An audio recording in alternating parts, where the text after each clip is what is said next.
Fans of the Newkirk's Haunted Objects podcast, it's back. I don't know how many of you follow that. I know a lot of my paranormal community friends do. It's back, and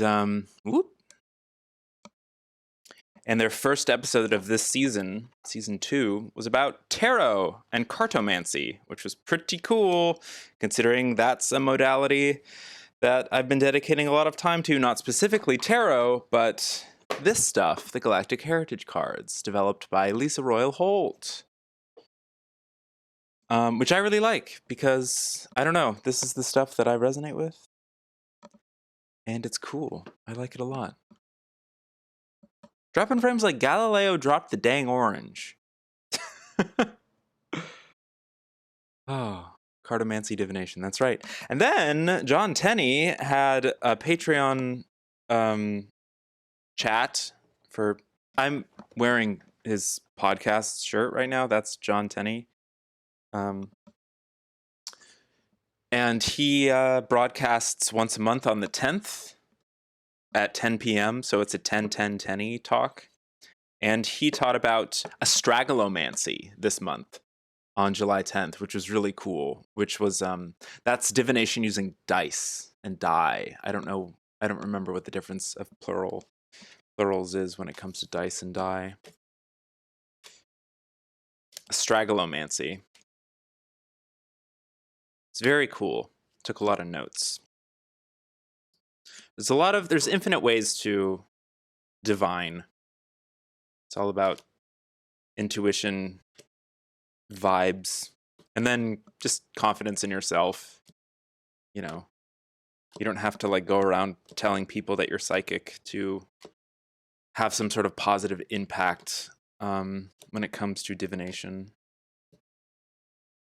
Like just trusting in the way that things unfold. Which is something I try to tell myself whenever something is bothering me. Like, you know, some sort of like huge eruption of disturbance as soon as I start stream. Or feeling annoyed at a fun activity that I do with my friends. Like, are these the end of the world? No. They could be the beginning of the world.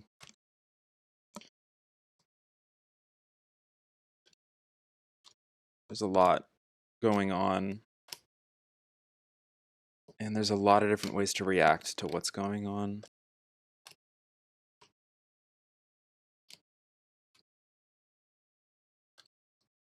And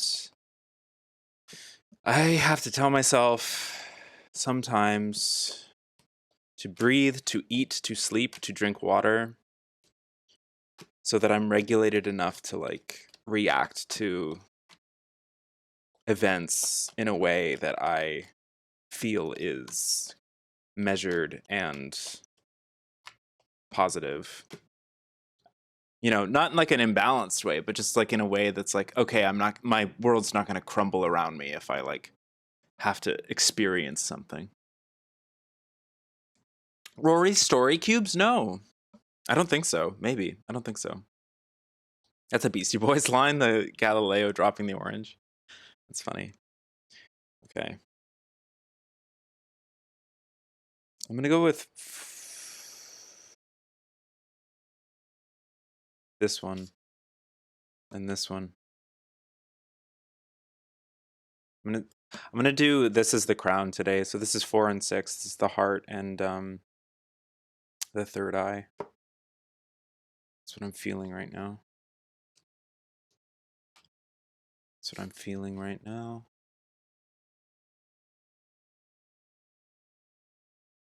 Oh, you know what else? Oh, I saw Exuma, another great 2024 horror movie. That's on Shudder. It's Korean. It's fantastic. One of the main characters is the guy who was the star of Old Boy, which is pretty cool. It was amazing. It's about like these different like shamans and like spiritualists who are called to exhume a grave, and it's like just a really cool movie. It's like it's like if you've ever seen The Wailing, and you liked it, I highly recommend Exuma. Let's do that. Let's do that, and let's do that. Okay. Very cool. Very cool. Very fresh. Oh, wait, we're doing 6. I forgot about that. Well, no, this is what I was called to do. Let's do this right now. Maybe we'll do a 3-card community reading, or I'll just keep the deck for another 3 cards. In any case, new paradigm. Andromeda parallel. Andromeda is another galaxy, comparable to ours, but it is defined by constant change, constant fluidity. Everything is in motion at all times. New paradigms are the norm there. We are currently entering a new paradigm, and yet we're always entering a new paradigm every millisecond of every moment, aren't we? Do we see it? Do we sense it? Do we notice it? Or are we always waiting? Always waiting for to turn the corner, for the big thing to change, for the big person to come in and swoop in and change everything for us. I don't know. Everything's always changing regardless. The earth naturally changes. People naturally change. People are part of nature. Everything is always in motion. There's constant fluidity, which means there's opportunity for constant balance. I love balance. I love being a Libra. I love being trans. I love being fluid. I don't know. I love it. I love change, and yet I fear it. I'm just like any other human. New paradigm. Andromeda parallel. What's this? Calling our parts home. Oh my god, Sirius future. Lots of lessons to be learned from Sirius. Future. Calling our parts home. I'm going to have to read from the book from this. I don't know if we've ever pulled this card before. Calling our parts home. I really like these two together. New paradigm. It's almost like calling people in for dinner from playing out in the woods or something. And you get to return home.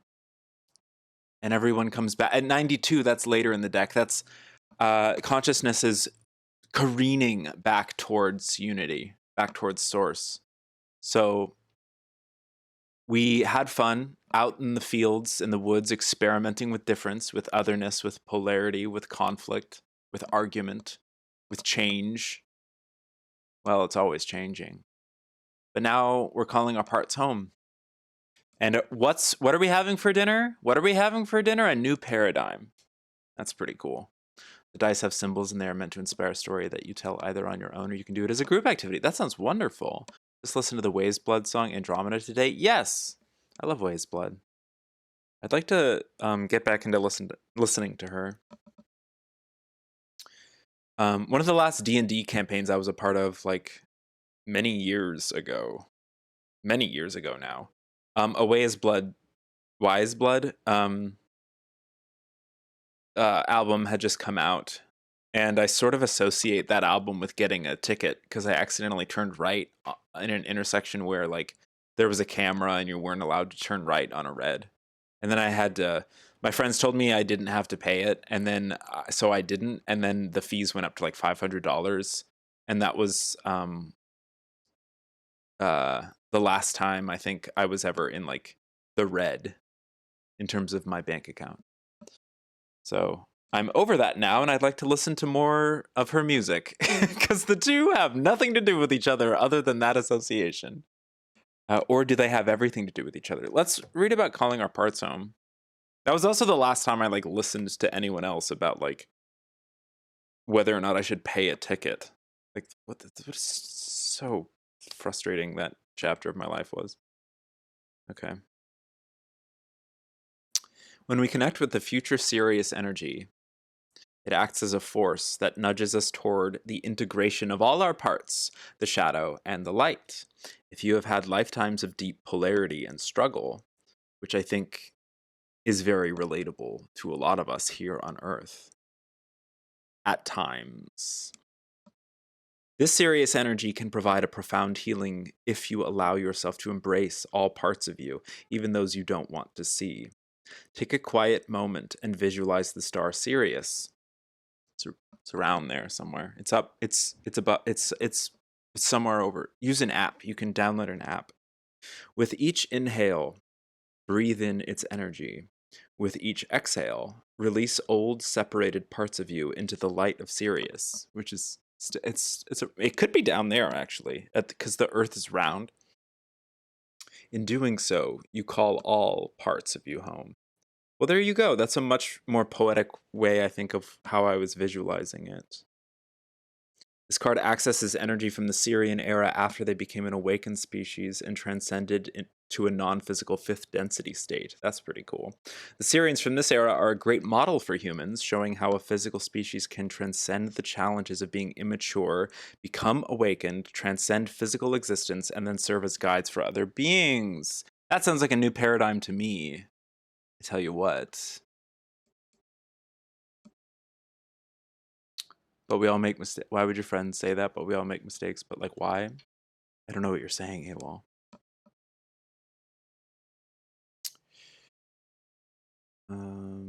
Where are we? The Sirians from this era are devoted to serving humans and other species as they too experience planetary awakening. In order for this awakening to happen, individuals and the planetary consciousness as a whole must begin a process of integrating the aspects that were never allowed to be embraced, the shadow as well as the light. In that way, this card is a very healing card. If it shows up in your reading, there could be many messages, blah, blah, blah, blah, blah, blah. This is the time for us, to begin to embrace the parts of yourself that you always wish to keep separate, the parts of you that you cannot love. All of these parts must now be embraced. When they are, your full being will be home. This is the first step on the path of awakening. Yes. Yes. Are there any parts of us that we feel we cannot love? I know that I've been trying to very deliberately do that work a lot in the last couple of years. Yesterday, like, my entire therapy session was just like, why are you here? Like, what do you get out of this? And I'm like, I love constantly growing. I love constantly trying to examine myself and like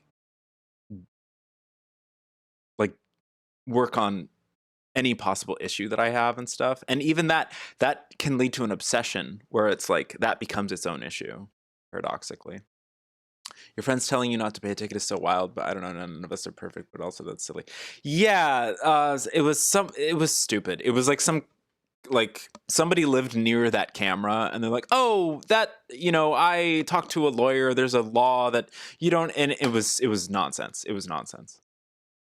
And it was a good lesson for me to like, maybe just like, listen to my own intuition when it comes to participating in the world and not like listen to other people, which is not that great of a lesson. It's a double-edged sword there. Yeah, it was a long time ago. I don't really remember. The logic was that I didn't want to have to pay the money. And then I ended up having to pay much more of the money because I tried to get out of it. Earth, being the mentors. We're talking about being mentors. Oh my God, that's what I was talking about yesterday in therapy. This feels like my own personal reading. But of course, whenever I feel like I resonate with a reading, it also resonates with a great deal of the viewers. Being the mentors. This refers to a period in Earth's history when we get to be the UFOs. We get to be the wise sages who descend upon a civilization from the heavens. We get to be the gods, the messiahs, etc. It doesn't have to be religious. It doesn't have to be egotistical. It can just be mentorship. The dynamic of apprentices and mentors, and that's constantly fluid, constantly changing. A mentor can be an apprentice, and vice versa. To each other, even within the same dynamic. Everyone's always learning from each other. It's constant. Especially when we're able to call our parts home. Embrace and unconditionally love the parts of ourselves that we feel are not worthy of love or make us uncomfortable or we're trying to stamp out or erase. It's like, well, that part of you is still there. I know with my own journey, I tried really hard to stamp out my transness. I tried to stamp out my spiritualness, my like shamanism, all of that stuff. The things that just naturally sort of bubble up out of me.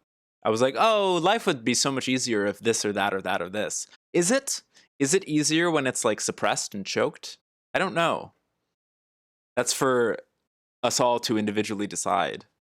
And we can go on that journey if we wish, but I'd be willing to bet money that eventually you're going to want to let those parts of you breathe so that they can be nurtured and integrated into your entire being. So that, don't have to go through life repressing parts of yourself. As long as you're not hurting anybody. And then take an honest look at why you need to hurt people or yourself. I know I do. I've been thinking about that lately as I've been experimenting with substances again nightly. I'm not hurting myself, but I did used to have certain self-destructive habits when it came to things like drinking or excessive habits. And why does sometimes it feel like certain nights it feels like it's a pit that needs to be filled, and other nights it feels like a celebration and a nice occasion. And examining the differences and forgiving all of it. When it comes to my own journey, I guess. Yeah. Woo! The lighting is cool. We can do a lot of fun things with this light. This is a very cool little read. I think I'm just going to keep this as the community read, and maybe this will be my own personal swan read for myself, because I really resonate with this a lot. I like this reading quite a bit, actually. Yeah. And the only one I read from the book for was Calling Our Parts Home, just because I wanted a refresher on that. I could read from the book for both of these, and it could bring up entirely new layers of discussion, but I want to get to the individual reads right now, and we can come back to this, because I know that AWOL has a doctor's appointment. You're critical as hell. Let's go.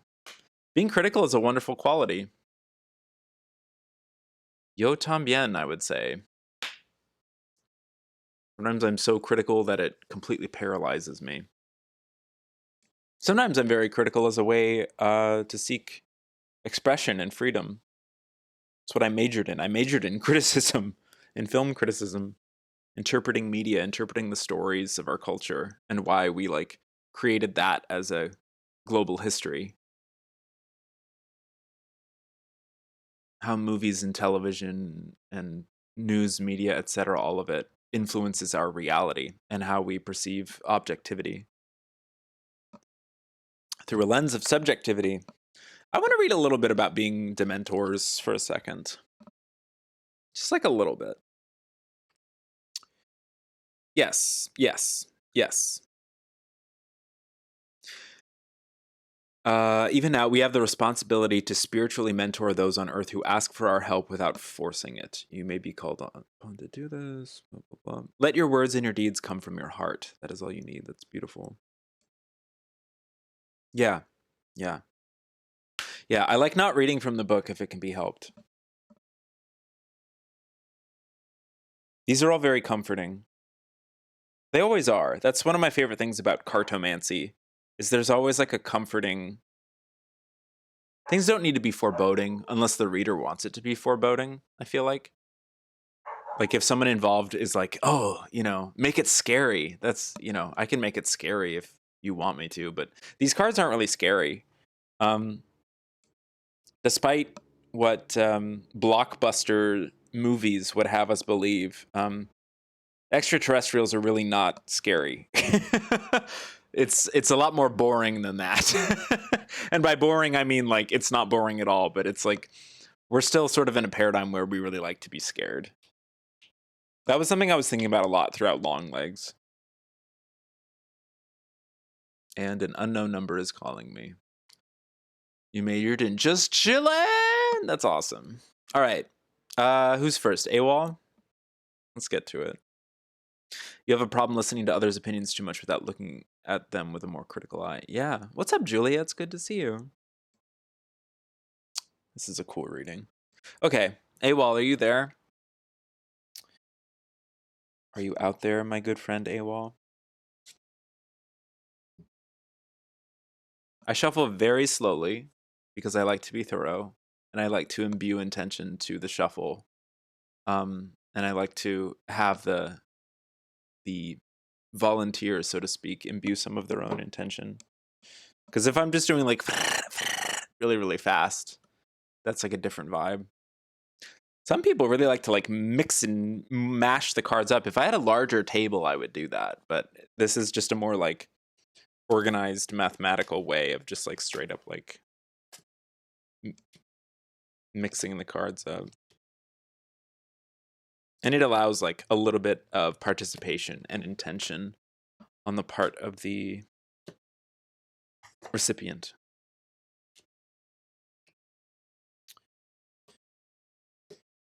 Oh, goodness gracious. Oh, also, my 2022 clip compilation video came out on YouTube. It's only like 6 minutes long. Not a lot of clips were taken of me in 2022, or not as much as other years, but it's still a lot of fun. You can find it on my YouTube.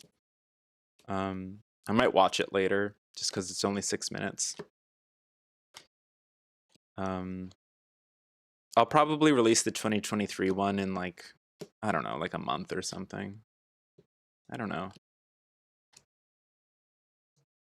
I'm working on a lot of stuff. Those take like no time at all though, because I already have a Final Cut file where everything's like plopped in. I just have to make sure that none of the clips have like mutable licensed music. And I stopped caring about swearing so much, so they're not the most monetizable of YouTube videos, but I'm trying not to swear as much on stream so that I don't have to like comedically bleep myself out, because that takes a lot of work and time. It's fun and it's funny, but it's like, what if I just like didn't swear as much? You know? I don't know. I could easily change my mind on that like tomorrow. Hey, Wall, are you there? I'm doing very well, Julia. How are you doing? It's been a little while since my stream. I don't think I did. Did I not do Thursday? I think I missed Thursday. I'm doing well though. I have a lot of energy, a lot of pent up. Like I need to go for a walk later and like burn a lot of this energy out. Like, stretch and stuff. I'm resting my legs upon an amplifier right now.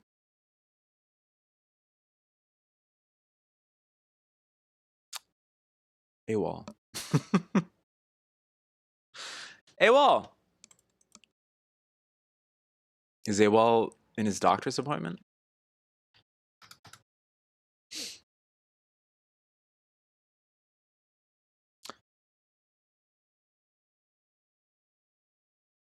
I can't tell if I move on from AWOL, should I reshuffle them? I kind of want to. I kind of want it to be like individual to each person.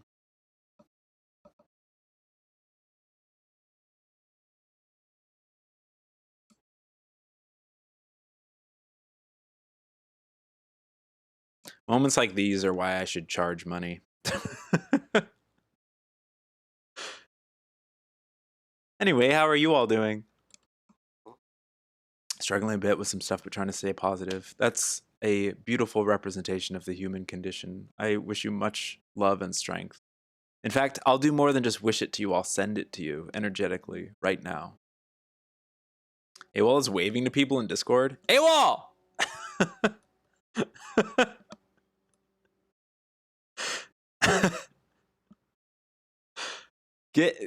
What do you, come on.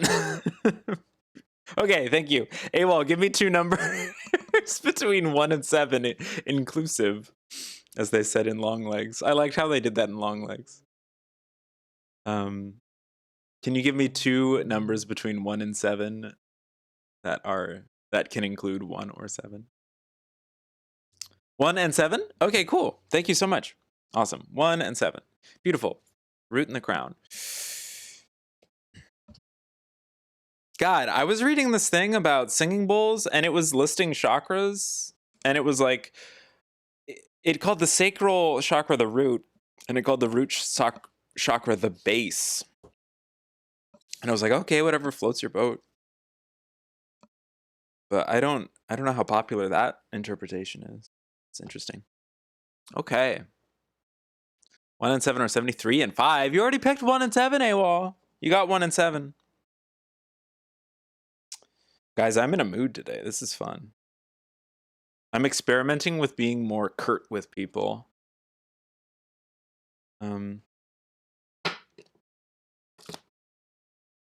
More courteous. I've been too courteous, now it's time to be curt. Oh. 7. Oh, okay, well that's fine. We can still use the 3 and the 5 intention. In fact, here, I'll do it right now. You want to? This is actually kind of cool. Hold on. Let's do this. Let's do this.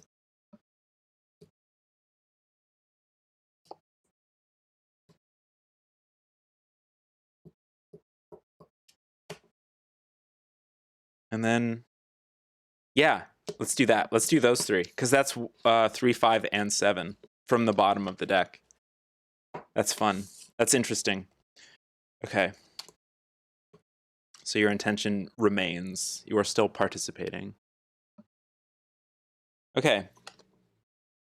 Embracing transition. Serious present. Embracing transition.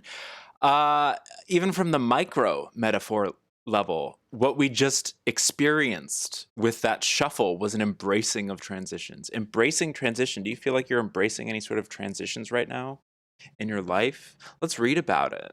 Damn, that is relevant. Cool. I love it. 62. In this time period, the Sirius energy has made an evolutionary transition from 4th density to 5th. 4th density, 5th density, just a real quick thing. Humans are currently in like lower 4th density. We're just coming out of 3rd density. 3rd density is like sort of a lot of animals are in 3rd density. It's their densities of consciousness. We're now in a mode where we're a little more aware of the collective, a little more aware of community, empathetic. Just our consciousness has expanded beyond mere like brutal survivalism where we just need to kill something and eat it for ourselves or something like that. That's a really, really crass summarization. There's like longer, more poetic ways to explain the densities of consciousness. But right now we're talking about the transition of the Sirius civilization from 4th to 5th. So yeah, the next sentence says humans are in the process of transitioning from 3D to 4D. So the guidance of Sirius is essential here. Planetary transition can be a frightening thing because it means leaping into the unknown. Personally, you are also making a transition to a new level of consciousness. It is important to embrace this transition and trust its process, even if you can't clearly see where it leads. The energy of Sirius can help you with this process. AWOL. Very cool. There's a lot more commentary, but I wanna keep it going. There's many levels of guidance. Yeah, huge transitions. Yes. It just basically says the same thing over and over. Delusion of control. The Orion past. That's the theme of the Orion past. We know about Orion. Their themes of great polarity, great empire and oppression and rebellion and so forth. Control. Control is a delusion. When we get right down to it, things generally seem to be a lot easier when we surrender to the flow of things. Free will is always allowed to be exercised, but control tends to have a little bit more of a desperation to it, the need to steer something, the need to maintain a desired outcome that may or may not actually occur, may or may not be what's in our best interest. That's the delusion of control. So we can overcome this or transcend this or surf it, shall we say, by allowing and surrendering and giving into the fluidity of change. Embracing transition, the delusion of control. These are incredibly related. Already off the bat. What would hinder the embracing of a transition? Well, the delusion of control could hinder or present an obstacle to embracing a transition. And it's in the Orion past, so it's a quality that's already been overcome, or it's something that's lingering and is a characteristic of the present, but need not be, the dominant quality. Does that make sense? Let's read a little bit about delusion of control. 36. Within the Orion system, the dark forces sought control at all costs. Ooh. We cannot truly the need for control of your reality comes from the ego and is based purely on delusion. We cannot truly control anything, as only the universe, through its infinite wisdom, keeps everything in balance. How about that? Your need for control is a deep karmic pattern that is ready to be released. First, you must look deeply at the habits, patterns, and beliefs in your life that reinforce the feeling that you are in control. Practice letting go and trusting. When the urge to control arises, take a deep breath. Remember that it is only the desire of a fearful ego. Beautiful. Yeah, a lot of commentary for this. Delusion of control kept us stuck for millennia. People and groups have tried to exert control, from religions to politics, trying not only to control conditions, but thought as well. It simply doesn't work, and this is the lesson the Orions had to learn in very painful ways. Here on Earth, we have egos that try to control our realities. Ultimately, it is never successful. So why do we keep trying? Yeah. Heal that need for control and learn to surrender. Letting go to the wise flow of the universe. Beautiful. Beautiful. All right, AWOL. Let's see that third card. Belief systems. Beautiful. A present Earth. This is such a beautiful little reading. I really enjoy this triptych. Belief systems. Earth present. Very cool.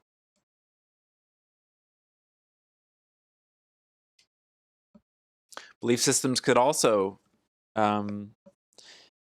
this is present, so it's like a sort of fluid thing. It's like immediately I think of what we just read about with politics, religion, the delusion of control through belief systems.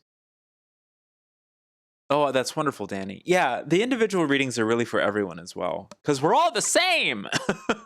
But that's, we're all experiencing different experiences, and I try my best to respect that.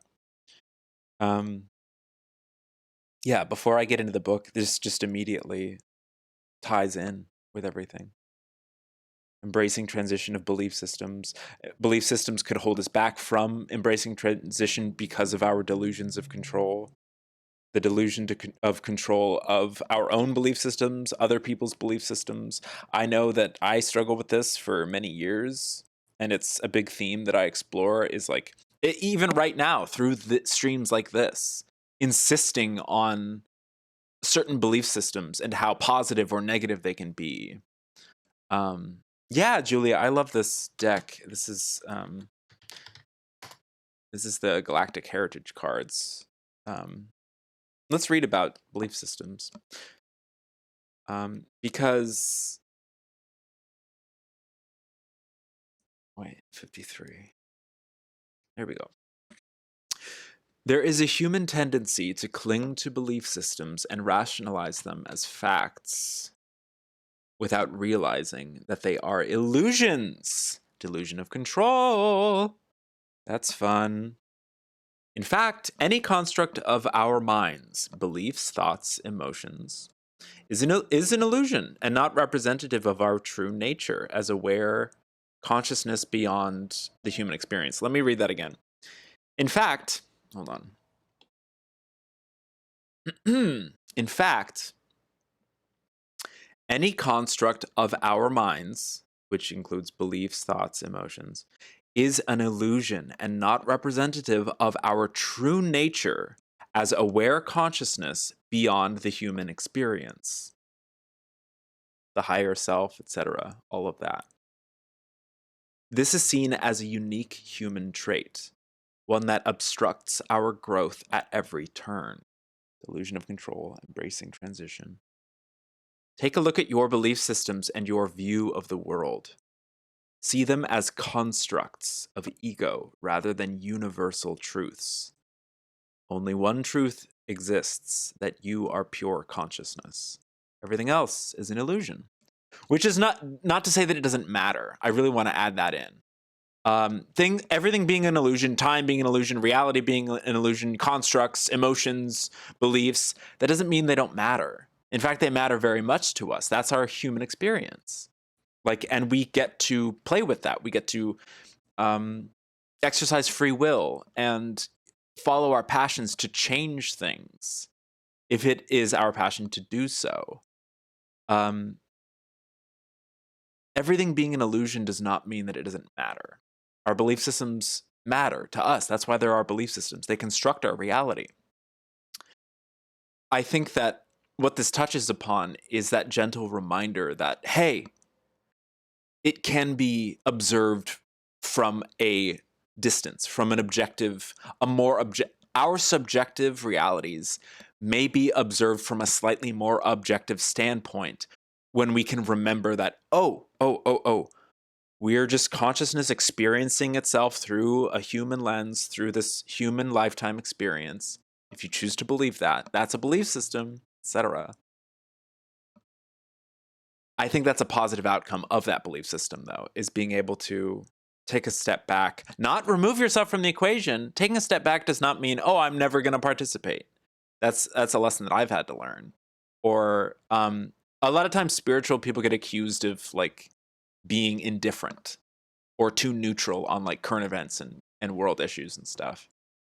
And I think that if someone is behaving that way with their spirituality or practice or whatever, then that there's an imbalance there. Like if they're retreating too far inward and ignoring the cries of help from the person sitting next to them, like the person next to them is on fire and they're going to be like, oh, I'm sorry, that's not a part of my reality. That's a bit of an imbalance, I think. That's a belief system that could use a little tinkering with. And that's a common accusation, I think, of anybody who walks to a mountaintop to meditate for 17 years or whatever. There's a lot of give and take. I really like this reading. This is a really powerful reading. This is really cool. Hold on. Belief systems are complex maps that we build within us that help us navigate our inner and outer worlds and create our view of reality. They are often formed unconsciously from early life experiences or past life experiences, etc., parallel life experiences, future life experiences, because it's all happening at the same time. I'm really glad you like it, AWOL. I'm so happy. They keep us feeling safe, but they also can stop us from growing. On Earth at this point in time, there is a high degree of attachment to our belief systems, and this keeps us in opposition to each other, as seen in religious, political, social conflicts, music leagues. Personally, our belief systems keep us stuck. They stop us from loving ourselves, from growing, from healing, and from moving toward unity consciousness. In this time of hold on, I'm stretching my arm, sorry. In this time of tremendous growth on Earth, it becomes essential to look within and identify these belief systems, including those about ourselves and those about the world around us. If this card came up in your reading, you are being asked to look at the belief systems of those around you and how you are affected, as well as how your own belief systems keep you stuck and possibly hurt those in your life. Like that exaggerated metaphor I used earlier about the monk sitting next to the person who was on fire, which is a bit ironic considering the level of self-immolation historically from monks. That's a brutal image. This quest is not a pleasant one, is the next sentence, but it is an essential one for all those seeking to awaken their consciousness. And that's not a requirement of being alive. That's another fun thing that I just want to that's a caveat that I just want to say it's not required for us all to just constantly awaken our consciousnesses. That's something that I like to do, and I kind of push it on other people in a way because I suffer from this delusion of control sometimes because of my belief systems, and all I have to do is embrace the transition. Blah blah blah blah blah. Yeah, I think that everything is everything. Everything is happening just perfectly as it happens. Perfect is not necessarily good or bad. It just is. Things are they just are. Like the way that something happens is the way that it happens. Do you know what I mean? Anyway.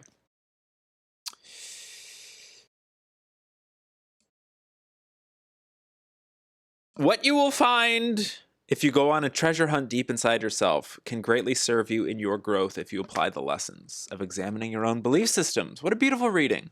Hey, well, thank you so much for redeeming join. I do hope that this serves you in some way. What a cool reading. I really like this. All right, I'm going to put them back into the deck. And up next, we've got... Up next, hold on, one more. Stream elements. I'm gonna stream elements. We may not have any songs in the queue, but we do have Dad Has ADD in the queue. Let's go. You appreciated it. Very good first time. Thank you. I'm glad, AWOL. I'm glad that because this is not my most gentle energy right now. I'm not speaking in a gentle.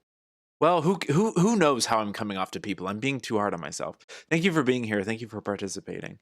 Embracing transition was def most relevant. Well, that makes sense because it was the first card that was pulled. And all of this can sort of like flavor that. That's how I like to see these triple card readings. It's like, here's the situation. Here's an aspect of the situation. And here is how those can be bridged. Or here's like a third sort of piece of wisdom that can help in some way. I really like 3-card readings for this reason. The first card pulled is usually like the most like, holy shit. Like, and then the rest are sort of like an affirmation of that first card. That's been my experience so far in terms of giving individual like personalized 3-card readings. You're here, Chuck. Awesome. Thank you for your patience. Very cool, very fresh. I just want to send some love to everybody who can hear this right now. I'm very grateful to everyone who like comes into my streams and stuff. I know I had a late start today. And I had to blow off some steam, but I think that's the beauty of being alive, chat. You got stuck? No problem at all. Everything happens.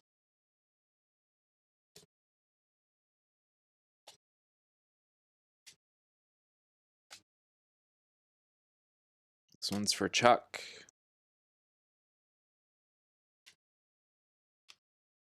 The master of Paper Mario, the 1,000-Year Door. Also, if anyone is unaware, AWOL is a fantastic streamer. Chuck is a fantastic streamer. Dad Has ADD. Please follow these people. They're wonderful, wonderful souls.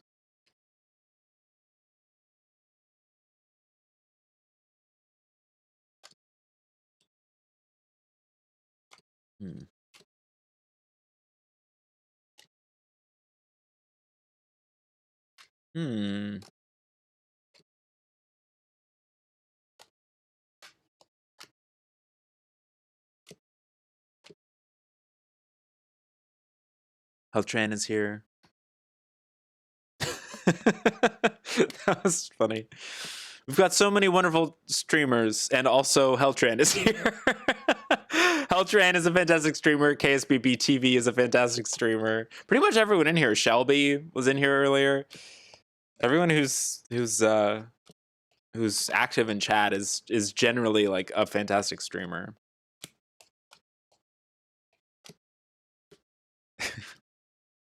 I have so many fantastic, talented, beautiful friends, and also Heltran is here. Oh my god. Happy birthday to Heltran.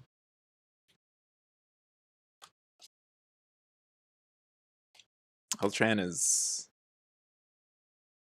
Oh boy. You know when you... There's probably like an anime word for it. For how hot some of my friends are. And how cool. I don't know. Everyone is just like... Y'all bring light into my life. You little dweebs. Chuck, if you are there, do you have 2 numbers that you can tell me in the chat between 1 and 7? Inclusive. My birthday gift from streamers being mean to me. You're damn right.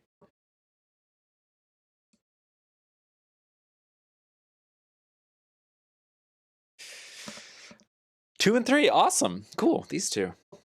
I've been experimenting with being mean to people. 2 and 3, so that's the sacral. There's a lot of creative juices there.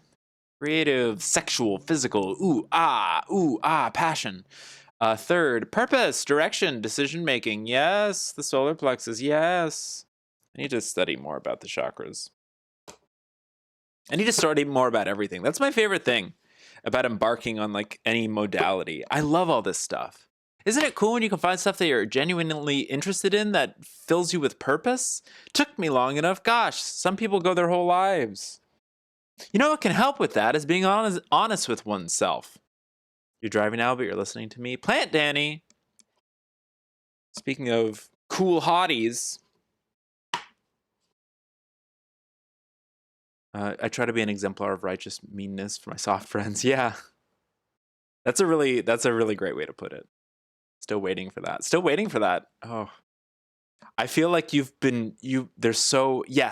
I feel like sometimes we can't see it, and yet those in our immediate circle can. Like, I feel like members of your family probably see you as a being filled with purpose. I don't want to project, but I just like have that sense. But yeah, like that deeper sense. Okay, let me shuffle this a little bit. Purpose. It's so big and it's scary too. Like every time I've been like drawn to something or it's like, oh, do I really want that? And it's like, well, you know, it doesn't have to be so epic. It doesn't have to be biblical. Like there can be goals that we achieve for ourselves. There can be purpose in our day at like, what do you want to order from Taco Bell? Sci-fi goth. Hello to you. 42 months. Life, the universe, and everything. Ooh, I like Pander this. 23, hello to you all. Pander Like 23, cheers. Cheers. Cheers to you, Sci-Fi Goth. It's very good to see you. Much love to you. Hello. 42 months. That's bonkers. That's bonkers. Chuck, 5 months. Thank you so much. We've got a hype train incoming. Oh my gosh. Before we flip these cards, that just means we have to do this. We have to do this. We got to do this. Wait, where is it? We got to do this. Oh, it's a hype train. Oh, do. I don't have any music playing. Fall asleep on the toilet again. Watching those slow motion breasts on the internet. Boo, boo, boo, boo, boo, boo, boo, boo, hype train. Boo, boo, boo, boo, boo, boo, dancing fingers. Boo, psh, boo, boo, psh, boo, boo, boo, psh, boo, boo, dancing fingers.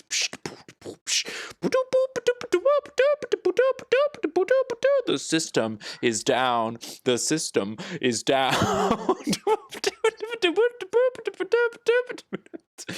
Here, should we listen to that song? Is that gonna like make everything all weird? The system is down. The system is down. I made my dogs bark.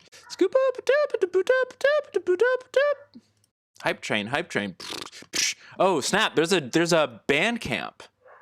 How long is the track on Bandcamp? 146. That's pretty long.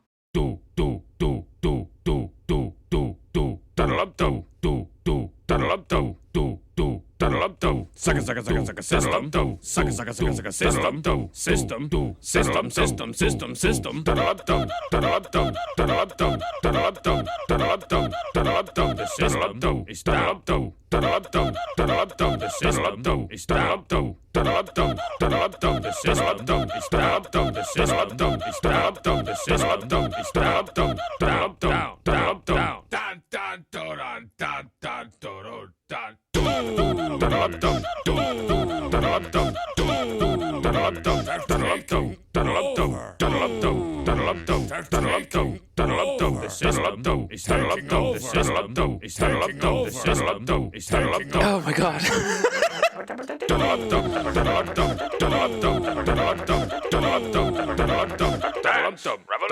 The system is taking over. Whoa, the shadows. The system is taking over. Dancing robots. Dancing robots.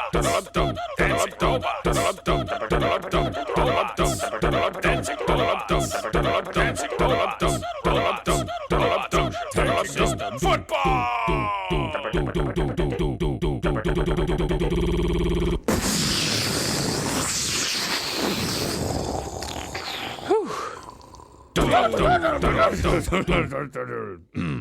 Sorry, I can't really keep that up for that long. Roll the tape back. I want to do more of those. I like those. Dabba-dabba-da-dees. Wow, this came out in November of 2003. This album on Bandcamp. Yeah, it has Trogdor, it has all of the songs. All of them. Sweet Cup and Cakes?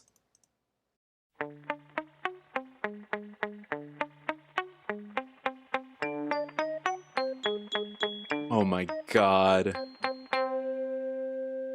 Oh man, it's a sweet cup and cakes. Have you ever watched it, Joe? Yes, this once I didn't know. And you think this show will go? Take a shot, my friend. I can see where I am going. I think this is my last name. Come in front, I guess I know my friends are factor on his name.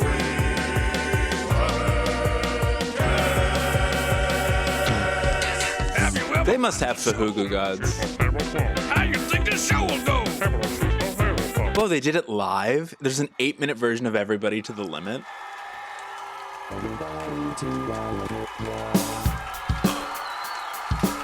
What was this? What was the... Problematic. Get problematic. What was the context of this? My goodness. It's all gonna come to a head. I say come on for who guys. I say come on for who guys. Everybody to the limit. Everybody to the limit. Everybody come on for who guys. I say come on for who guys. I say come on. I don't think this is like live. I think it's made to sound live. Who's that? It's to the limit. Everybody come on for who guys. Come on for who guys. I see you jacking me. I'm gonna make a scene for Hype Trains. I'm gonna make an entire scene so I don't have to like go in and... No way, man. I'm not gonna play those games. Mind games. Board games. I'm like, come on for who guys. Thank you so much for the Hype Train. That was a lot of fun. Everybody to the limit. They cheat. It's to the limit. Everybody come on for who guys. Okay. Okay, that was fun. Chuck, these are your 3 cards. Let's get it started. What do we have first? Oh, we have a lot of serious cards today, especially ones in the 90s. Interesting. Assistance without interference. Number 93, which is a very strong number in certain thelemic circles and so forth. Assistance without interference.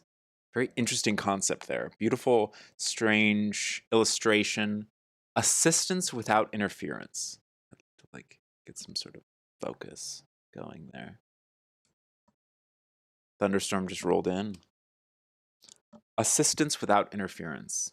God, what was it? Saturday or Monday or Saturday probably or Friday? There was some day where like really early in the morning there was like sudden thunderstorms here and then they went away. Really fat raindrops, like enormous, just gorgeous raindrops. And then it went away. And then an hour passed and then it happened again. And it was like the sky just came from the ocean and just jumped ocean and then like moved on. And then it happened one more time. It was cool. Oh boy, does that speak to you? Awesome. Awesome. Well, let's read from the book and see what other insights we can glean. I'm so glad it speaks to you. Assistance without interference. 93. That's awesome. I love this stuff so much. In the ancient days, Syrians learned a lot of lessons about helping without interfering. Some of these lessons were painful and difficult. Now that the serious energy has made its transition, ooh, it has integrated those lessons and offers loving assistance without interference. Examine who you wish to help in this life. Find ways to do so from a place of neutrality without interfering. This represents a karmic pattern from ancient days that you are now ready to release. But you first must be mindful of the difference between assistance and interference. Let me read some more. This card is connected to the energy from the Sirian era after they became an awakened species and transcended to a non-physical fifth density state. Before they transitioned, as a young species, they had a lot of karma around the issue of interfering with the natural development of other species. It took many generations and much pain before they learned these lessons and successfully transitioned. Earth humans will also have to learn these lessons both on an individual level and as a species. One of the biggest challenges in becoming a mature species is to know how and when to help another in a way that does not interfere with the lessons that are needed to be learned. Whew! If this card came up in your reading, so many things. It may mean that you need to examine how you were helping someone. It sounds like it already resonates with you, so I feel like I don't want to like project too much stuff out there. I feel like you already know how this applies to you. Let me read. As a caregiver, I have found that it is very difficult for people to help me with my wife's care without interfering or being controlling or pushy, especially family members. Yes. Yes. Yeah. It may mean that you are accepting help from someone when it would be best for you to learn the lesson on your own. It could refer to hidden motivations for helping or being helped. Wishing to change someone or avoid a deeper issue that someone needs to look at. Yes. Whatever the case, this card is asking you to examine this issue closely in your life, make whatever adjustments are necessary so that you do not create karma for yourself by confusing what assistance and interference really mean. Excuse me.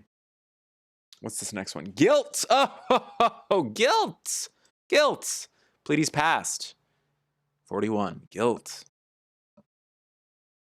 I think that ties right into the example that you were giving. Guilt. Yeah. Guilt in all sorts of directions. I think there's a lot of, I almost don't even want to project anything. I feel like there's so much going on here, and you already have a very specific example in your life of how the first card applies. So themes of guilt could be interwoven in so many different ways. Sometimes it is thinking the person is interfering, but they are truly just trying to help. Yeah. And yeah, I guess to just force the interpretation of guilt into there, like forgiving ourselves when we do misinterpret help. I think forgiving ourselves for being hard on the loved one, forgiving the loved one for meddling or what have you. I don't know why I keep going to forgiveness, but guilt really brings up forgiveness for me, because I think that it can be healed through forgiveness. 41. In the ancient days, well-intentioned actions by Pleiadians ended up causing a whole planet to be destroyed. Assistance without interference. I don't think there's any more dramatic example than trying to help a civilization and accidentally destroying their planet, and the guilt that comes with that. Assistance without these are very closely tied together. Since that time, they have held a tremendous amount of grief and guilt as a species. We're talking about the Pleiadians now. Oops. They have healed a lot since then, but many humans still carry these patterns. Look deeply at the things in your life you feel guilty about. The wisdom you have now can create compassion in your heart. Let that compassion flood the wounded part of you. Let the love from the universe fill the part of you where the guilt still lives. Let it go. All is forgiven by the universe. Now you must forgive yourself. Also forgiving myself if trying to help my wife doesn't help her, because a lot of the aspects of the disease are out of our control, and I shouldn't always feel guilty if things don't work out for her health-wise. Yes. That is a very powerful, like, bit of wisdom that you just shared right there. Yeah. Similar to what we brought up with AWOL's reading, the delusion of control, and the sincere desire to help and do what we can, which is all valid. Like none of it, like kind of what I brought up earlier about like, oh, if it's an illusion or if it's all supposed to work out the way the universe wants it to, like why even bother? Well, you're part of the universe. Our participation is part of the fabric.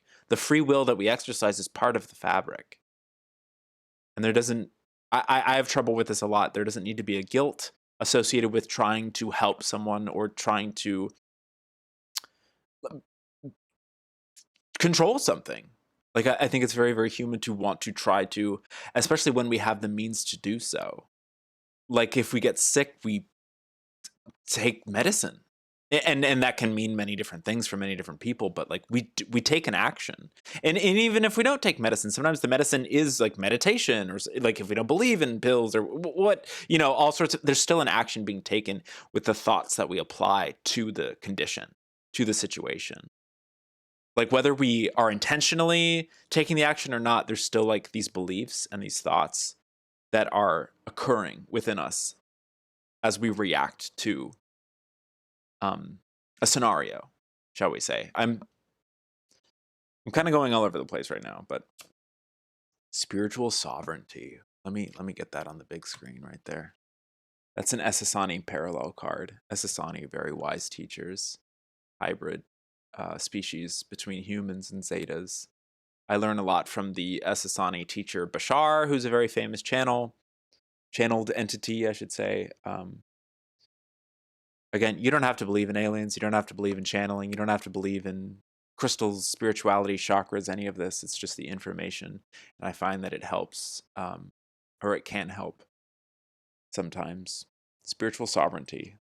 I'm really curious to read from the book and see like how these apply to this. That's very, very cool. I'm going to read a little bit more about guilt really quickly. Even though guilt refers to a specific incident in the Pleiadian past in the context of these cards, it is also a very archetypal card because most humans deep inside have a sense of guilt that stops them from living fully and accepting love and joy in their reality. It is a nagging feeling of not deserving love, abundance, and joy, and feeling selfish for accepting it. This nagging feeling is often unconscious and can only be seen through deep self-examination.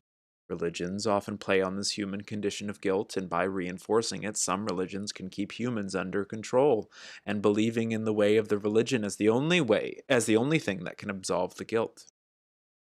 But the truth is that we have all fragmented from the source, and underlying all the physical lives we may have had in countless star systems, we are equal in the eyes of this creative energy, whatever that may be for you. I am human. What's up, PK? It's so good to see you. Thank you for the raid. 14 people. Jesus. Everybody, put your underpants back on. It's good to see you, Psychotic Cock. What were you up to? Were you playing video games? I got the space cards. That's right. We're doing Galactic Heritage card readings, and we're having a lot of fun talking about the depths of cosmic wisdom, consciousness, etc. I'm gonna do this. Great to see you. We're doing a reading for Dad Has ADD right now. So I'm going to move on from the guilt card, and I'm going to talk about the spiritual sovereignty card because I really want to see how these first two cards deal with that. Hello, Raiders. Okay. You were gaming and then watched Catfish, but your internet pooped. Oh no. Oh jeez. Yeah, a lot of internet pooping lately. Yesterday, my phone occasionally does this thing where the screen just turns black, and then I have to do a hard reset, and some days it's easier than others, and yesterday it happened like 5 times. So, solar flares? I don't know. 103, it's the way to be. Okay, spiritual sovereignty is a place of complete balance. One walks in integrity, has completed... Whoa. One walks in integrity, has completed unfinished business, confronted and owned the shadow, recognizes illusion, and knows the self intimately without judgment. From here, the person becomes free to feel the flow of the universe that is called synchronicity. Are we familiar with the concept of synchronicity? I guess we just described it. But in other terms, it can refer to coincidence that feels extremely significant, like it's leading us somewhere. Like, oh, that coincidence is too good to be true because that totally is lighting the path of my life, like in a certain direction or something. Synchronicity. It's one of the underlying mechanisms of our how we experience reality, which is really exciting once we start opening up to it. And it can be really overwhelming because I think it leads a lot of people to believe, what is this, a simulation? It doesn't really matter if, it's we're in the game, so to speak. I guess this third card will have to be a goal for me. Perhaps, yeah. Perhaps it can be that. I'm sure it's already being exercised, though, whether it's being noticed or not. I'm going to keep reading, though. This is an essential Essassani teaching. Once you are firmly rooted in an open-hearted life based on integrity and synchronicity, you become a fully realized being. This is a roadmap to awakening for individuals and Earth as a whole. If you haven't already, it is time to begin the journey. I'm going to read the commentary. The Essassani species is a hybrid of human and Zeta, and is a highly evolved species assisting Earth through its transition. Deep within the Essassani collective memory lie the healed lessons of the Zeta, Orion, and human species. Because these lessons were fully integrated, the outcome is a species of pristine consciousness, capable of non-polarized thought and a catalyzing energy that propels others forward into their own processes of integration, hence this being a parallel card. Their civilization exists within a parallel energy, as opposed to a past, present, or future. The concept of spiritual sovereignty is described well in the card text that we just read, but it is often a difficult concept for the mind to grasp. The human tendency is to think that something out there will bring us liberation or awakening, such as a specific meditation or process, a modality like cards or divination, the spiritual tools like crystal healing, astrology, belief systems, etc. Or having the right guru, they give you that example. But unless we clearly see the false self and refuse to live as that illusion of the false self, true spiritual freedom will elude us. The Essassani have broken through all illusion and achieved their spiritual sovereignty. And this potential is possible for humans as well. That makes sense because Bashar is always talking about permission slips.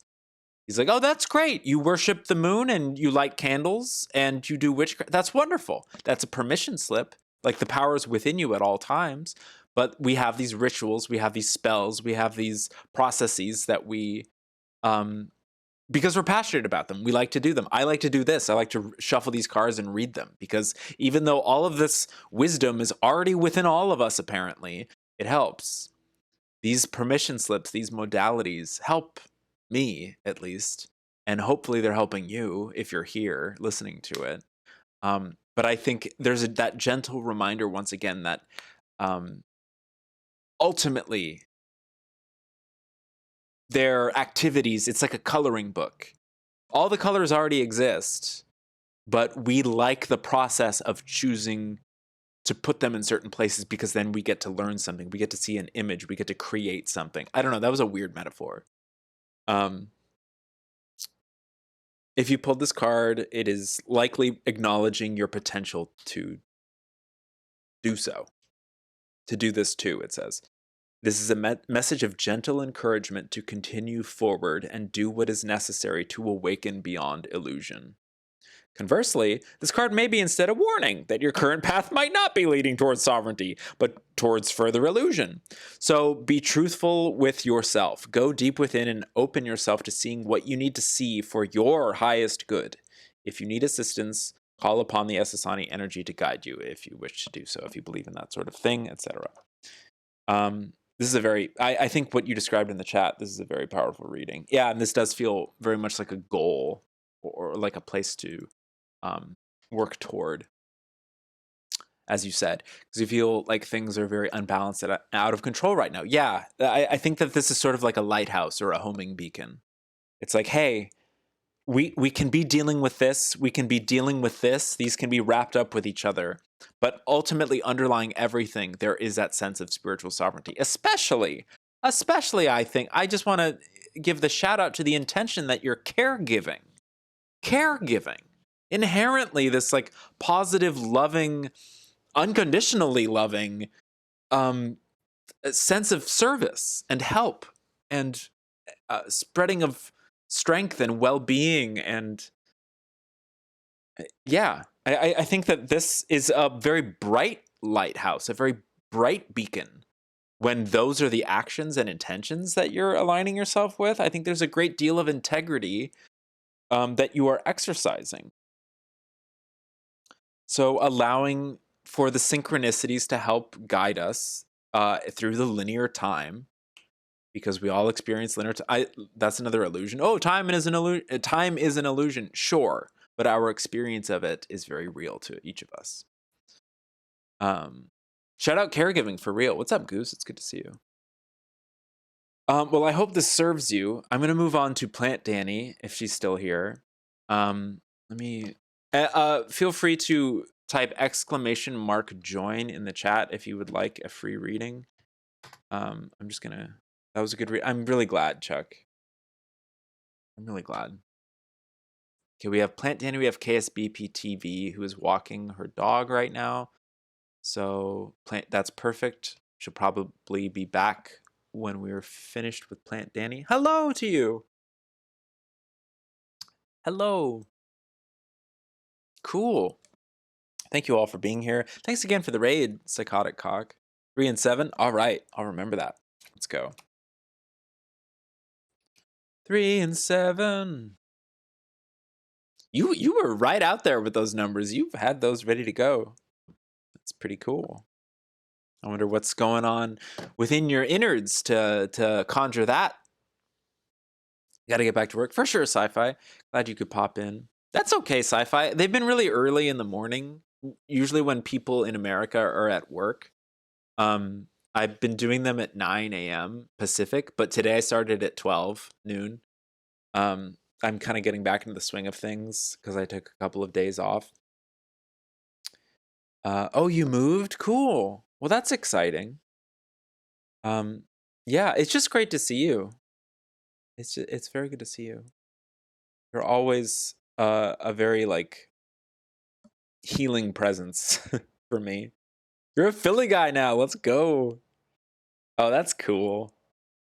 Used to be a real hey, and now you're like a what's a Philly guy like?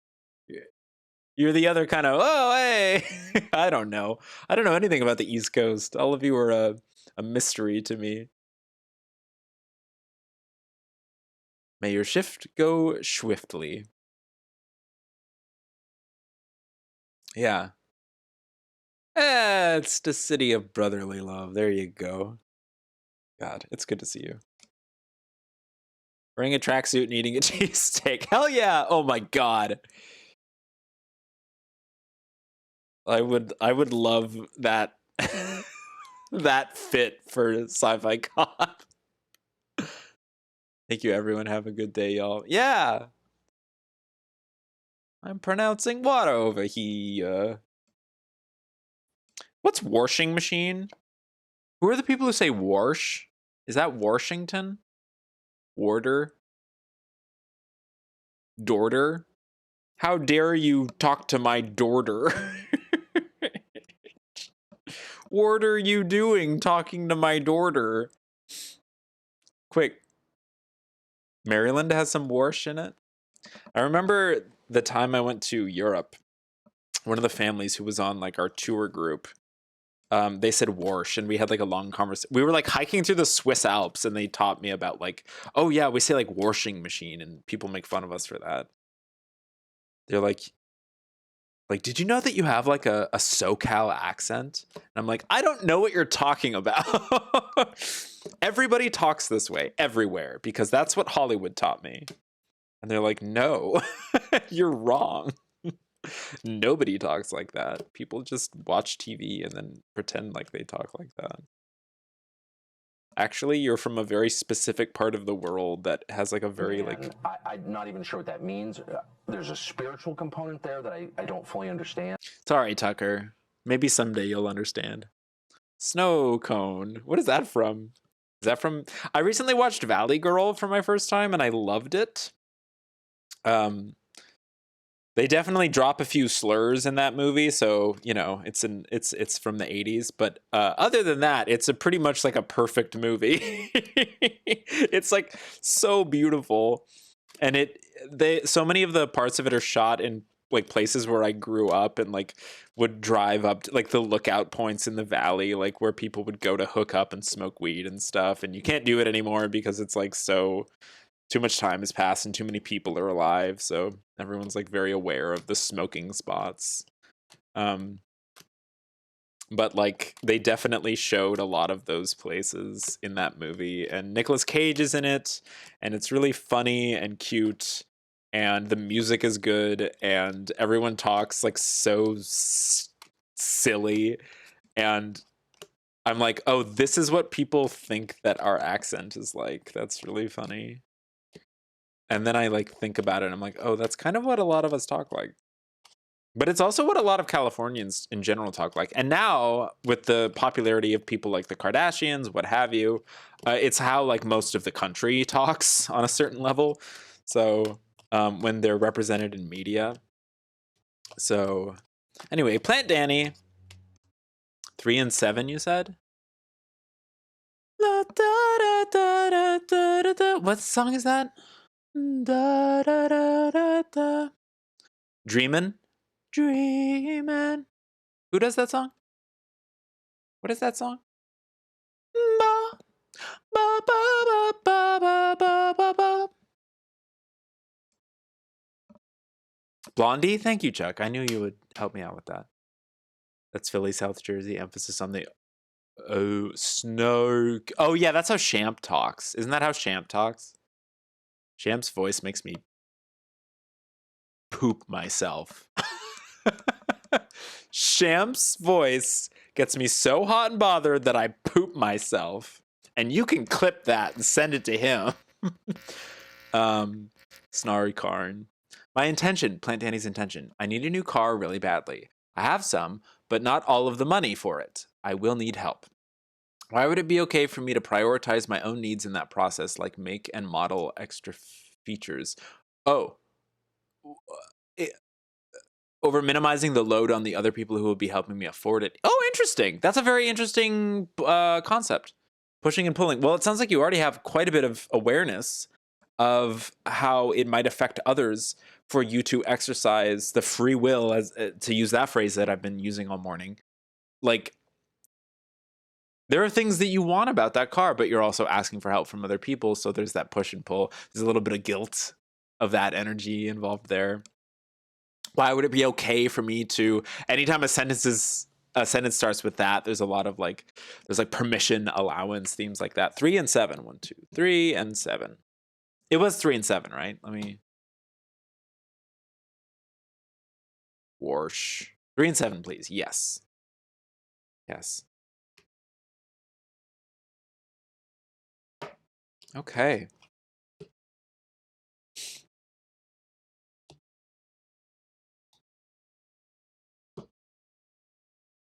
I love how specific this is. I used to be afraid of specific things, but now it makes total sense. And you have such a wisdom about it already. You're going into this like already understanding like the balances, like multiple perspectives. That's really cool. I respect, admire, and try to emulate that quality a lot. I love balance. I love being able to see multiple perspectives. I know I almost said it was super attractive, but I know you have a girlfriend, and I know your girlfriend's always mad whenever you watch my stream for too long. And then there's always like a huge deal, and you know, that's a joke. I don't know what your personal life is like, and I regret making the joke. I don't regret making the joke. I think This is definitely part of the cards. That's definitely part of the cards. Uh-oh, way too many periods after that, LMAO. All right, let's do this one. And that jumped right out for me. Okay, here we go. Well, tell your girlfriend that I have a crush on all of my chatters. You are non-monog. Well, great. Awesome. Okay. I don't have to pull the Pleiadian guilt card for myself for anything that I do or say from here on out. Okay, we're thinking about your car. Thinking about the features of your car. The hold on. We're thinking about the gorgeous physical attributes of your car. Oh my god.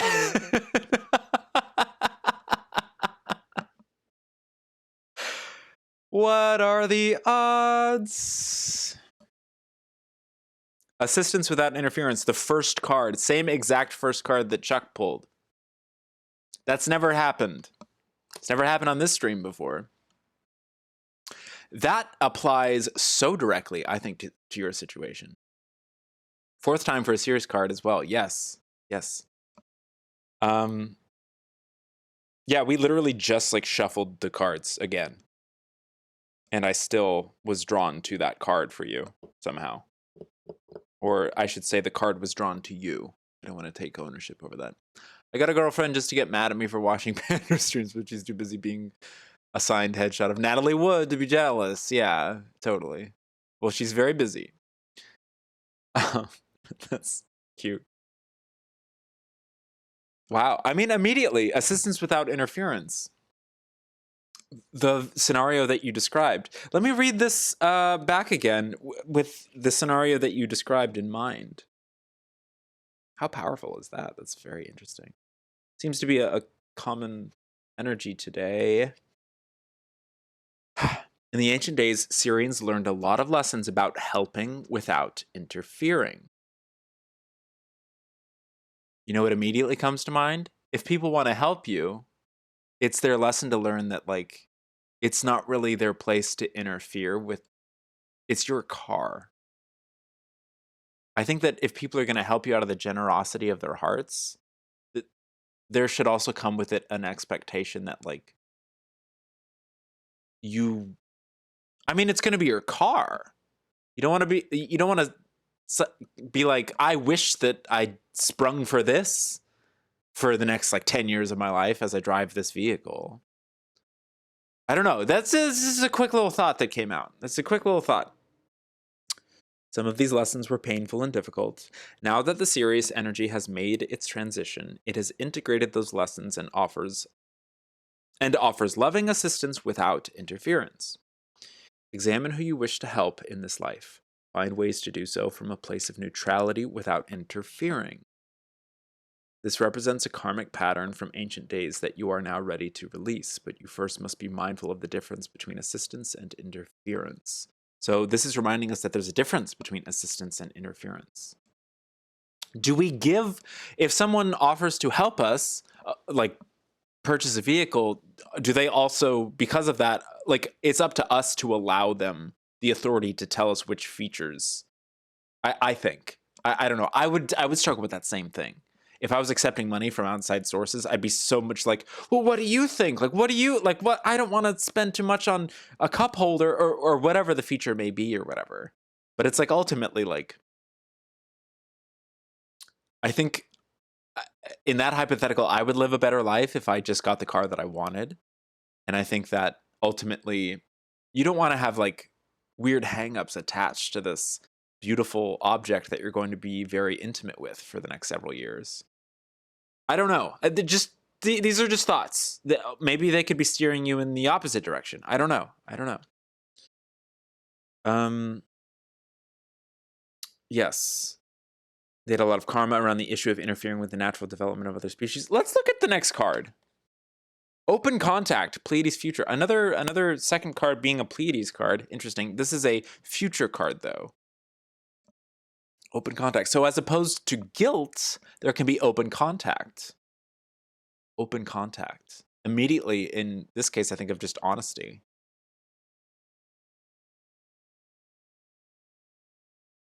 Like, are you doing a GoFundMe? I don't want to ask too many specifics because I think I'm trying to wrench the reading too closely towards your specific situation, which I don't have um, authority to do. I don't. I'm not you. It's your life. It's your journey. It's your funds and car. Let's read about open contact. This is very interesting.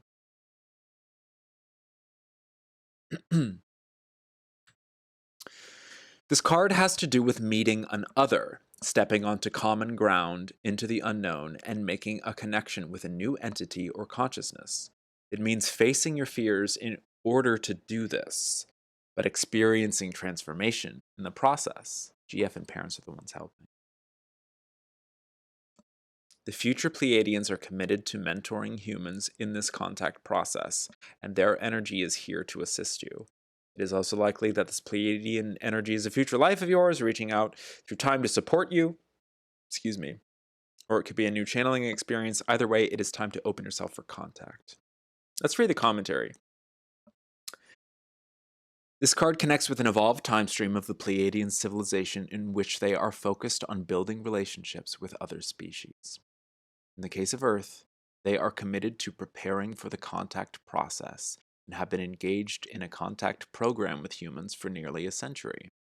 This is a natural part of the evolution of a planet. Earth will soon be entering the galactic community and is now being prepared. Many meanings. Perhaps you are well aware of your interest in ET contact. If that is the case, that's not really what we're talking about, but that is interesting. This contact may instead be referring to a different kind of contact you are now experiencing, perhaps with your higher self or with spirit guides. It may also be referring to opening contact with a previously hidden part of yourself. If you're aware of this, start paying attention to the subtle cues around you. Quiet your mind and open yourself to guidance from the universe. Let yourself embrace an other and let that experience assist you in the realization that it is only a reflection of you. Immediately, I just think about well, there's contacting the aspects of yourself that are feeling weird about accepting help or whatever. But there's also contacting the people who are gifting the help. And so just maintaining a level of integrity there. And whatever that means to you. Like,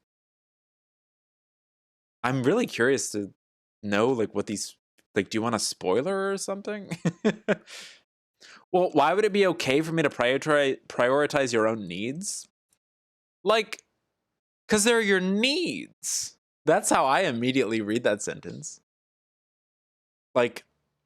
You the open contact card could also suggest, do I really need this? Which of these features do I really need with this car? If I am holding on to this energy of guilt when it comes to the reception of the gift, but also if they're needs, then they're needs. And I have a great deal of trouble asking for what I need. Because I'm oh, sorry, oh, sorry. But then I'm going to hold on to that weird feeling of lack until I am able to forgive that. What's the third card? Abandonment. Holy cow. Immediately I think of yeah. Earth past, that archetypal. What if my loved ones abandoned me because I want extra features for the car that I'm asking them to help pay for? What if I hurt the relationship? What if I experience isolation because of this? A car alarm just went off. That's funny.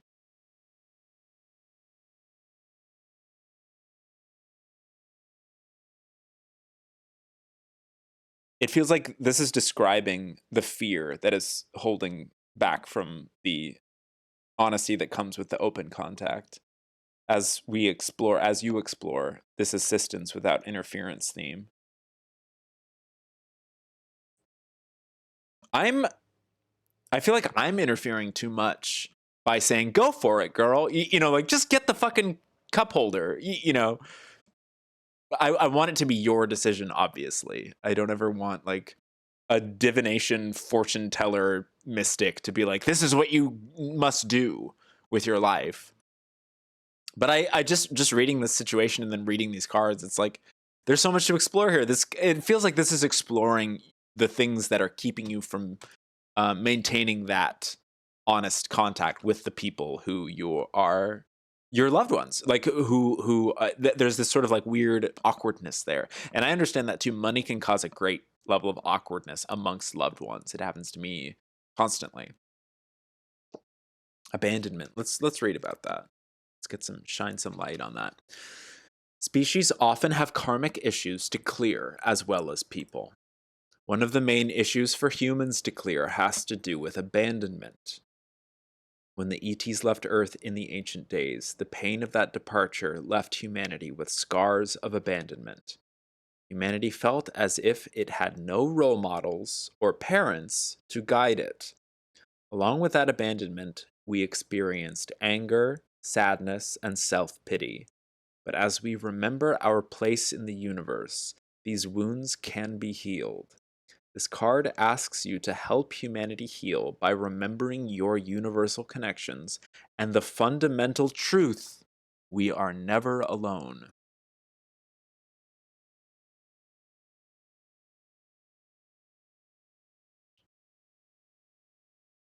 It seems to me as if this will not be the be-all end-all of your relationship with these people.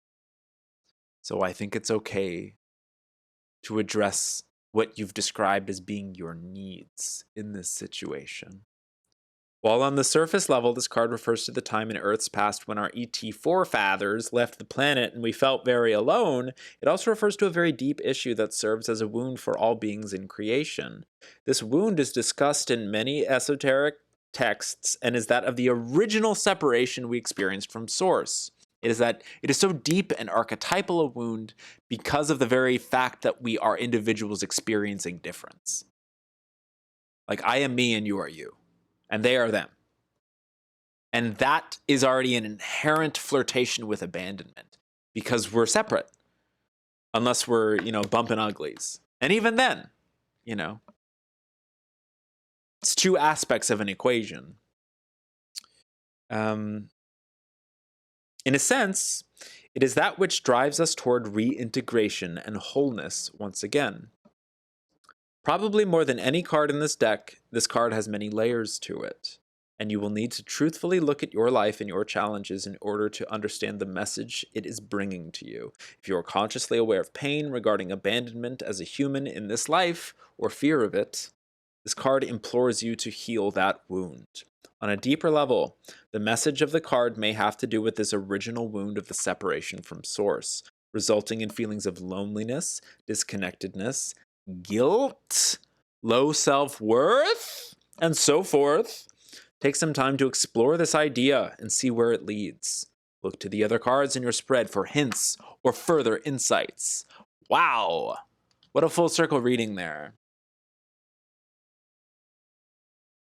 The open contact is very interesting to me. Like that just said, I already said it a million times. So I don't want to steer your reading too much. This is a very interesting reading, based on the prompt that you provided. And I also thank you for your honesty. It's cool that you had such a specific situation that you wanted clarity on. That's very cool. I hope this serves you in some way.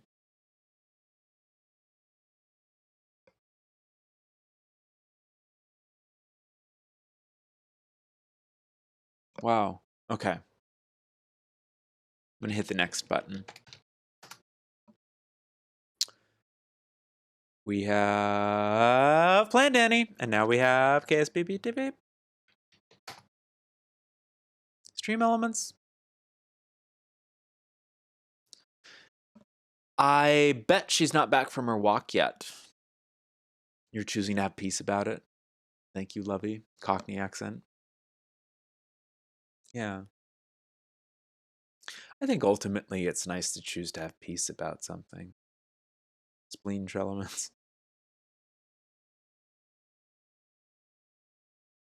It can be so hard because of the issues of abandonment, issues of self-worth, guilt. If I the very thing I was talking about earlier, like participation, like having the courage to just like say what you mean and mean what you say and ask for what you need and do what you got to do. And what if they abandon me? What if I'm honest and they abandon me? What if I come out to someone and they abandon me? What if I share my feelings? What if I share my wants, needs, desires? What if they abandon me? What if they abandon the situation? What if they pull their money away? What if they pull their love away? Because they're all sort of entwined, or we can interpret them that way. What if? What if? What if? What if? There's a million different answers to that question, and they're up to each of us to meditate on. Is that really going to happen? Are we really going to be abandoned? Are we ever truly abandoned? If we're all, I know this is very annoying, but if we're all truly one, are we ever really abandoned? And plus, like, on the more human level, are our loved ones really going to abandon us if they're already willing to help and we, want to get hydraulics installed in our car? What is it? Like seat warmers? Like, what is it? A hemorrhoid cushion? My car has turbo, which is I never wanted, but I accepted because someone else wanted it. That was a lesson for me to learn. And now I've had like all these different car repairs and stuff. And now I've learned to love the turbo, and the turbo is part of me. Borbo, the fast snail, races against cars that are driven by humans. They're not like the cars in Cars. That's what I had to learn. All right. Steph, are you here? If you're not here, that is okay. I might just pull a card and pontificate upon it. Ooh, unconditional love. Well, that's always a good one to pontificate upon. Steph is back. Hooray. Hooray.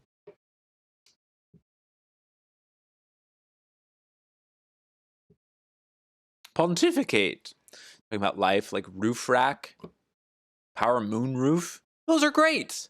Because roof rack and moon roof, yo. Have you met my two sons, Roof Rack and Moon Roof? That's great. It sounds like you want to be out in the outdoors. You go bicycling maybe? I don't know. Fucking you camping? That's great. You're going to want those things if those are the intentions of what you want to do with those cars. Are they like thousands of more dollars? I don't know. I don't know what cars are. Roof rack and power moon roof? Those are such fun words to say out loud. That sounds great. That sounds like a great time. Welcome back, Steph. You got back a while ago, but then I lurked on mobile while you smoked a blunt in the rain. That's hot. That's cool. You're cool. All right. All right, Steph. Are you ready? Are you stoned? I'm gonna treat you like you're stoned now. You're talking so loudly that Susie's parents are gonna open the door and find out that we've been smoking weed in the rumpus room, even though we toweled the door and we cracked a window with a fan pointed outwards. Susie, you are so loud right now. You can't stop laughing. That's so dumb. That's so silly. You're laughing and blushing? Yeah, Moonraff and room Ramrod.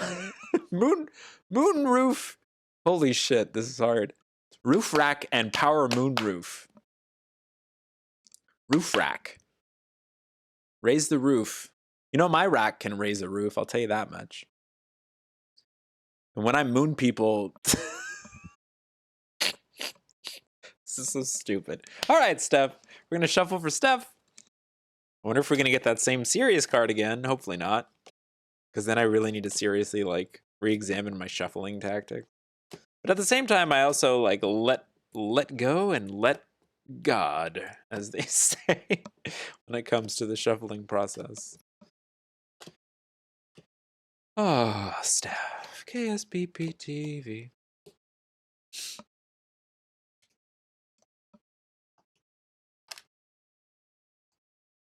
Whoa! That's really cool. I like that a lot. Wait, I have an emote for that.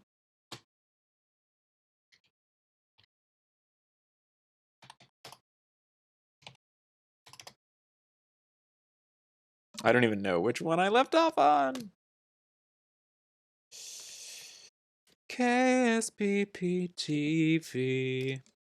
KSBP TV.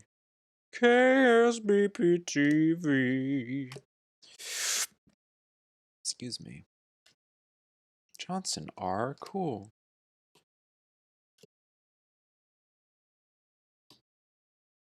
You know what? I'm glad that I'm single. Cause I wouldn't want to send anyone to the hospital for excessive stress on their hamstrings or focusing on the cards. We're focusing on the cards. KSBP TV. That definitely came out for a reason, though. Wonder if that's swirling around in this shuffle. KSBP TV. KSBP TV. You know what I thought about the other day when I woke up luxuriously in my bed? I was like, if I'm ever married, I would like to, because I think a lot of the people who I have crushes on also feel the same way, or that I've had crushes on in the past, I should say.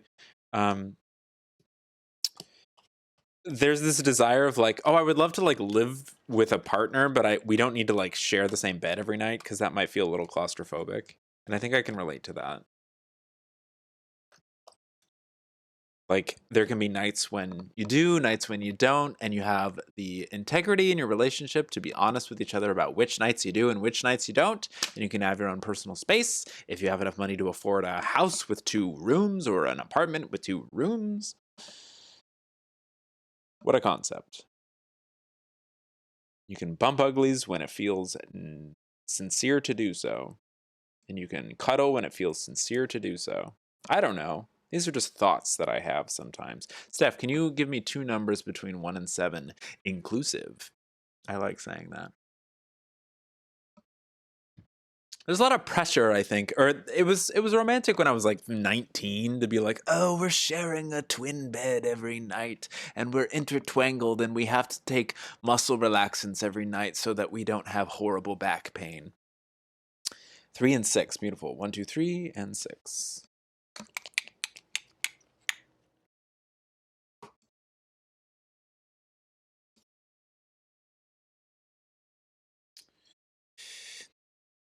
I don't know why I'm telling you all this right now. I think I need to tell it to someone. And I only have an hour of therapy every 2 weeks. Other than group. And whenever I share stuff like this with a therapist, they're just like, why don't you date people? I'm like, I don't want to date anymore. They're like, why not? Why don't you try? And I'm like, I don't want to try. They're like, well, it's obviously something you should look at. Hey, Prince Anime, it's good to see you. All right, Steph. Do you have any specific intention you'd like to go into this with, or just a general reading?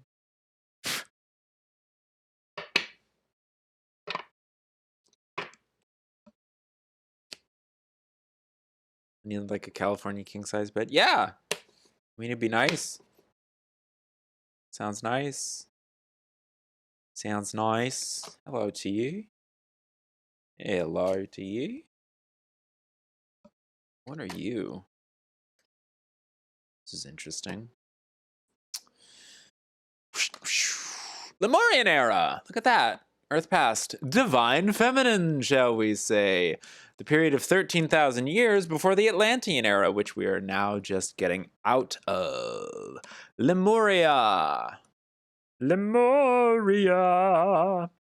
Often characterized, it can be a location, it could be a civilization, but in this deck, the context is an era, an epoch, a time, a history. With this, it's the dichotomy of Lemurian and Atlantean, Lemurian being the divine feminine aspect of that dichotomy, of that spectrum. That's pretty cool. That's a pretty cool first card to draw. Let's read about it. You get that reference, Prince Anime. I need a queen-size bed just to not feel claustrophobic while sleeping with myself. Yeah, totally. Speaking of needs, speaking of 47. Yeah, when I lived in that walk-in closet, I slept on a cot for 3 years on and off. Every now and then I would sleep in a bed. But when I was experiencing independence, it meant that I was living illegally inside of a small room, smaller than a cell, on a bed that was probably smaller than a prison cot or what have you. It was very ascetic. Lemurian era past. Let's read about that. This era, spanning approximately 13,000 to 26,000 years ago, represents the feminine principle in a planetary cycle. Civilization was awakened to its spiritual self and its place in the universe. It was a time of peace, compassion, and enlightenment. Beings from other star systems openly walked the planet and assisted the development of humans. This feminine cycle of civilization is now returning, so we are seeing the old ways crumbling. This is a natural cycle of planetary development. You pulled this card because you have a strong connection to the Lemurian era that is affecting your life now. Let yourself explore this idea in more depth. Cool. I'm just glossing through the commentary.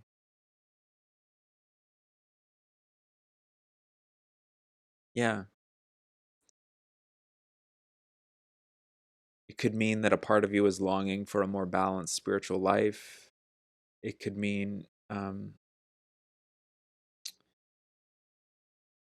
or it could be an acknowledgement that is already happening.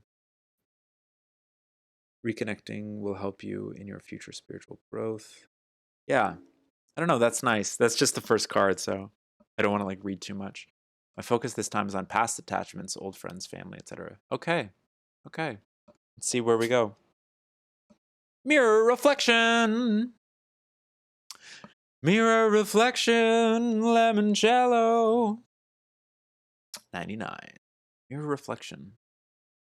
Past attachments, old friends, family, etc. All of whom are reflections. Are mirror reflection. That's interesting that you say past attachments. Lemurian era refers to a past. This is a future Zeta Reticuli card. This is very interesting.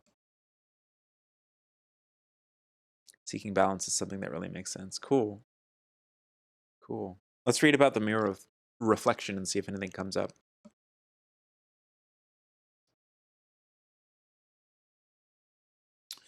Pardon? One of the reasons for the fearful Zeta encounters humans had in the past was so we could look into the reflection they represent and see ourselves. I think the same could be said about past attachments. They were a major force to help humans confront their species' fears. They show us ourselves, the full journey of human consciousness, from fear to love and to ultimate reunification with the source. This card asks you to begin looking at your fears as a reflection of what you need to see. Don't look away. As you look fear in the eye, you can begin to see transformation, and that you have all the answers you need. Let fear transform into love as the Zetas did. Wow.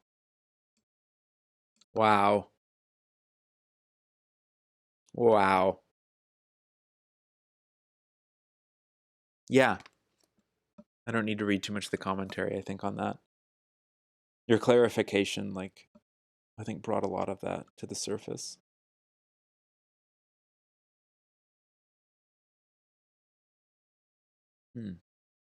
That one hit you like a truck. Fuck. Let's see what this says. Oh, it's upside down.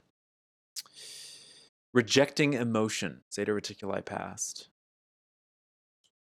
Beautiful. This is a really cool reading. Rejecting emotion. Zeta Reticuli past. I don't want to like project anything on it right now based on what you've told me. Let's read. Let's read, baby. Humans have a tendency to avoid pain at all costs. However, our emotions are an important function of being human. If we make choices to avoid emotional pain, we end up rejecting all emotions, including the positive ones. This happened to the Zetas. Life then becomes dull, and we feel disconnected from those around us and the universe. Let yourself embrace all emotion, positive and negative, as being a valid part of being human. Let emotions teach you the lessons you need to learn and enrich your life.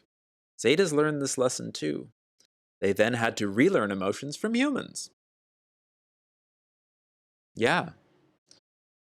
Positive, negative emotions from those past attachments. We can reject those, but they're there. They're a part of us.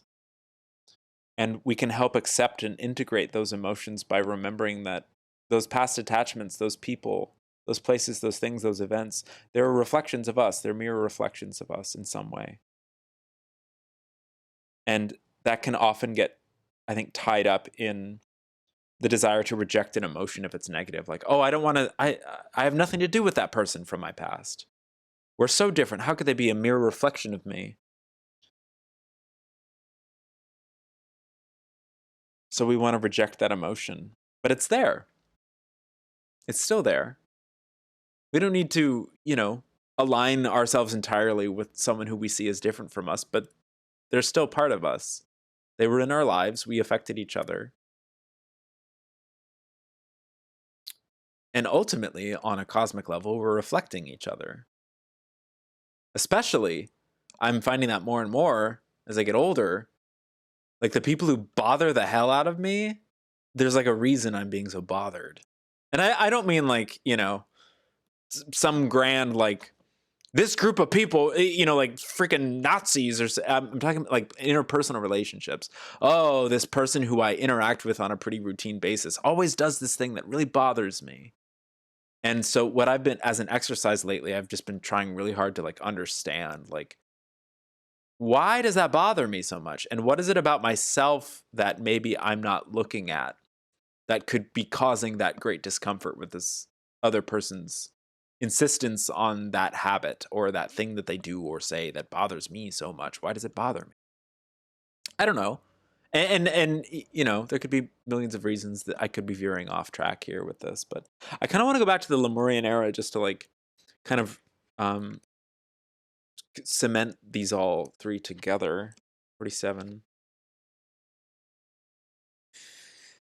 Many have called Lemuria a continent, incontinent, a continent, but we refer to it in this deck as an era that took place 13,000 to 26,000 years ago. This was an era when our star family was here openly.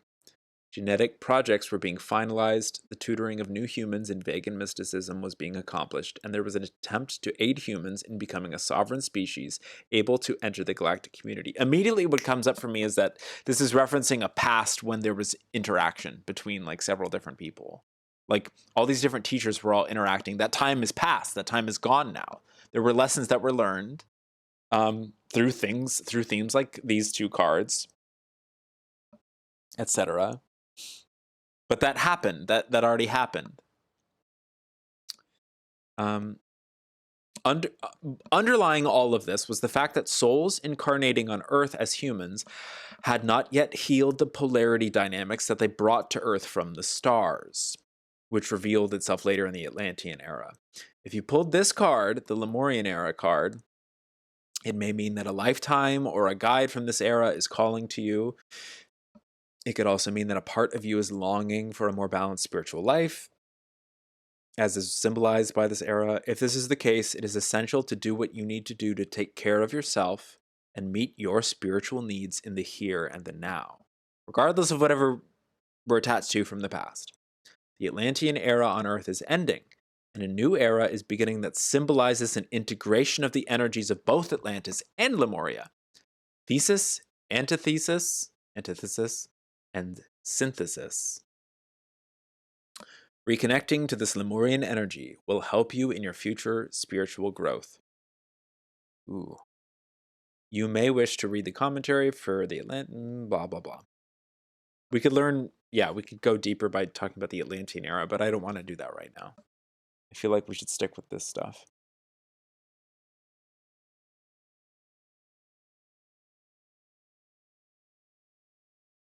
Yeah. Yeah.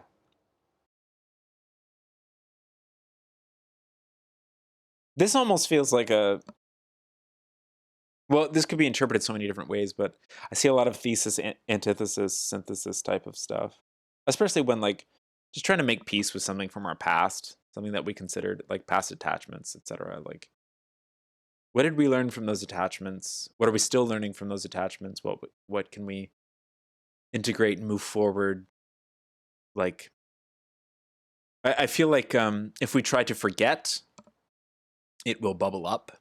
It will make itself known because it's something that happened, or it's something that we still focus on, especially if it's an attachment. It's like I try to focus on making peace with a past attachment as opposed to like abandoning a past attachment, because it's gonna bubble up. It's like being haunted. You know, it's like if we're haunted by something and we try to banish the ghost is just, you know, that's the plot of like a freaking movie. But if we can integrate a relationship with whatever's haunting us, I think that's the most powerful method of healing and moving forward. Yeah. And generally, I think that can come from seeing it as a mirror reflection of ourselves. After a journey of rejecting the emotion that comes with it. Oh no, I don't want to make peace with this ghost from my past. Generally because I don't want to see it as a mirror reflection of myself.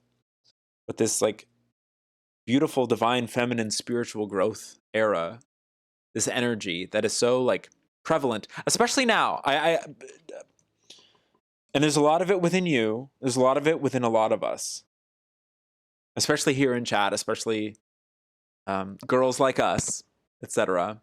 There's a lot of like integrating spiritually that's going on here, which is very, very powerful.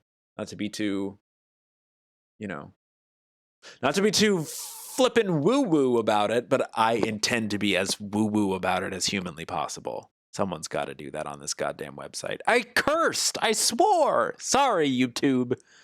Ugh. There goes my millions of dollars. Yeah, this is a very powerful reading, I think, for a lot of different... Like, even just from a general sense, it's helping me a great deal with my own personal issues in my life and my own integration of things from my past, particularly as I embrace more of myself from the Lemurian era, more of this divine feminine, more of this like spiritual priestess, goddess, that swing of the pendulum as we move towards an integration of the masculine Atlantean and the feminine Lemurian. Woo effing woo. Exactly. Again, I feel really, really fertile, virile baby making energy. I'm sorry. I don't know where this is coming from. It usually happens to me in spring. I don't know what's going on. It might be why everyone's internet keeps conking out. I'd be connected to that. Does this serve you? It certainly serves me in this moment. Yeah, I love you very much. Okay, I'm gonna put it back in the deck. Is there someone after Steph who wants a reading? Goose von Kaiser. It absolutely serves you wonderful. Goose von Kaiser.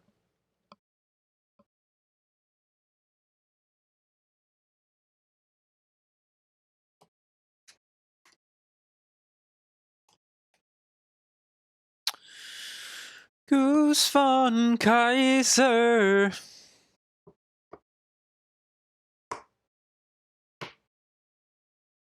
I'm gonna just sort of like mess it around before I start doing the individual shuffling. I'm gonna mess it around.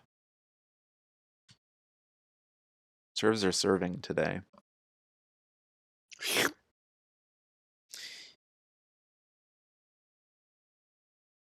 Remember that one year where everyone tweeted, "It's giving thanks" on Thanksgiving? It's serving service.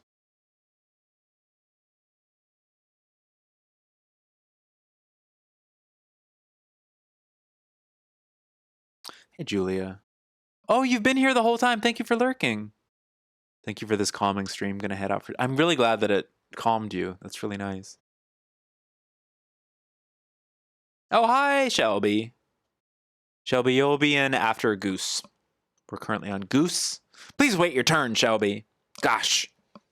Bye, Julia. Thank you so much for hanging out. Oh, shoutouts to Julia Bandicoot, who's one of the greatest CTR players I've ever seen on this website.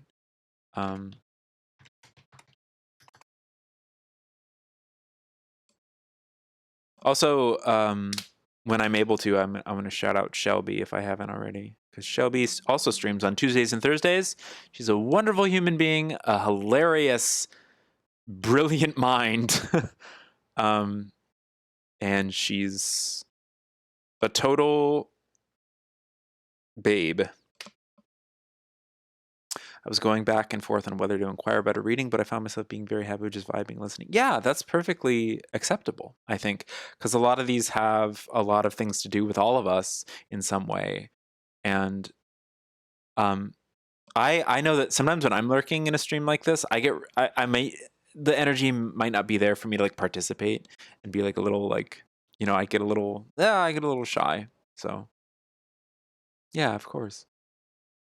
A beautiful mind. Shelby sees the numbers in the stained glass windows. All right, Goose, are you ready? Are you ready for this? Are you ready for this? Oh, Goosey Goose. Oh, Hamlet, Hamlet, Hamlet, Hamlet, Hamlet, Hamlet. Hamlet, Hamlet, Hamlet, Hamlet.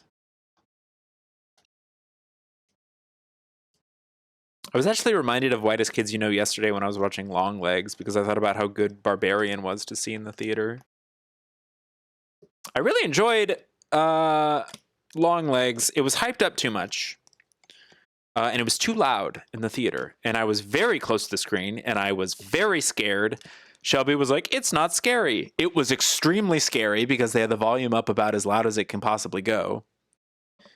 So every time anyone took a breath, it was a jump scare. So the actual jump scares in the movie were louder than holy heck. But that was fun. It was a cool experience. And now that I've seen it, I would love to see it again in the comfort of my own home someday, like where I could like pause it and use the restroom and like adjust the volume myself. That would be and watch it with subtitles. I really liked the performances. Yeah, a lot of people want to know my like take on a lot of the occult stuff, and I won't share that on stream because I don't want to spoil anything. But I don't know, it's all pretty much in there. I think it's pretty like obvious and self-explanatory. Mr. Downstairs. You turn to each other. Beep beep ciao. Def overhyped. It was a fine watch. Yeah. I was glad that I went in pretty like not knowing anything. I was like genuinely scared. It was like genuinely scary. I don't like to watch jump scare movies in theaters. Like I don't like to do that to my heart or my ears. Or like my nervous system. I don't like to be tense for 2 hours. Like, if I had a girlfriend, maybe that'd be a different story, but I was there just by myself. There were like some teens in the back who I think were blowing each other. And then there was this guy in my row all the way at the end breathing like really loud. And he would jump too. So he and I were kind of like buddies, I guess. Having a GF doesn't make it a better movie. It's fun to go see movies with people, though. It's fun. I go alone a lot. And I used to really like that because every time I would go with someone, they would like turn to me every 5 seconds and say something. And I'd be like, shut the fuck up. Yeah, I want to see Cuckoo also. I don't know if I'll see that in theaters, though. I really don't fucking like jump scares in theaters. It's like, it just feels abusive. Yeah. It's hard for me to watch Hunter Schafer because she's so pretty. She's so much prettier than I am, and it pisses me off. She's so pretty, and her voice is so sexy. Ugh. I'm scared. Can we? Yeah. I saw Furiosa alone, and I wish I had someone to complain about it with. That's funny. I enjoyed Furiosa. I saw it alone as well, but I enjoyed it. I enjoyed Fury Road more, but they're very different movies. And I think now that I've made my peace with that, I can enjoy Furiosa on a deeper level now that I know what it is. I think going into a movie with a ton of expectations is a surefire way to be disappointed. If Furiosa existed in a vacuum with no other Mad Max movies, it would be like one of the greatest movies ever made. Unfortunately, it exists in the pantheon of Mad Max movies. So everybody is, that's just how we operate. Hey, Alphys, I didn't see you there. You found like 50 arcade tokens while clean. That rocks. You guys went to 1UP together? That rocks. I used to collect arcade tokens. I had a little purse. Hopefully it's still somewhere in... It probably is. Once I inevitably find the funds to live on my own somewhere, I will completely gut our storage space of all of my stuff. And there's going to be stuff in there that you guys are going to flip your lids over. What else? Cuckoo looks very scary. I wonder what it's going to be about. I have like suspicions based on like the lines of dialogue that they say in the trailer, but I don't want to know anything. I love Dan Stevens though. I love Dan Stevens. Alphys, welcome in. I've been looking a bit and watching some of these readings. How do the readings work? You have a specific question you focus on. What does the picking the numbers signify? If you want a reading, I'll give you one. That's like all you need to know, basically. Goose. Do you have a number, two numbers between 1 and 7? I ask for 2 numbers between 1 and 7 just so that there's some level of participation by the reader. Because if we were doing this in person, I would probably have them cut the deck. I would have them pick the third card from the I would do all these fun ways to incorporate the recipient. Yeah. Let's get our lids flipped. Also, welcome to Yonkler, who is also a wonderful, beautiful streamer. Shout out. Chateau Tout. Shout out. Yonkler. Everyone in here is wonderful and beautiful, and most of them are streamers.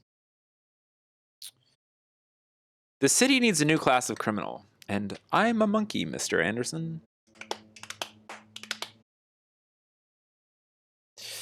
1 and 5. 1, 2, 3, 4, 5. What are we? The root and the throat. In the spirit of analingus. Famously wrong about stuff a bunch? Who isn't? I've never participated. Why are we talking about that? I don't want to demonetize my YouTube channel. Like going into a diatribe about what I imagine hypothetical analingus is like. Ooh, big telepathy headache right there. That one really resonated with some people in the crowd. Welcome in. Welcome to Pandrasera. Okay.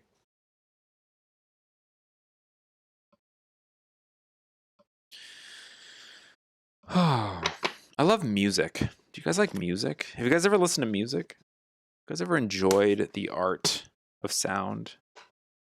Ooh, Goose. I'm feeling this one. Big one for you, Goose. Also this one. Also this one. 3 in a row. Let's see what those are. Let's see what those are. What is this going to be? I don't know. We'll have to check. Creative communication. Oh, a lot of serious cards today. A lot of serious cards today. Creative communication. Serious present. Very cool. It's cool unless it's in a league. I agree with you there, Yonkler. I tell you what.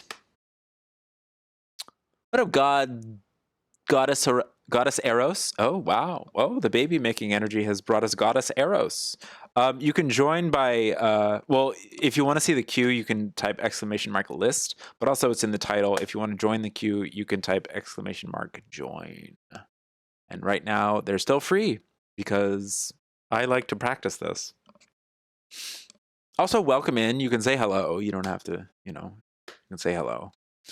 You don't have to, though. Most people say hello after joining. Creative communication. I don't think we've ever pulled this card on the stream before. Creative communication. If you're not familiar with these cards, that's their description.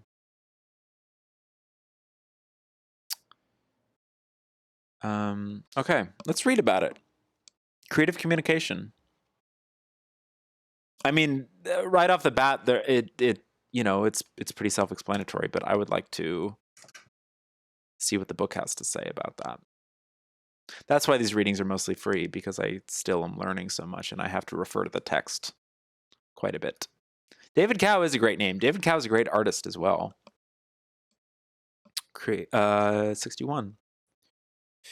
The Sirius energy is known for its profound spiritual communication.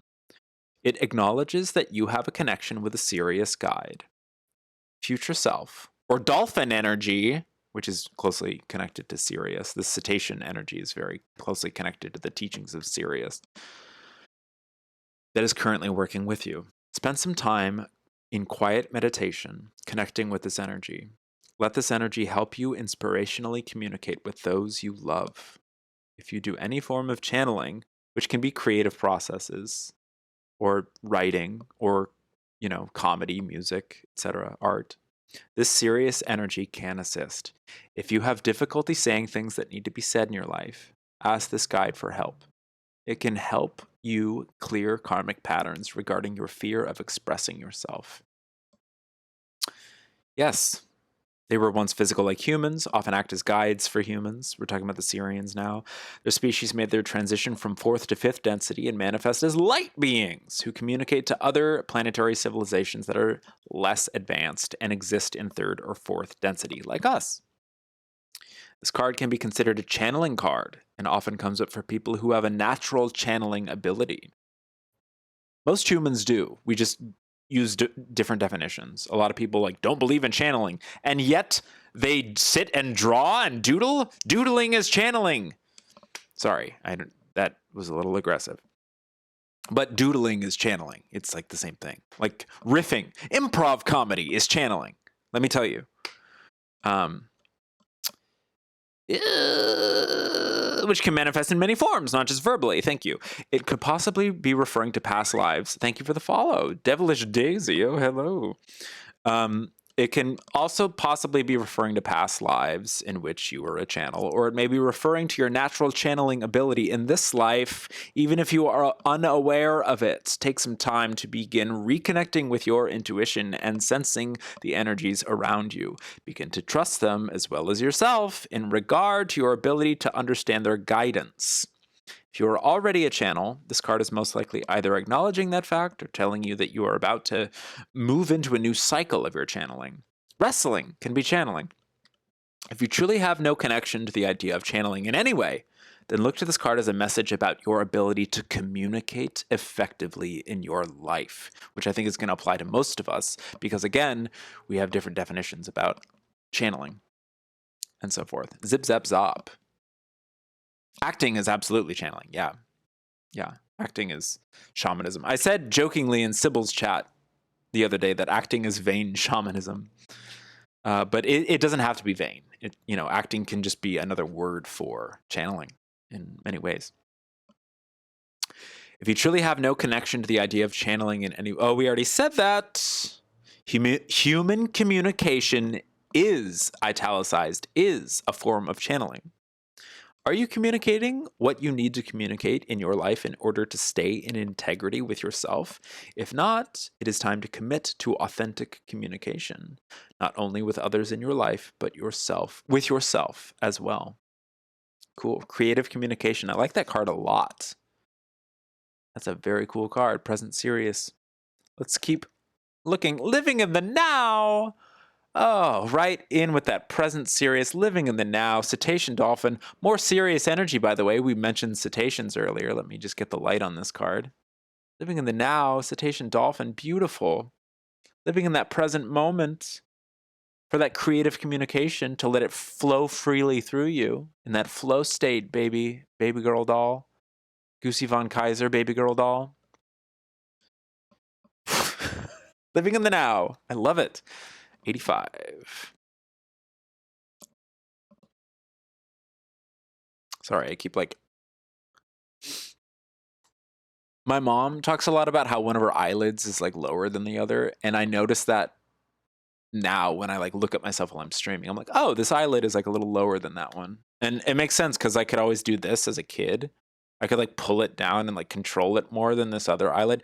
The two halves of my face have very different musculature. When I smile, I have dimples over here and nothing comes up over here. It's like my friend's mom said that to me when I was a kid. She's like, you probably had an interesting birth or something because half of you is one way and the other half is another way. And that is just such a theme of my life. My little trans Libra ass, exploring all aspects of balance and fluidity. But yeah, the two halves of my face have different musculature. So that's interesting. Or if that was hereditary, because my mom talks all the time about how one of her eyes droops lower than the other. I'm okay with it though now. I think it's cool. I have a lot of asymmetry with my face. I think most humans do. I carry tension on one side of my face, not the other. Yeah. Almost all my stress always manifests itself in this side of my body. Right there. Living in the now, though. Living in the now. Living in the now. Focusing on the now. Living in the now to creatively communicate. 85. Dolphin consciousness, more evolved than human, has the capacity to be rooted in the present moment and to live fully there. This explains their playful nature and how interactions with them bring humans into balance. As the human species and brain evolve, we will need to develop this skill as well. In doing so, we free ourselves from attachments of the past and worries of the future to create an abundance of energy for the now moment. This creates more joy and profound feelings of connectedness to the universe. Every day, focus on your breath. Keep attention rooted there. Now is all that exists. I hope that I can speak at this volume and still have the microphone pick it up because I like to speak like this rather than constantly scream. Hold on.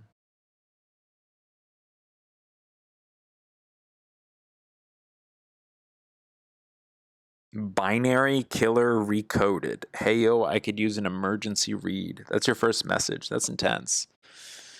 You can join the queue. You can jump the line by donating money. But also, hi, welcome in, hello. Are you okay? Is everything all right? We're in the middle of a couple of other reads right now. Hold on. Filters. Do we need the noise? If I speak like this, can you still hear me? I guess that helps with dogs barking, maybe. I don't know. Maybe we don't need the noise gate. Testing. That's fine. Okay.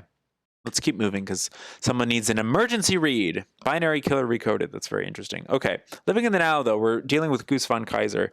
I love this read so far. Creative communication and living in the now. Oh, how gorgeous. I love the cetacean cards. I love that there's a cetacean card complementing a Sirius card because they both deal with the same energy. 10 different entities in the apartment? For sure, for sure. I would love to get to that in just a moment. Literally told my recent grad little bro yesterday, only the present is real, trying to get him to make decisions for himself based on the present moment. Old man to grad advice stuff. Yeah, I know that can be like a piece of advice that we often want to resist because it's like, do I do paranormal? Sure. Yeah, that's my whole stuff. Yeah. I made a flyer last year for paranormal investigative services, but what does that even mean? You know, that's once you get too deep into the There's paranormal. nothing paranormal. Thank you. About Exactly. It. There is nothing supernatural about it. It is normal. It is normal. It is natural. Yeah. So anything that is ghosts and ghouls and goblins, that is all very commonplace to me, etc. I can help you with that. But right now we're focusing on Goose von Kaiser. They've probably made a bit more peace with the entities than you have, just based on the limited information that you've given me. Okay. Fluidity. Beautiful. Creative communication, living in the now. And our good friend Binary Killer Recoded could learn a little bit from fluidity. God, I love being fluid. I love Andromeda. Let's go. Set, and Terra. Excuse me for burping. Let's look at these cards for a second. They don't seem to know they are here. I wonder what's attracting them. Fluidity. This is gorgeous. Living in the now. Fluidity of the now. The inherent fluidity of living in the now. This all enhances creative communication, which can be channeling. And channeling can be a creative process. Channeling can be doodling, as I said earlier. It could be improvised comedy. It could be singing. It could be dancing. It could be going for a walk and coming up with sudden inspiration. That's living in the now right there. And living in the now requires quite a bit of allowance for fluidity. I think fluidity can be a great help when it comes to living in the now. Let's read a little bit about that. 5. Yeah, we've had a few people come in here, though, in the past who've been like, oh, the last tarot stream I was a part of didn't want to read for me because they said they didn't deal with, like, sleep paralysis entities. And it's like, some of my best friends are sleep paralysis entities. So it's all good. It's okay. You're safe in here. It's totally fine. You're safe where you are, too. You know, I just want to sort of, like, imbue you with that intention. Because you're here, you're talking, you're fine, you're okay. And I'm very, very happy to help in any way. Doing normal stuff is a bit difficult as I normally don't use my phone for this. Are you able to read cards to determine if someone has paranormal things going on? I could. Generally people like decide for themselves in their own belief systems if they have paranormal things going on. I can't really tell someone else that they have paranormal stuff going on. I feel like that wouldn't feel very sincere for me to be like, you've got a ghost in your house. You know, like do you believe in ghosts? Like, you know, it comes from your belief system. I think that our realities are very, very malleable and that we can conjure and attract entities based on what we are putting out into the universe and so forth. You want to leave the queue? You would like to release your spot in the queue? That's okay. Stop talking about it openly. You're fine with poltergeist, demons, and other entities, but these have never. What are you talking about?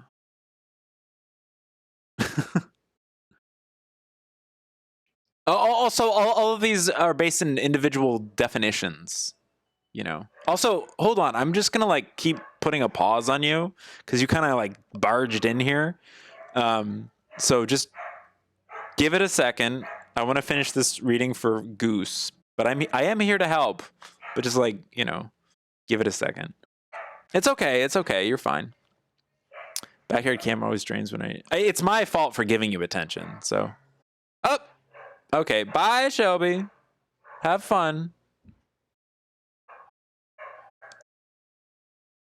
And keep yourselves protected, etc. if you feel vulnerable to whatever.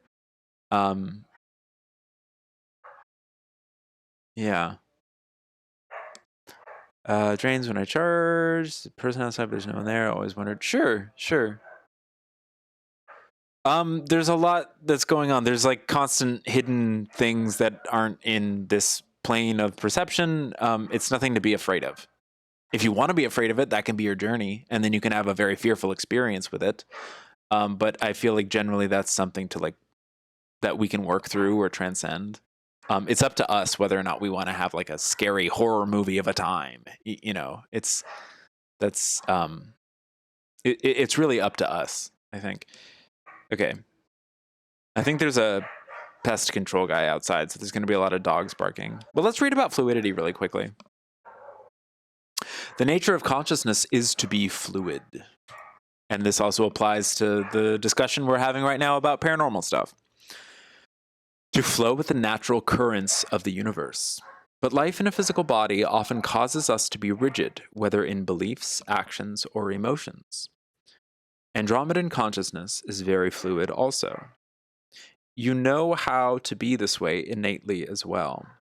Take some time every day to connect with the Andromeda energy and practice going with the flow. See how your life changes when you don't try to control your reality. This isn't about becoming a victim. Let yourself surf the universal energy instead of trying to control it. We were talking about that earlier. See what happens. Cool.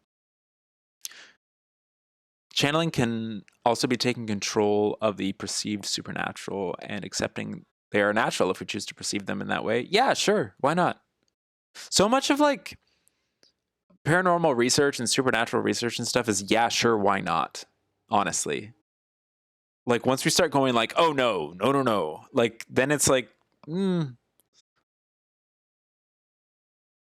if a boundary's set up, something's gonna want to come and break that boundary, I feel like, or like prove it wrong.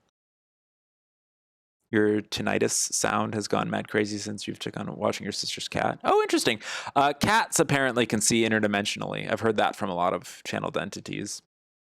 Cats are very adept at like perceiving the realms that we cannot perceive. So that makes sense. You sound like a very adept, like sensitive person who has a very clear like connection to these realms and stuff, which is a gift and beautiful. And every human has connections to these realms and so forth. It's all about whether or not we choose to acknowledge that connection and which realms we want to give our attention to, what we want to feed in terms of our belief systems. Yeah. The permission slips we give ourselves to believe and to be. Thank you for Prashar's permission slips. Yeah. We were talking about that a bit earlier. Yeah. Okay, wait, let me look at the queue. Let me see what the queue currently is. Okay, so we have Goddess Eros. Shelby relinquished herself. And Binary Killer Recoded is after Goddess Eros. If you can be patient, Binary Killer, and just wait until after Goddess Eros, I'd love to help you out. And maybe Goddess Eros's reading will help you as well. Yeah, I mean, what I can tell you right now, if you are feeling like scared or you're in no rush, okay, that's good. But this goes for anyone too, and this helps me out a lot whenever I've been like attacked or something like that. It's like you have the ability to surround yourself with a very healing aura or a healing light. You can pick a color if you want. Generally, like what I've been taught is like a very healing blue light with white gold to it, and enveloping your entire body in this protective light. That it's almost like a diving suit or a space suit. It's like you can float amongst, you can be amongst all these entities and parasitic forces and demons and, you know, scary thought forms and so forth. And you can just be among. It doesn't have, like, you know, you can, there are modes of protection if that's what you're searching for. If there are belief systems that you subscribe to that are religious and faith, that sort of faith-based, you can draw upon that. You can call upon spiritual guides. Even if you are unfamiliar with them, you can just sort of call out and be like, if I have any spiritual guides, can you come and help me? That will help you clear out the bad vibes. Not scared, threatened. They seem to be here for you. What do you mean for you? Immediately what I get from that is just that there's like lessons to be learned. Whenever someone comes into my house, I know. Well, we're going to get to you, Binary. I don't want to focus on you too much right now. I want to give it a moment. Very, very serving. 2 cards I knew I wanted and hell appreciated the confirmation. And 3rd card, great guidelines. You can ask about whatever floats your boat, Goddess Eros. Generally, it's fun to give like general readings as well, because they'll almost always inevitably like have something to do with what you're going through. Most readers don't do paranormal. I do. I think it's inherent. That's very interesting. I think it's all tied together. I think there's nothing paranormal about it. It's, there's nothing supernatural about it. It's all tied together. Intuition. It's belief systems. It's all there. I'm really interested that most people don't do that. I kind of take some pride in offering that flexibility, because I feel very confident with my understanding and my belief systems and the things that I've learned throughout my own life's journey, exploring the paranormal and exploring different aspects of spirituality, belief, faith, etc. I stay away from it. Then they're just gonna attract it. It's so hypocritical. Or not hypocritical, I get it. Some people are like very serious about protection and keeping that stuff out of their chat, keeping that stuff out of their readings and stuff. Love and light, like glory be to them, etc. That's great. I do want to caution them though that is very possibly inviting it in a way, because that feels like repression to me. It's like, oh, don't bring that stuff in here. Like,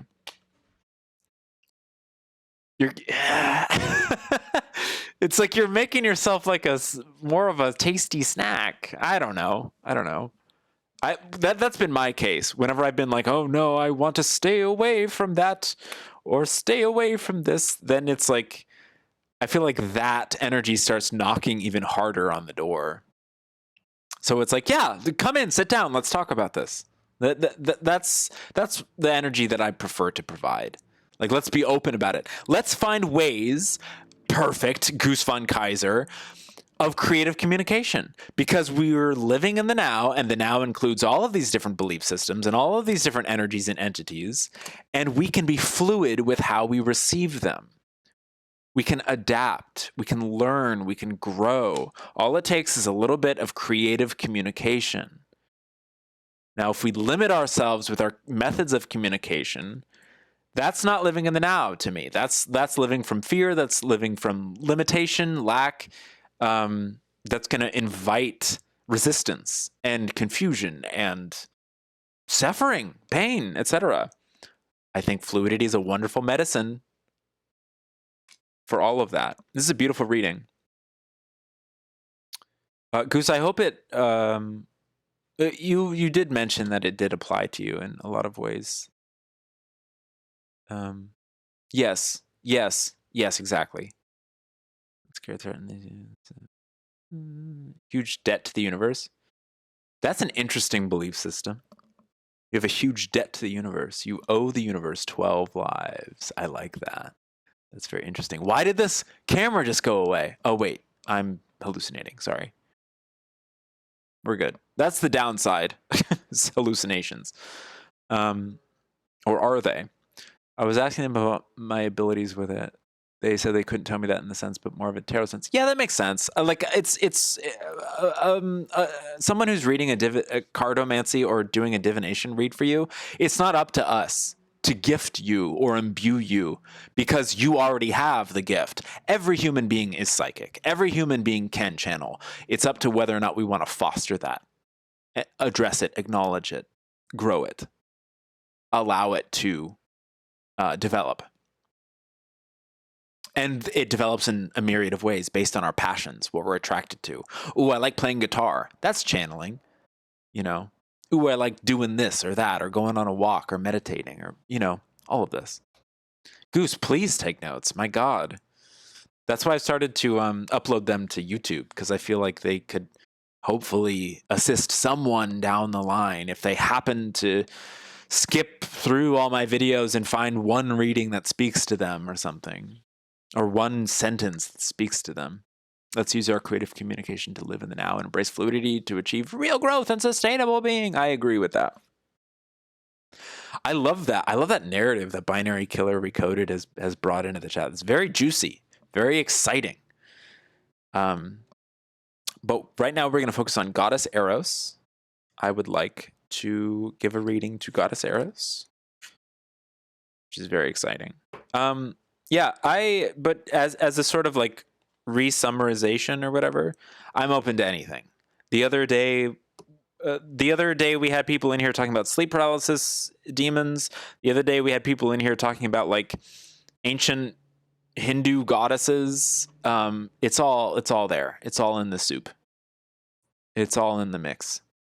And if you're feeling really vulnerable or scared, there are ways that we can calm that fear and protect ourselves and integrate those emotions in safe, productive ways. It doesn't always need to be a giant battle at the end of a movie with a big sword and a monster, and it can be if we want that to be our reality, but it doesn't have to be. It does not have to be that. Not a narrative, unfortunately. I wish it was. Oh, I didn't mean fiction. I meant like a narrative as in a story. Like there's a drama to the energy with which you have arrived, and it's exciting. All right, Goddess Eros. Let's shuffle for you. Thank you for coming in and having patience. I think it'll help soothe as we eventually make our way to your reading. Thank you all for being here. Thank you all for having patience. Thank you for being open-minded. I know that a lot of times when we start talking about paranormal stuff, it freaks people out, or they turn away from it because they don't believe in it, which is fine. Everything is based in our belief systems. Every aspect of our realities. Well, I believe in objective science. Well, that's great. That's a belief system. All of it. All of it.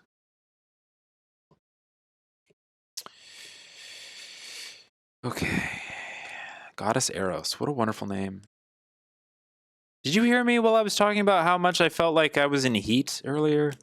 Sorry to be gross, but it's like, normally I feel like this way during the spring, but it's like mid-July right now, and I'm like, ugh.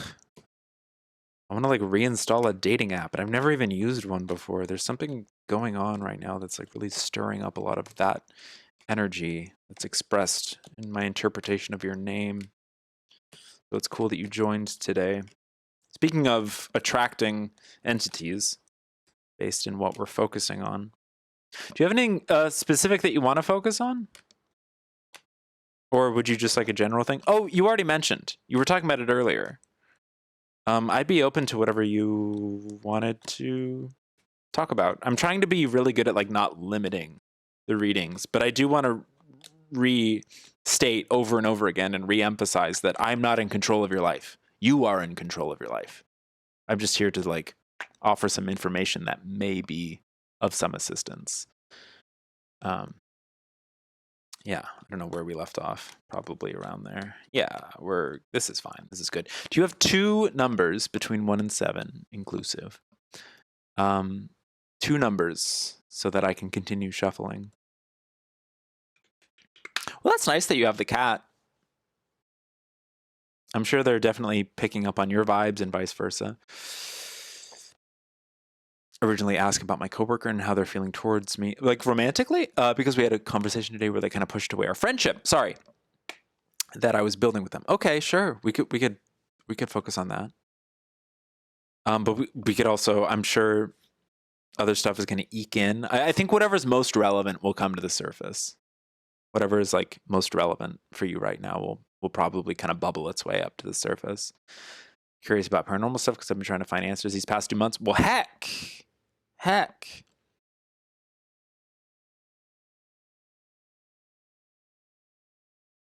Hey, Spider Babby. Okay. Is my transgender friend here? I need to get rid of that alert. What's up? What's up, my friends? Hello to you, Spider Babby. Were you Eldening Ring or were you Daying Z? Welcome. Hello. We're doing readings of Galactic Heritage cards for all the people coming to my stream. Some people need help with love. Some people need advice with stuff. And other people want to talk about ghosts and other spooky types of stuff. But I'm here to field all of your questions because I'm comfortable with all of your questions. I don't want to tell you how to live your life because I'm not here to tell you how to live your life. But I can offer you some information that could be relevant depending on your situation. Also, it's good to see you. Right there's a teaching about interdimensionality. That's right. Thank you so much for being here. All of you are pretty. Cool.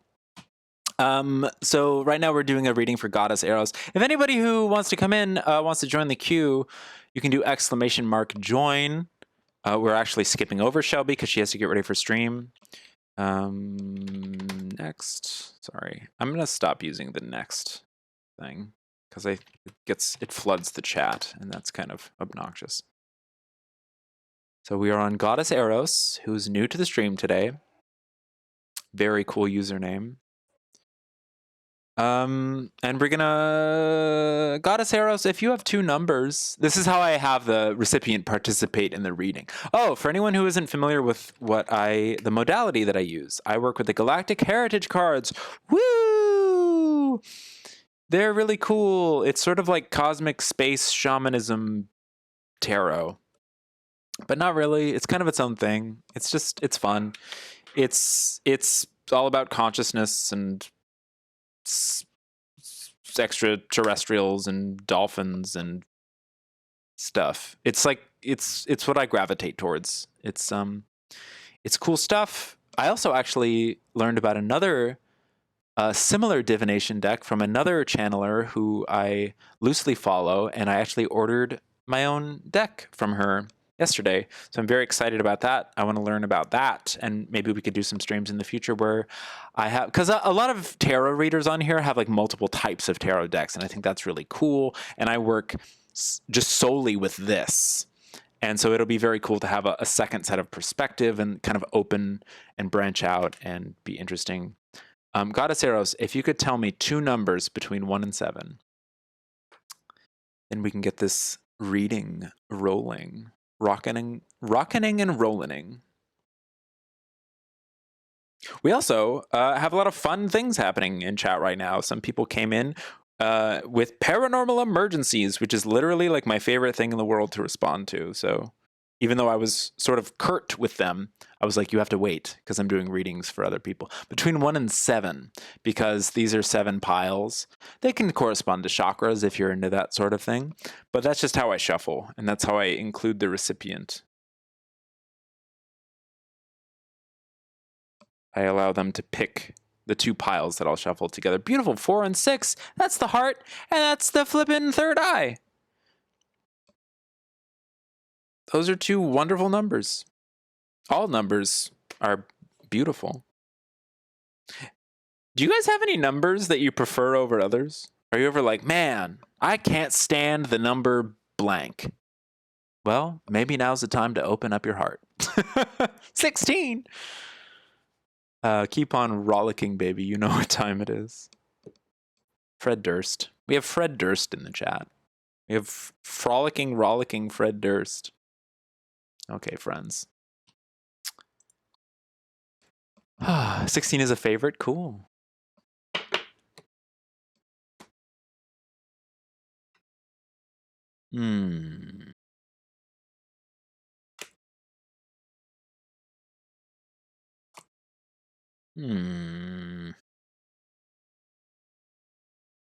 This is interesting. So you mentioned that friendship with your coworker. You also mentioned that you had some paranormal questions. I think there's going to be a lot of stuff that comes up. I don't know what's going to come up. I don't know what's going to be focused on. We can also just address your questions specifically if you feel like this reading doesn't necessarily address them when it comes to paranormal stuff. In terms of like friendship and love life and so forth, it's like that's, I'm not a therapist. I'm very charming and charismatic and smart, but I am not licensed. Ultimate evolution, beautiful. I think this can apply to both a friendship, a coworker relationship, as well as an understanding and relationship of the paranormal. Ultimate evolution. This is a future Zeta Reticuli card. Are you familiar with the story of the Zetas? Most people are not, so I can fill people in. The Zetas are basically the gray beings when we see in pop culture, oh, it was an alien. And you see a little being that looks kind of like that. People call them grays, which is a little offensive. It's grays is kind of like a generalized, the big community of different civilizations. The Zeta Reticuli refers to, it's like a parallel Earth timeline, so to speak. So imagine a timeline when humans advance technology so much that they completely abandon nature, emotion, caring about the health of the planet. They polluted the world with their technological advancements. They had to move underground. They mutated in order to adapt. They became a certain type of civilization, and they became very desperate to keep their civilization alive. So they developed their advanced technology to tunnel into time and space itself, visiting a parallel version of Earth to try and reconnect with what they once lost, reconnect with emotion, reconnect with reproductiveness, reconnect with that loving relationship with the self and the natural world. And eventually they were able to work with humans. The abduction phenomenon. You may have heard of flying saucers. You may have heard of space aliens in the 1950s. You know, theremin, science fiction, etc. All of that narrative is like part of this legacy. And this is a future card. There are 4 suits in this deck: past, present, future, and parallel. Future generally refers to a time of transcending an issue, integrating a quality that may have previously been perceived as negative. Let's get some light on it. Let's shed some light on the subject, shall we? Ultimate evolution. This is sort of a re-emphasis that ultimately there is evolution. I'm going to read from the books because only you can decide how this information applies to you. But I love that that was the first one that was pulled for the things that you talked about. Yes, we can learn a lot from species who look different from us. We can learn a lot about otherness. We can learn a lot about like scariness, you know, fear. Oh, hello, Chris Mack, my beautiful Chris Mack. Ultimate evolution. Let me catch up a chat. You prefer 11 birth month? Cool. Okay. This first card that we pulled for Goddess Eros, represents the birth of a new species. As we said earlier, the Zetas transform themselves from a species of fear and limitation to one of higher consciousness, compassion, and love.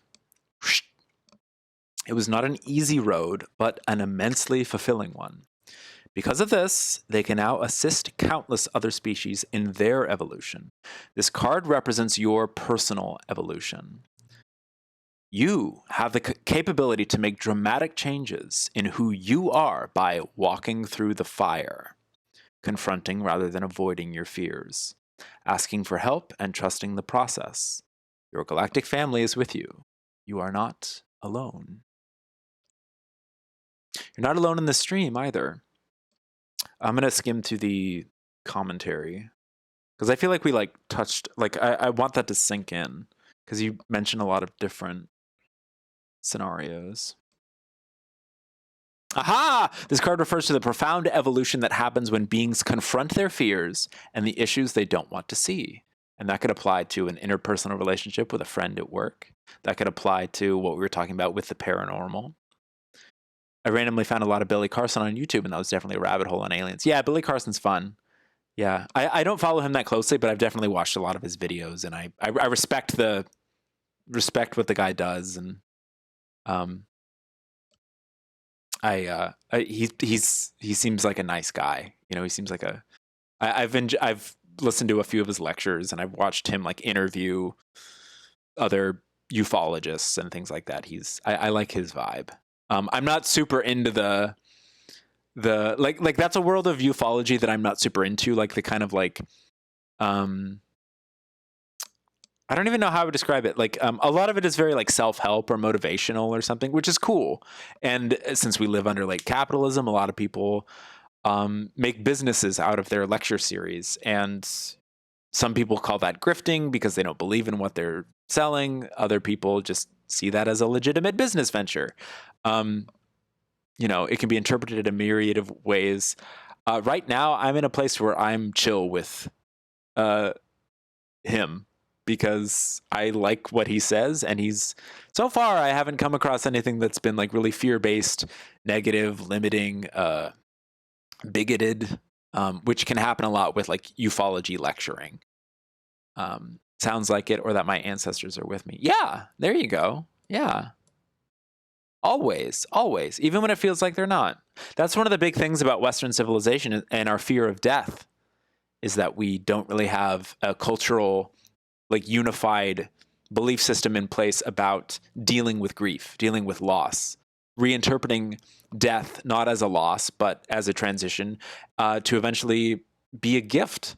Like we can receive wisdom from another aspect of reality beyond a veil, as opposed to, oh no, I'm never going to get to see that person again. That's not necessarily true, but it based in our belief systems and stuff. I have my best friend committed suicide when we were 19, and that was a very big personal transformation and so forth. And recently, in recent dreams, they've been a lot more mentor energy. It's been a lot more like, as opposed to the, oh my God, wait, are you really dead? Are you really alive? We've gotten through that. Now when I see him in dreams, it's this like, hey, here's what we can heal today. Here's what we can shed some light on today. Here's some fun, like, qualities we can play with in terms of what's next in our spiritual development or our human growth or whatever.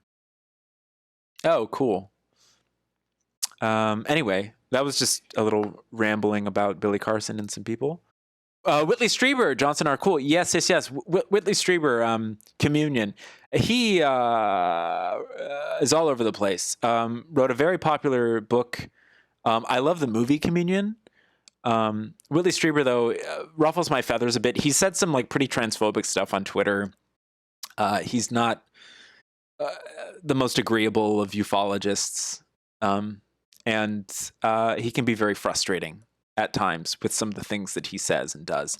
I will say, though, that he helped popularize the discussion of a lot of this stuff.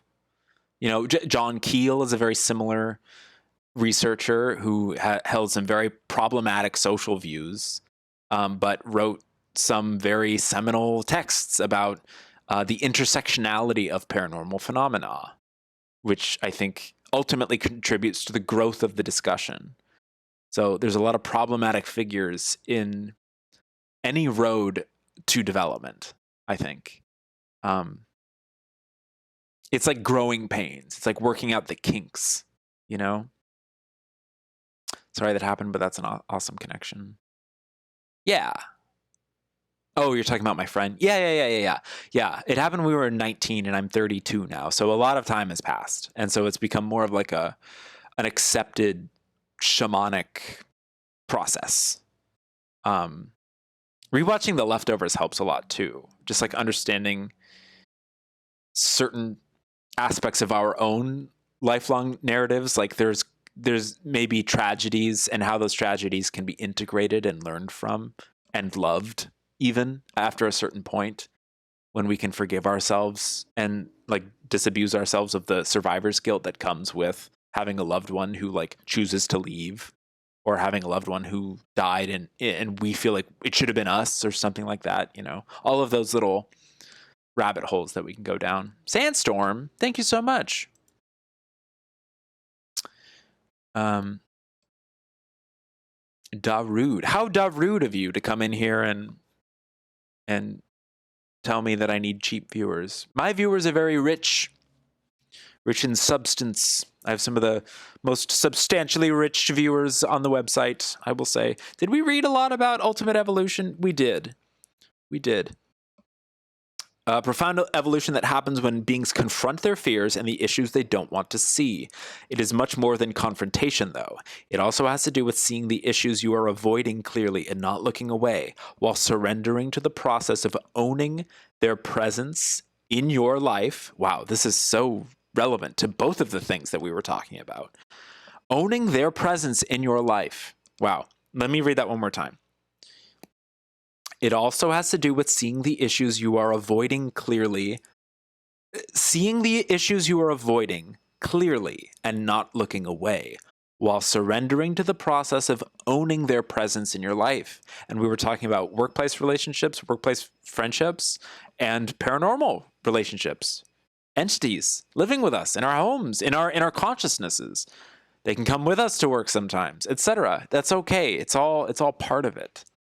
And they don't have to be separate from us. Like thought forms, like who created them? Am I imagining them? Do they exist independently of my consciousness? Is there a difference? Does it matter at the end of the day? Do we need to define that boundary? If you're still experiencing the relationship, does it matter how we define that boundary? For some of us, it does.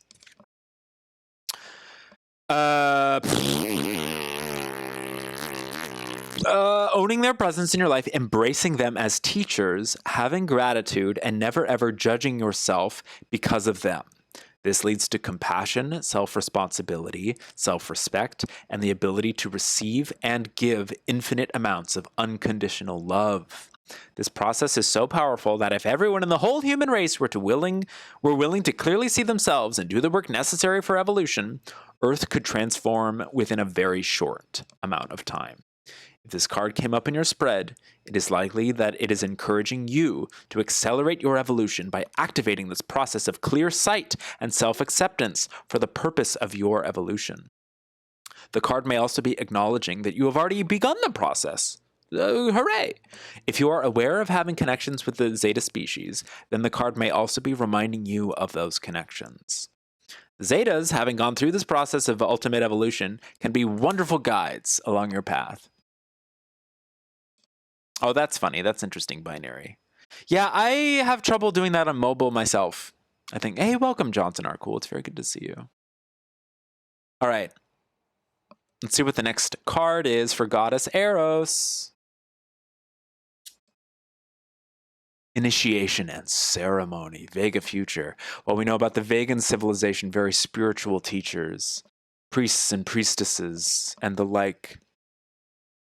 Initiation ceremony. I love the idea of initiation ceremony, ritual. Living through a process in order to reach ultimate evolution. The very process that we were just describing. Seeing these presences in our lives as some gift to learn from and to exchange information lovingly with, as opposed to, it's an invader and it's so scary and I don't like it. Like that transmutation, that integration can be its own initiation and ceremony. It's very cool, these two cards together, for the prompts that we've been given by Goddess Eros. Ritual is a lot of fun. We were talking about that earlier. 74, indeed. Early on in Vegan mysticism, initiation and ceremony played an important role in marking milestones in life or spiritual development. On Earth today, we've often lost touch with the meanings of our ceremonies, and so they feel empty when we do them. Rote. Like, we talk about, I have some friends who talk about that a lot when they're like, oh, I can't pray to the rosary anymore because it feels like there's no meaning behind it. And like the difference between, if you're religious or something, saying a prayer as opposed to like moving energy with that prayer, you know, there's different levels of effectiveness within a given initiation ceremony ritual. Whew. Honoring important experiences in life is crucial to feeling connected to the universe instead of just feeling like pawns in a bigger picture. This card asks you to tap into this ancient memory and begin experiencing life's milestones, big or small, by celebrating them through a ceremony that expresses the sacredness of your lifetime here on Earth. I think having paranormal experiences can also be an initiation. Thank you for the follow, Tug Snug. It's good to see you. I think that strained friendships can be an initiation. Experiencing interdimensional entities. You can even experience interdimensional energies when you're within a workplace friendship and so forth. Not necessarily like, oh, this angel or this demon or this being has flown in and decided to tell me how our friendship is supposed to go. It's just like, oh, how is my empathy working right now with my friend? Like, how is this, what's going on here between us? What is our dynamic right now? That's very interdimensional. Or quantum. I don't know, like, it all depends on our definitions of these words. And some words make some people more comfortable than others. So it's up to us. Oh, wow. Would you look at that? I just dropped so many frames. I wonder what it censored me on there. Every now and then, like, my frames will drop and it will, like, interrupt me from saying something. So there you go. What up, Weed is chilling? And welcome, Hit People Guy. It's good to see you. I hope something came through from that. Shamanic Journey, of course. Of course. Of course, Shamanic Journey, Cetacean Whale Parallel. This is one of my favorite cards in the deck. Nothing more of an initiation and ceremony toward ultimate evolution than, you guessed it, a Shamanic Journey. This is very powerful. I think this is a beautiful spread for our friend Goddess Eros. It's good to see you. Shamanic Journey. Integrating the dark and the light, shadow work, etc.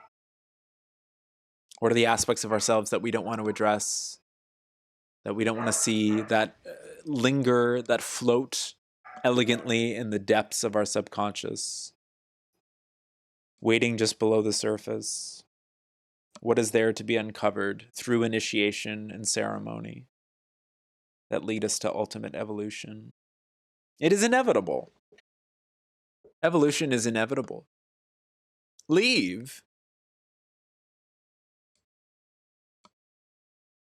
Well, that's okay. My weed is chilling.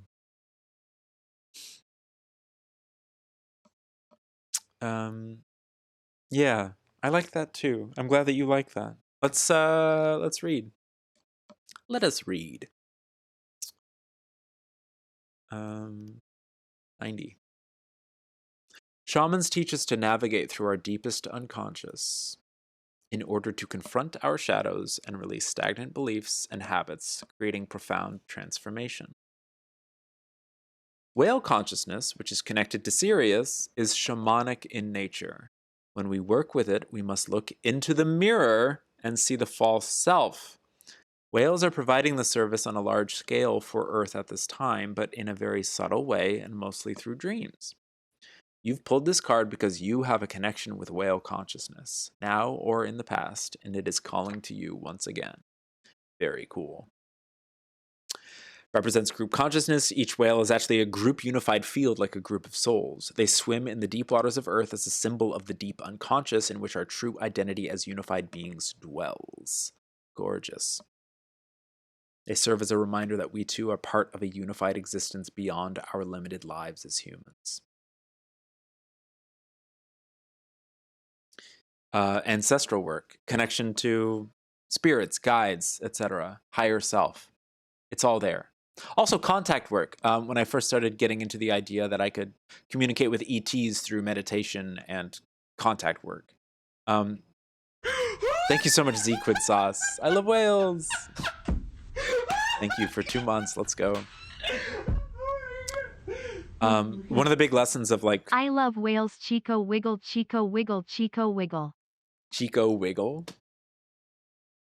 That's cute. One of the big lessons of that kind of contact work is inevitably like bumping up to, oh, this alien is just a reflection of myself. And that can be interpreted in a myriad of ways. Yeah. Yeah. There's a lot of information. As humans adjust to the whale consciousness and open themselves to what it represents, we prepare ourselves to acknowledge our own true state of unity. Because Earth is going through a powerful transition in consciousness now, whale consciousness guides us through a transition from polarity and fragmentation to unity and oneness. Yes. This card is called help heal fragmentation within you. This card is called Shamanic Journey because whenever you use the energy of the deep unconscious and are moving toward profound integration and transformation with the help of interdimensional guides, which is what we were just talking about, it is indeed a shamanic journey, one filled with shifting realities, changing paradigms, and magical potential. Sounds exciting to me. Whether you feel this energy working with you or not is unimportant. I love that. If you wish, hold the image of a whale before sleep and ask for whatever guidance can be shared with you at this time. Then pay attention to your dreams. I love that. I love how it's like whether you feel this journey is happening or not is unimportant. Because it's so inevitable. It's just part of the fabric of like living a life out as a human. Oh, I love this so much. Does this serve you, Goddess Eros, in this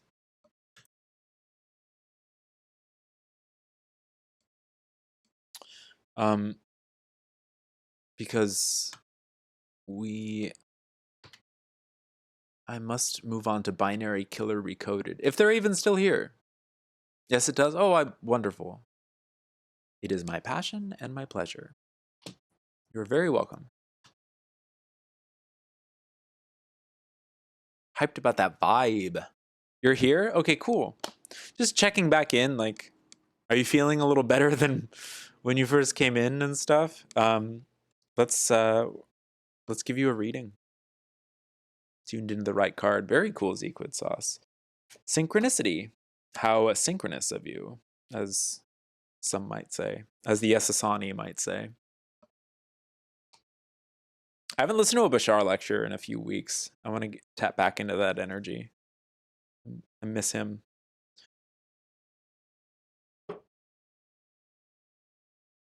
You can actually see it? What does it look like? Keep me on the line. What's going on? Also, I just want to like type the formula in there.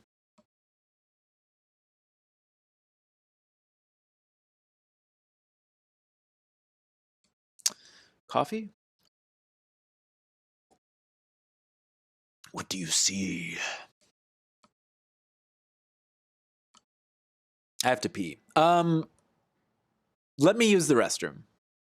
I'll be right back.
We've got 23 seconds until it says the ads will stop. Oh, now we have 3 seconds.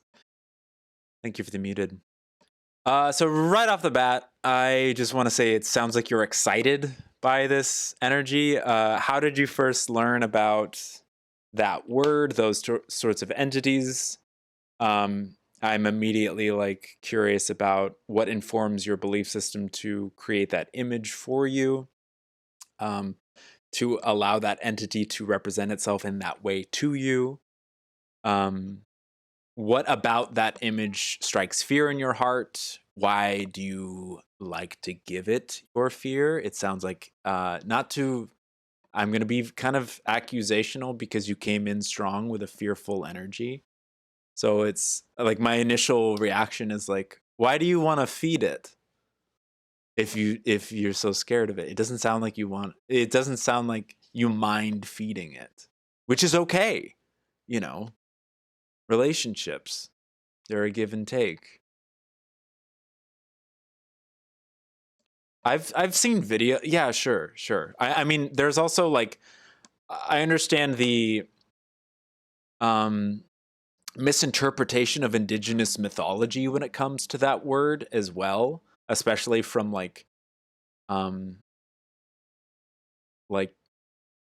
certain colonizer attitudes and so forth. So it's a very like specific energy, like using that word, invoking that tradition, that belief system, that's been popularized in media. Okay, so that's okay. Thank you. Because also that's another thing. What's your definition of that? A lot of people have different definitions of it. I'm giving the word a lot of power by not saying it, but that's just because I follow a lot of indigenous accounts that are like, please stop. So I'm just like very, very cautious about that. Not cautious, but just like, it's like, what are we doing here? Like, what are we really like attracting here with that energy? And when we talk about that type of entity, that type of interdimensional being, that image. And what is that image? Certain movies have images of that, certain folklore has images of that, and they're all a little bit different, you know. Then what are the other 9 entities? So it's a party. You're having a party at your house. Is the cat playing with any of them?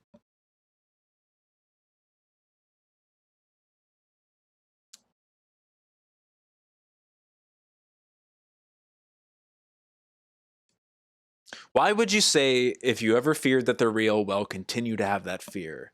You're speaking as if you're writing a tagline for a horror movie.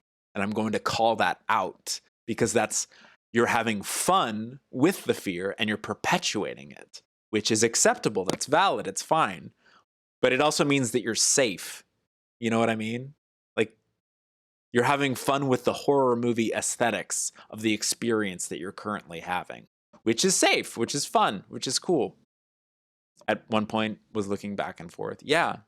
I just wanted to call that out because I think a lot of times, especially in paranormal circles, we tend to play up the drama of horror and fear for confusing reasons.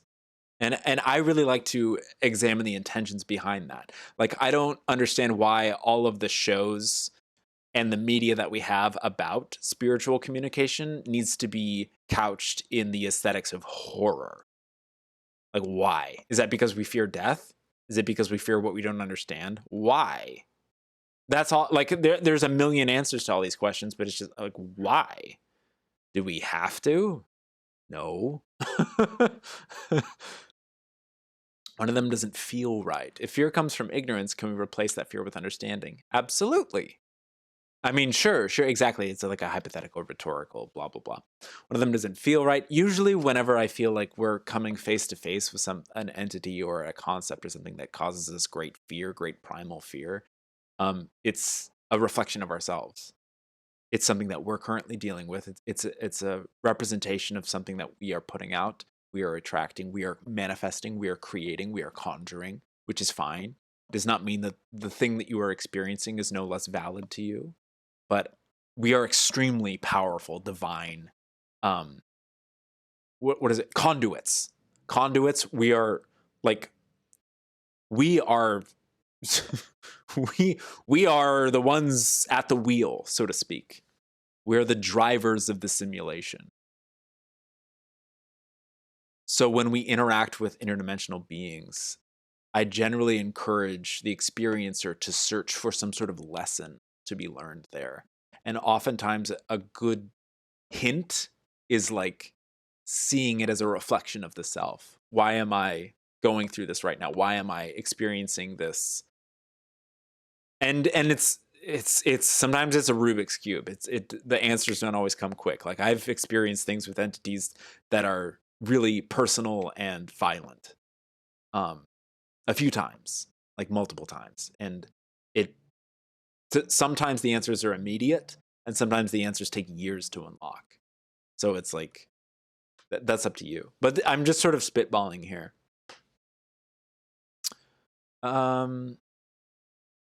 Okay, I'm gonna start shuffling your cards because you're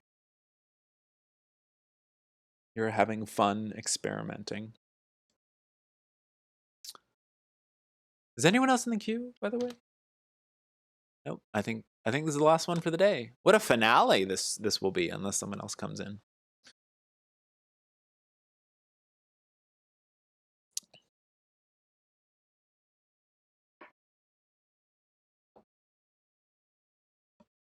Like if I was, for instance, if I was ever called upon by someone to perform a quote unquote exorcism, I would need to like extensively discuss beforehand the belief system of the people who were being affected by this event, so that I could come at it from their perspective and understand how the energies are representing themselves to the experiencer. Because I think things like media and so forth have limited our understanding of interdimensionality and belief and faith and consciousness. So that's what we're here for. Zequid, sure, you can join if you want. You can do ! join. No. This doesn't need to be the last.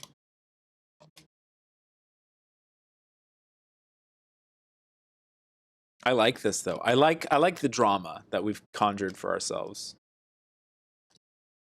The theater. It's fun. It's fun for me.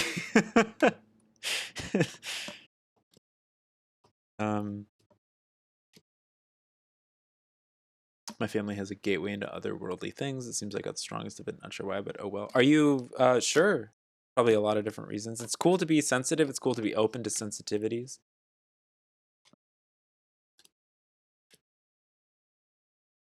It can be a gift. Are you familiar with like Dragon Ball Z, for instance, where something that can present itself initially as an insurmountable monstrous villain can eventually become your very best friend in the world and your closest ally? That's a theme that I really, really appreciate about personal, like spiritual development and growth when it comes to the paranormal, the supernatural, dealing with entities that frighten us. Hell, when I met this guy, when I the first few conversations I had with my good friend, the Smoky Quartz Crystal Skull, a lot of slurs, a lot of slurs. Let me tell you, were being hurled my way, and that was a reflection of a lot of things. It was an interesting conversation. Oops. Ooh, that kind of jumped out. I kind of want to keep that just off to the side. Okay, we're almost there. Exciting. Very exciting energy to the cards right now. This is cool. Shadows are directly connected to the light, so they conjoin twins that can be friends. Hey, yeah, there you go. Yin and yang. There cannot be one without the other. So why assign good or evil to either? Can you tell me two numbers between 1 and 7? Binary. That's funny. Also, binary killer recoded. I love that. 5 and 6. Cool.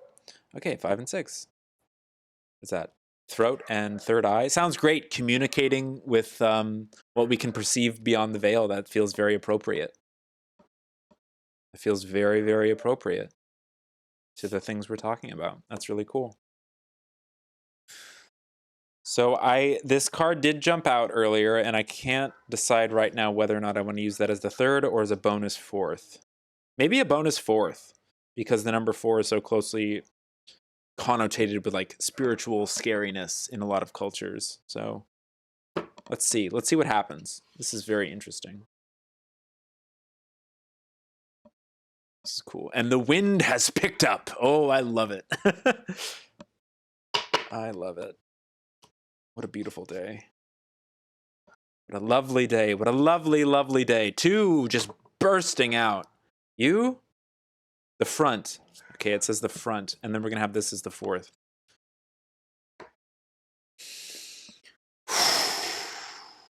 Let's go. Deep polarity. Beautiful. What a beautiful thesis to this reading. Deep polarity. As soon as you came to the chat, that's what your words were dripping with, to be quite frank. Deep polarity. Do we all understand the concept of polarity? You can see it represented in this illustration. The up, the down, the left, the right, the good, the bad, the light, the dark. Righteous versus evil, etc. Cops and robbers, baby. Binary. Binary killer recoded. Your very username is describing the spiritual journey which you are currently embarked upon. You are new to my way of things. That's very cool. Well, welcome in. You are a very welcome guest here today.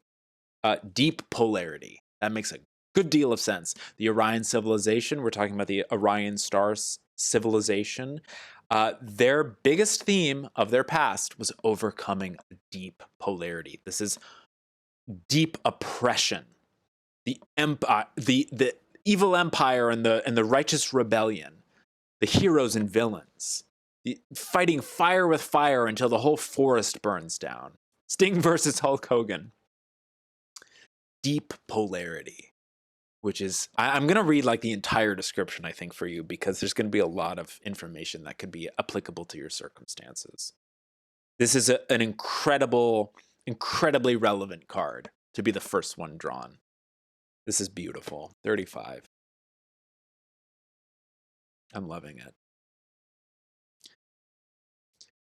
In ancient times, the Orion civilization played out the deepest of polarity.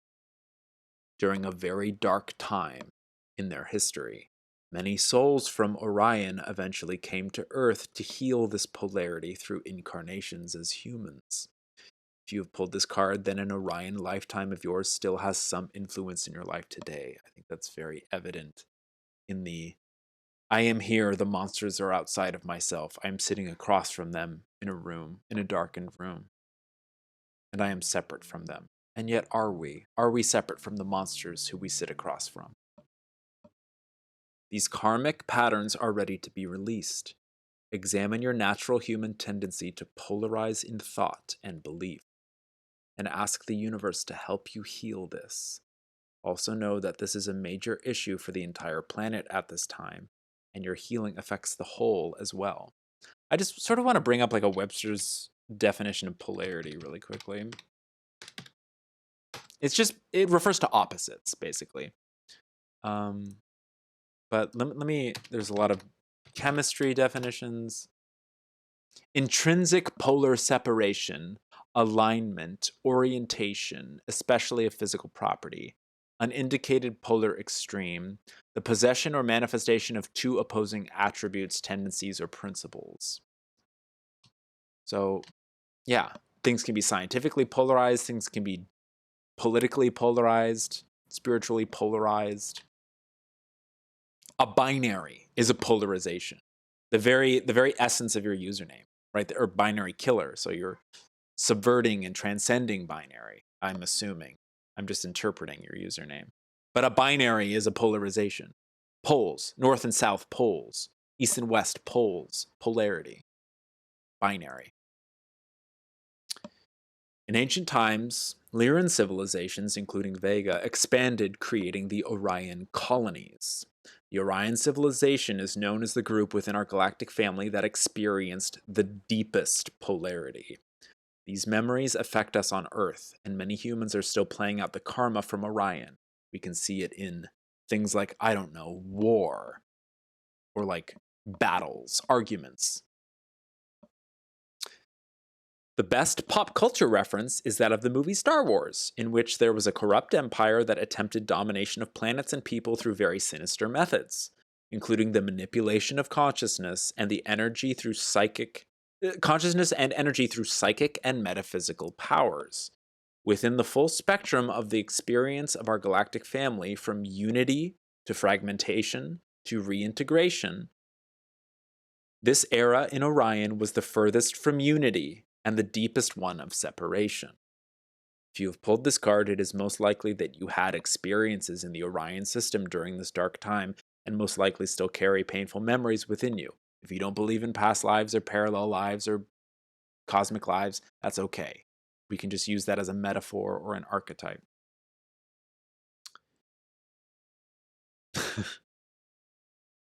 Hold on. Thus, it is very important not to repeat the patterns from Orion. Seek to embrace non-polarized thought here on Earth, for it will be one of the only paths toward integration and healing. Move beyond good and bad, right and wrong, or dark and light. You mentioned earlier that it was freaked out when you turned on the lights. What's the difference? That can be a tool for dealing with something from a place of polarity. Light versus dark, dark versus light. Oh, I found the cure. I found the solution to the problem. Turn the light on. Sure, that can be a beautiful healing metaphor and so forth. But are we really vanquishing the monster? I don't really think... Yeah, anyway, let me keep going. Try to see every condition as an aspect of creation, rather than seeing through eyes of separation or judgment. Remember the yin-yang symbol, dark within light, light within dark. We mentioned that earlier. Essentially, the universe is in perfect balance. It is only the human mind that creates polarity. This is an important understanding for the next step in human evolution. Very cool thesis to the beginning of our reading for Binary Killer Recoded. Very interesting. Secrecy, the serious past, both two past suits. Past referring to a quality that required integration. An aspect of a civilization that asked to be transcended through growth. Secrecy, the secrecy of the serious past, the secrecy of the rebellions of the rebellions and the empires of the Orion civilization. Secrecy, occult, the occult. Night and day also polarized ends of a spectrum, neither good or evil. And a full day, 24 hours requires both. Yes, and all dusk, dawn, all of the twilight, all of the phases in between. Yes. Let's talk about Secrecy 44. Beautiful. This is very, very cool. In order to protect and serve humans in the early days, Syrians often had to work secretly in small, covert groups. There was a strong feeling that separation was necessary in order to do positive work without obstruction. That sounds like a deep polarity to me. That sounds like a reliance, a dependence on polarity to me. Many humans still carry this karmic pattern. This card encourages you to think about the issue of secrecy and how you live your life. It suggests that it is time to live your life out in the open, with no shame or fear of rejection or retribution if you show your true self to the world. This may be scary at first, but it will eventually lead to a true sense of freedom and self-consciousness. This just makes me think of immediately, like, you mentioned that your family has a connection, is sensitive, is a gateway to other realms, etc. Are you proud of that? Do you have a positive connotation when it comes to that association with that quality of your family, etc.? Syrians as in Sirius, the star system. That's what we're talking about. We're talking about star systems. But sure, synchronicity allows us to also remember that there is an earthly civilization from Syria, who you say are connected to the Sumerians. There you go. There you go. So if that's hitting for you, that's beautiful. Synchronicity. But I also hope that you were listening to what I was saying 2 minutes ago. But you don't have to. That's the whole thing. The only reason I'm pushing so hard is because you came in so hard. Keeping my secrets. If anyone hears my secrets, they're going to have some nightmares. There it is. Why? It's up to you. It's your life. But there's nothing paranormal about it. There's nothing supernatural. There is nothing supernatural about it. It is normal. It is natural. Well, just you can download an app for constellations. But there's a lot of we're talking about a lot of different things here. Prince Anime, that's very cool. I am keeping my secrets. If anyone hears my secrets, they're going to have some nightmares. What if they didn't? I don't know. You don't need to share your secrets, but like, why an insistence that your secrets, your life is so extreme that it would frighten someone if they even heard about what you've experienced? Like, don't, it's up to you. It's up to you. It's up to you. As Frodo said in Lord of the Rings, all right, keep your secrets. My secrets are my nightmares. Aren't they all for all of us? What haunts us more than something we're holding on to and we can't share with anyone else, and we also can't integrate within our own self? I don't know. That's very interesting. Secrecy, something to think about. Let's, yeah. It suggests that it is the time to live your life out in the open with no shame or fear of rejection or retribution if you show your true self to the world. This may be scary at first. You can even trust that the people you share secrets with aren't going to be scared. I know that in itself is scary. Where's the fear really coming from? Is it coming from them or is it coming from you? I don't know. I don't know you that well. I'm just sort of spitballing ideas based on what we're talking about. This may be scary at first, but it will eventually lead to a true sense of freedom and self-confidence. These nightmares contain so much horror elements in which they would keep you awake for weeks on. Yes, very scary. Also some good secrets that I keep for good reasons, yes. Immediately I want to say good for you. That fear comes from whoever or whatever was controlling the nightmares. There's a lot of giving up of your own agency, giving up of your own power, the assumption that someone else is in control. Again, that go ahead, Do I believe in hard binaries at all? Like, isn't everything a spectrum? Oh, sure. I mean, yeah, like I could come up with a hypothetical something. Like, I don't know. I could draw on a piece of paper, like, I don't know, 0 and 1 is a hard binary. But then again, we also have decimals. So, it depends on the context. Like, are we using a binary as a tool? Like zeros and ones in terms of coding? That can be useful, I like to explore. I don't need to obliterate binaries.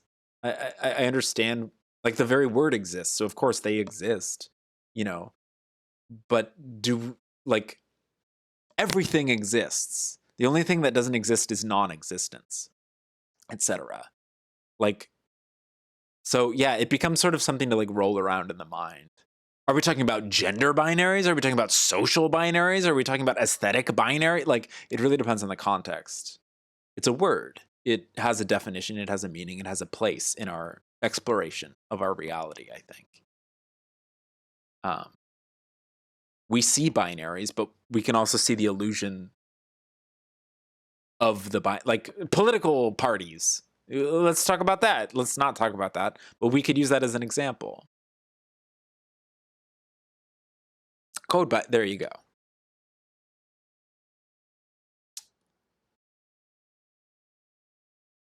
Best things I did was start sharing some of my secrets, put them into perspective, and grounded me back in a connection with other people.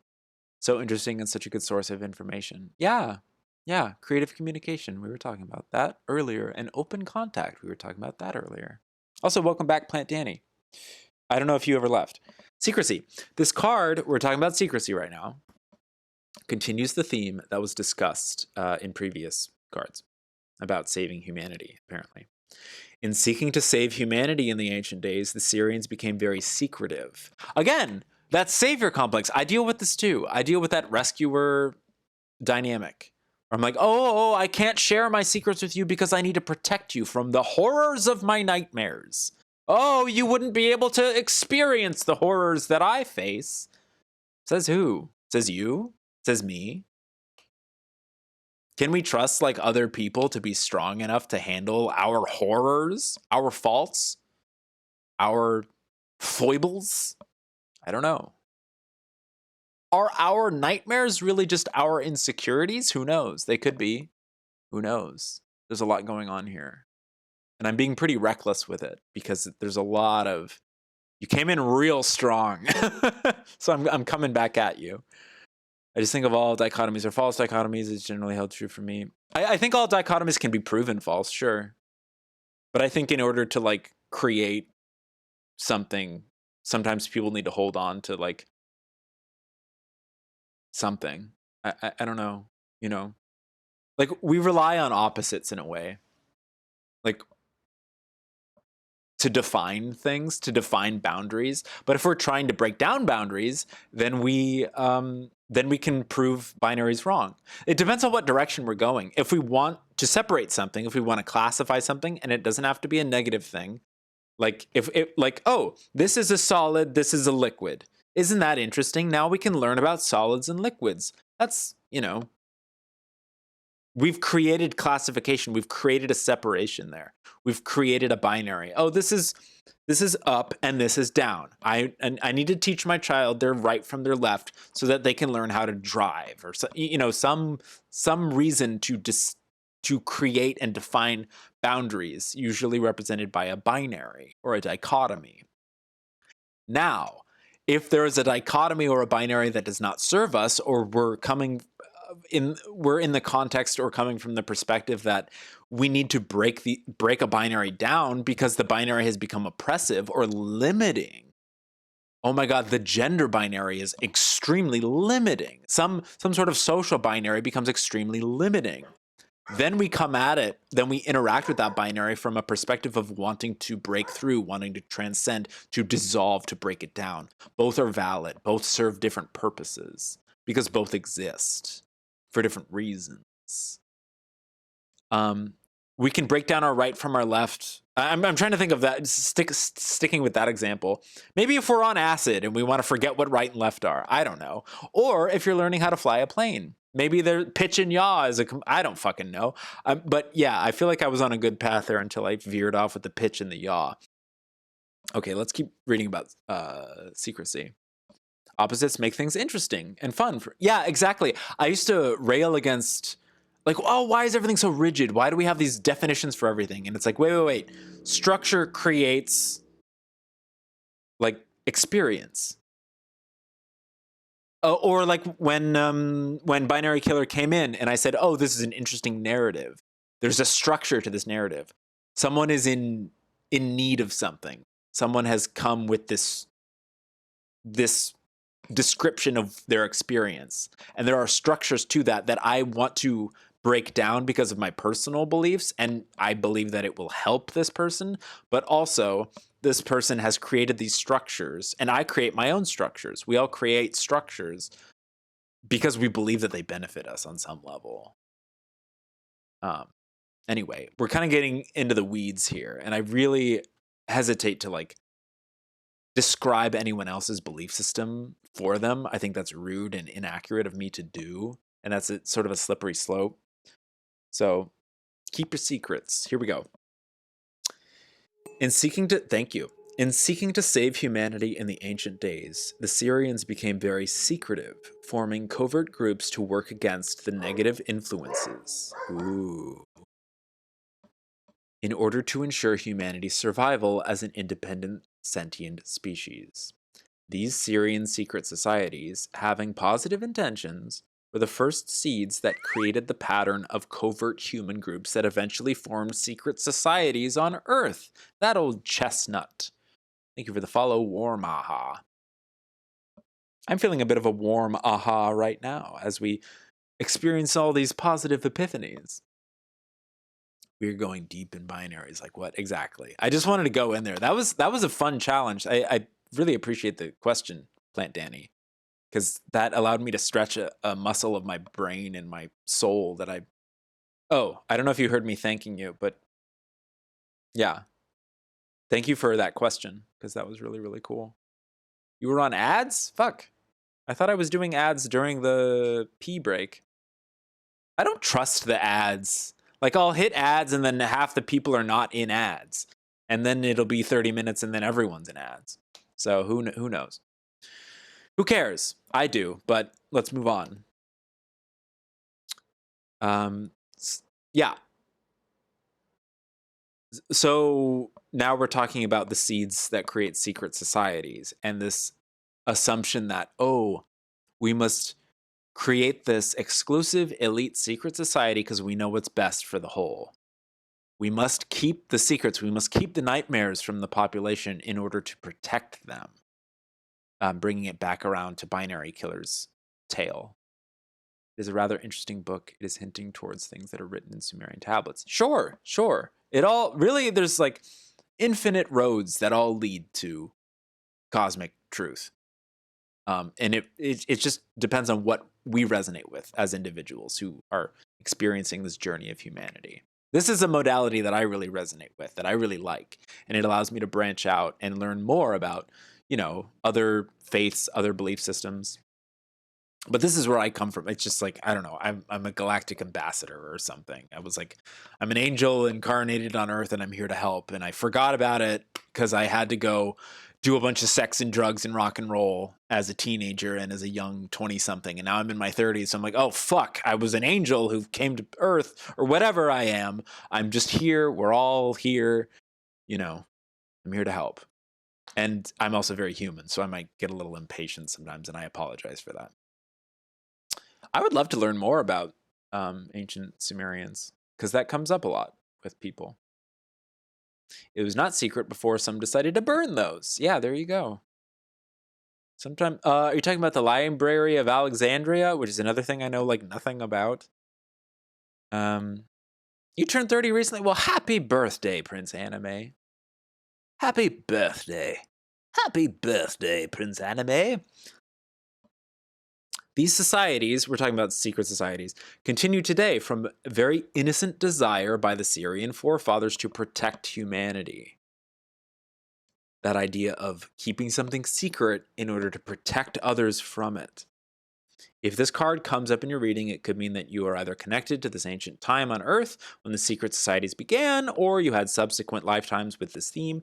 It could also mean that in your life now, you cling to secrets as a way to control others, to protect yourself, or to feel safe and in control of your life. And oftentimes, paranormal interdimensional entities make themselves known when we start to feel a little out of control. Or at least the fear-based interactions with them, kind of, because you can have a very stable life and see ghosts constantly, I believe. This is one of those cards where you will have to look at the surrounding cards as well as the themes of your life now to really ascertain the deeper meaning. General rule of thumb is to remember that secrets ultimately destroy relationships and the integrity of a community. It just feels unsustainable. While holding secrets is part of being human and is sometimes done in the best interests of others, it can sometimes be damaging. This card asks you to be very conscious of your relationship to the idea of secrecy and use it only with integrity in every aspect of your life. I think that's very relevant. Let's flip that third card.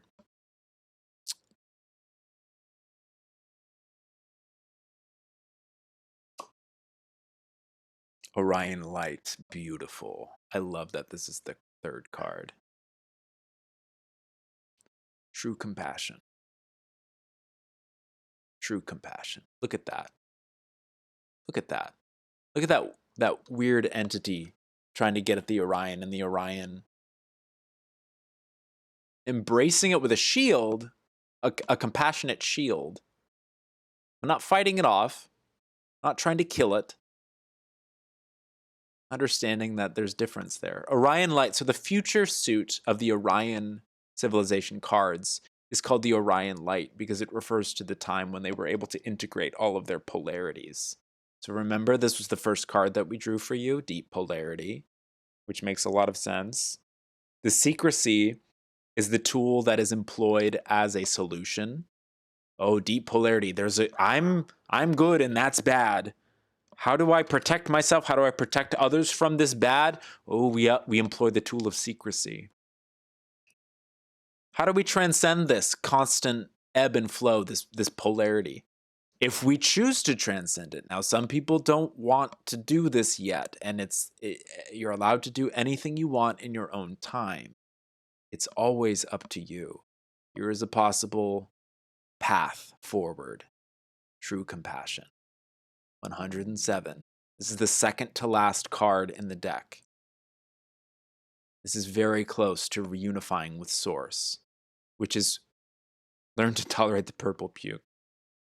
So when we talk about God, when we talk about creator energy, in our context, we're talking about Source, the pure unification of all that is. It is not outside of ourselves. It is nothing separate from us. It is everything, and we are everything. So we can, because it's fun talking about setting up structures, talking about setting up binaries, we can talk about this war of the gods. We can talk about these war of the gods. Look at that. We can create a narrative like that if we wish. I'm dropping frames. This is very reckless what I'm doing right now because I'm toying with someone else's belief system. So my internet is phasing in and out right now, and I don't necessarily want to do that. I'm trying to be very careful with my words because I want to reach you, but I don't want to force anything.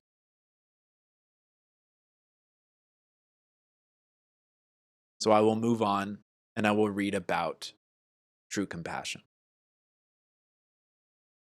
Let's see what it has to say. This is exciting. This feels like an exorcism.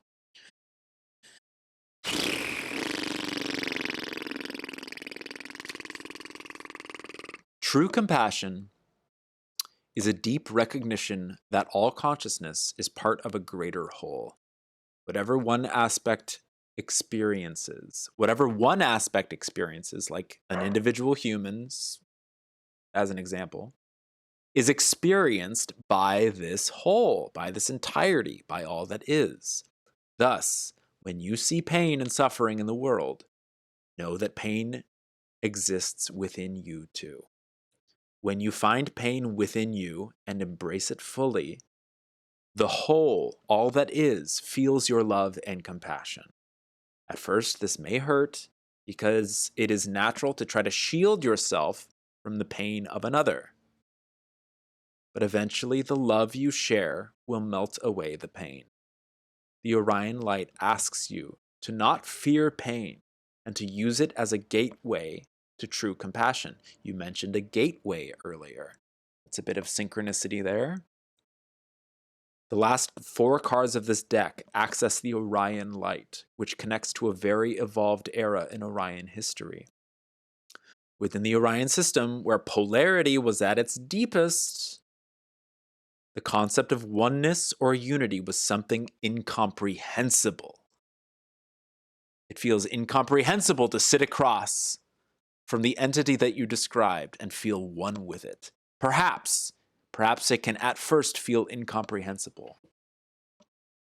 But once the Orions made their transformation with help from an awakened master, they realized that every person in their reality, even those who were previously feared or despised, is actually just an aspect of themselves.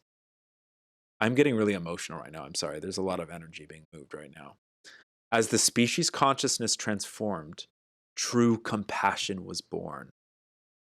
The ability to see every other being in creation as an aspect of the one, and to care for and love others as you would the Creator themselves. This uses himself, so I don't know how you gender things, but with this new awareness, separation could no longer be maintained, hearts opened, and a rapid transformation of the Orion people began. Eventually, the same will happen on Earth. If you pulled this card, the meaning depends on your circumstances. It may be a subtle message to develop your compassion more, not from a philosophical perspective, but from a transformational one in which your perspective changes from separation to oneness. Conversely, the card may be acknowledging your progress, and if so, congratulations. Also, remember that compassion is necessary toward the self. Often, we are the most hurtful to ourselves, judging or punishing ourselves for perceived flaws in order to transcend polarity and awakening. This self-judgment must stop. Treat yourself with the same kindness as you would any other being in creation. If you truly embrace the concept of unity, then you cannot omit yourself from the equation. True compassion. What a beautiful card. What a beautiful card. Let's see what your little gift is. You have a little gift here off to the side. We have a little extra. We have a little bonus that I'm keeping beneath this Lemurian seed. Very excited to see what your little gift is here.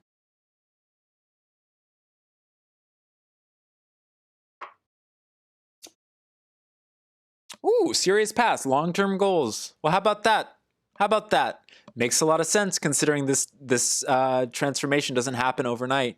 Makes a lot of sense. True compassion doesn't happen overnight. It certainly may not be happening right now based on the kinds of responses that I'm seeing in chat. But this is a deep, deep journey. I'm very, very happy for you. And I'm happy that we experienced this reading together. Long-term goals, serious past. This is a serious past card as well. Is that 45? Yeah, 44 and 45. Here you go. 44 and 45. Lots to learn from Orion and Sirius. Lots to learn. How do the cards know of my long-term goal? Abracadabra. Let's read about long-term goals. What about the beaches, Chief? Hey, Axo, it's great to see you.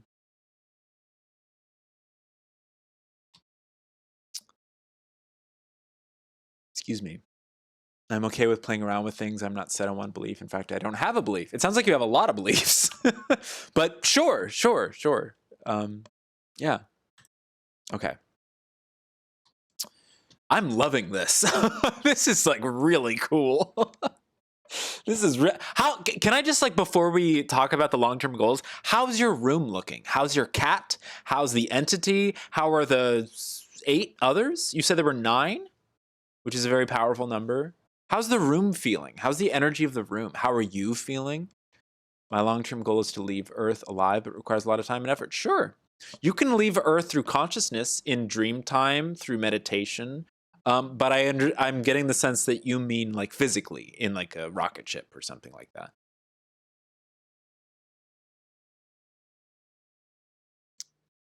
I really love I love the energy that you've brought, because it's not an energy that we see a lot. It's very cool to experience. Like, I feel like there's a lot of Lyran that can be explored there too, with that idea of exploration, conquest. 10, but they're currently just vibing. Yeah. Makes sense. I'm on a mycorrhizal network with all my homies. Is that fungi related? I know there's a lot of fun guys in chat, I'll tell you that much. All right, 45. What a cool reading. This is directly after secrecy. Long-term goals, past. All right, hold on now. They're knocking at the door. Let me drink some water. Absolutely, Axo. Absolutely. Did I tell you that I was in heat?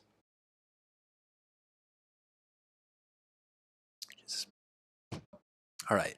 You're a little buzzed? There you go. That makes 4 of us.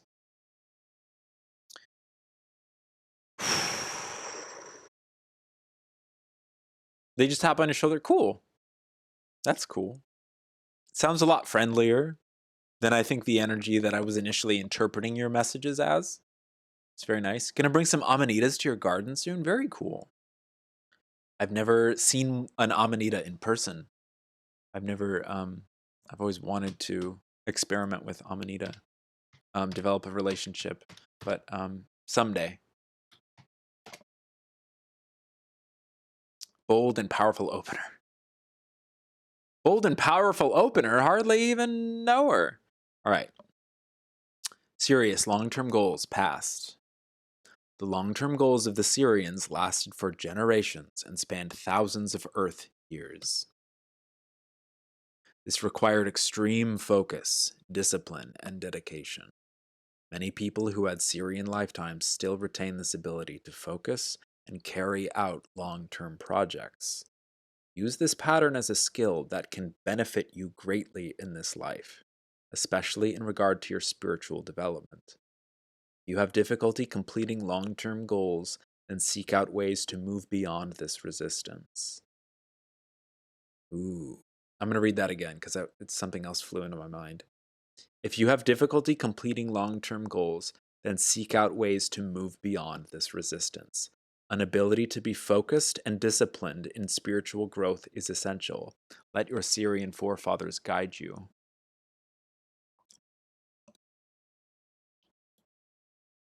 Something was caught in my teeth. And yes, I intend to ask someone somewhere for help to leave. It will take time because I need to send a few thousand signals out there. Okay. Okay, hold on 1 second.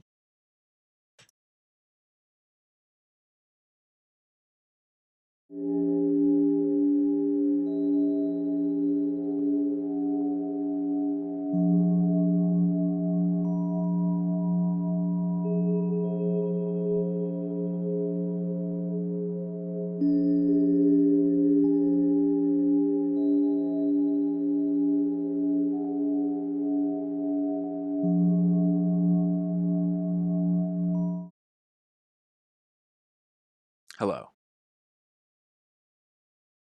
Oh, happy birthday, Goose.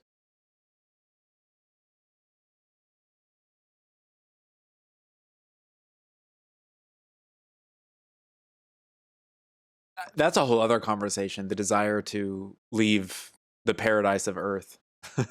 Or like why, and why not? Why, eventually we will become very spacefaring and so forth, but we've got a lot of stuff that we have to like work out here, etc. All of that is like very long-term. Long-term goals, 45. Heck.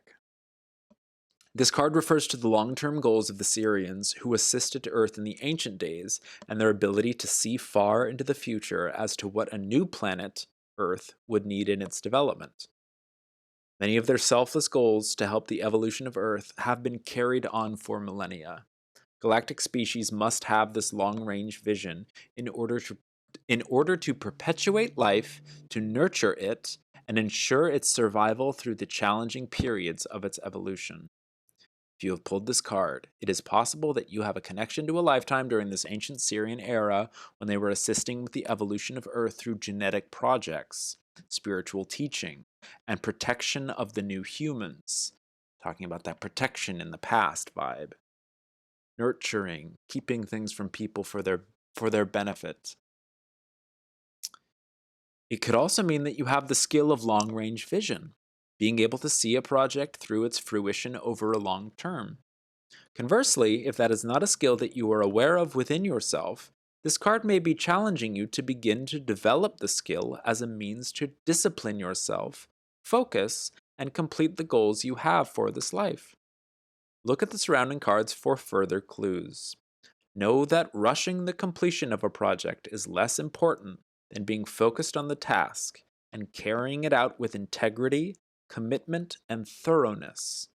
Only then can you discharge the energy and the responsibility of the promise you have made to fulfill that goal. Wow.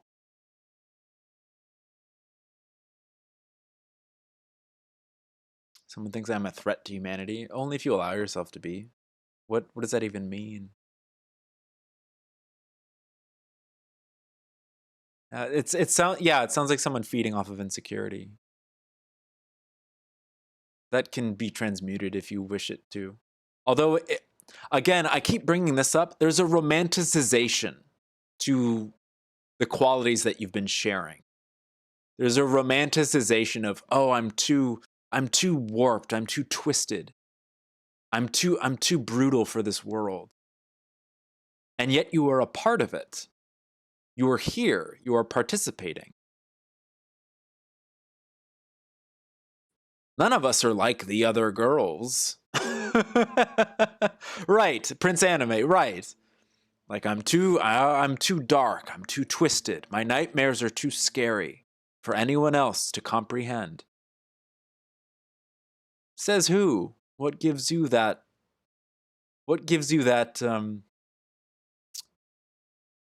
the word? Everyone is special. Uniqueness is ubiquitous, so to speak. Insecurity from what? I only said insecurity because a lot of the things that you've shared that have been sort of bestowed upon you by these interdimensional entities have to do with limitation. Like, you are a threat to humanity. You cannot share your secrets. You must, like, they just feel like they come from a place of limitation. It's not for me to say. It's just my reaction and themes to be explored. Like if you're seeking any sort of difference in these energies that you keep describing, these are some alternative perspectives. But if you don't seek any change, then continue to live out these exciting narratives. They're very exciting. I can see why one would passionately want to live them out. It's very exciting. I've been on the other side once or twice, which is where I was told I was a threat and had to leave. A threat to who? Like, what do you mean a threat? Do you mean other side as in life and death? Do you mean dream realms, astral projection? I guess it all kind of means the same thing. So I guess that's my bad for asking for clarification. Could be that I'm also needed somewhere else. There you go.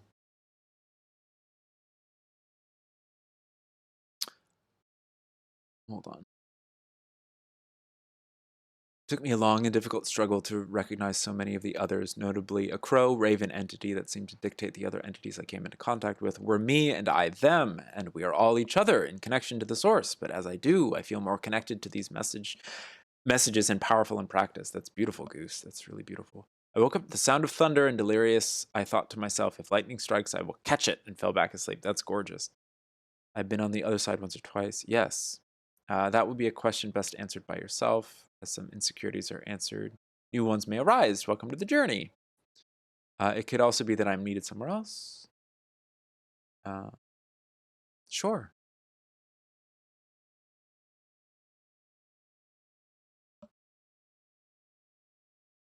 We're healing, we're thriving.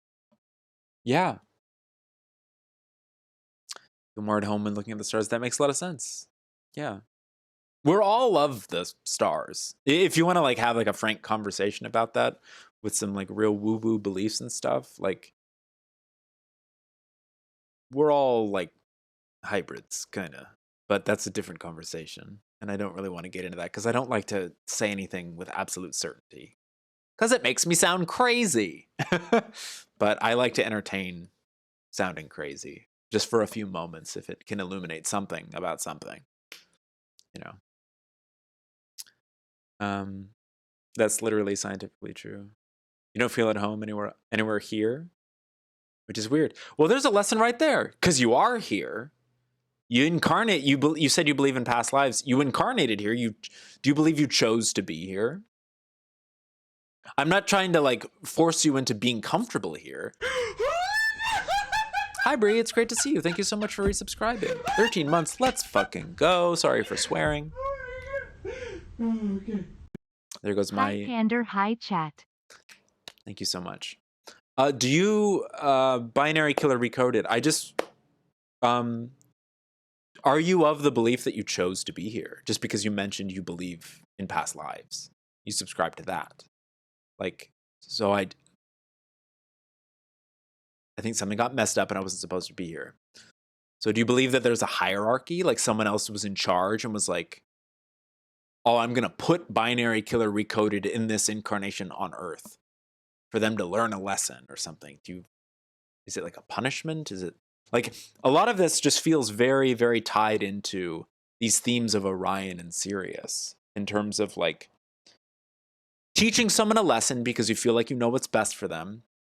And usually that lesson has something to do with themes of deep polarity. Good, evil, up, down. I'm at home, I'm not at home. I'm on Earth, I'm in the stars. Obviously someone is in charge. What if that someone, all I want to posit, all I want to float out as a suggestion, what if that someone was you? Just as a thought experiment. What if that someone was you? Or if that's too much of a stretch, what if you had a very deep connection to whatever that something is? Much more deep of a connection than our current human selves are capable of recognizing. Or maybe are willing to recognize. I did also learn that I got a soulmate somewhere, but not here, but I don't know. Okay. Okay. These are all fun aspects of our stories. Yeah. I would never choose somewhere as degrading as here. Well, then why are you here? That's like the blunt answer to that. Like, what are you doing here? Why are you here? You're here. Welcome. Join the party. A lot of people feel as if we didn't choose to be alive. A lot of people are like, I didn't choose to be born. I didn't ask to be here. It's like, well, I hate to break it to us all, but I think that's a big lesson for a lot of us to learn. It's like, well, then what are we doing here? What are we, like, was there something about today that you had a fun experience with? Because that sounds like a little rewarding little treat, little gift for yourself for being a human incarnated on planet Earth. Did you see a tree?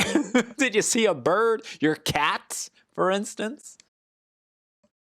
I don't know. I'm being really intense because this is it's an inherently intense conversation.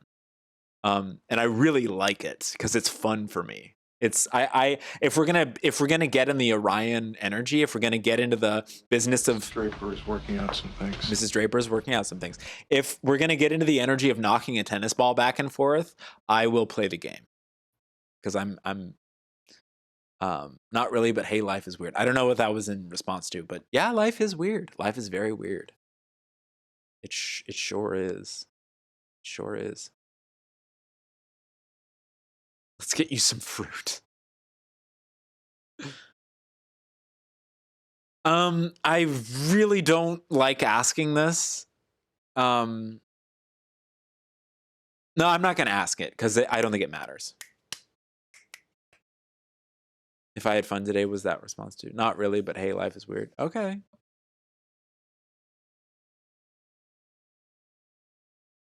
Yeah, whatever. I don't know. It's fun to have you here, Binary Killer Recode. I don't know if you followed or not, but does any of this, because you came in, the first thing that you said, oh, I was going to ask how old you are, because I get like a young vibe. I get like, you may not even be young in terms of years, but I get a very like young vibe from you, which I don't want to like project upon you, you know? But I get a very young vibe from you, which is cool. I don't know. That means there's a lot to learn, etc. We all have a lot to learn. We're all pretty young. Human civilization is young, blah, blah, blah, blah, blah, blah, blah. 28, 5 months from 29. Cool. Cool. Very cool. What was I going to say? For me, this is the practice of reclaiming agency, practice of reclaiming agency while exploring the reality beyond reality. Reclaiming that agency grants clearer insight into these questions too. Yeah. 555. What? Oh.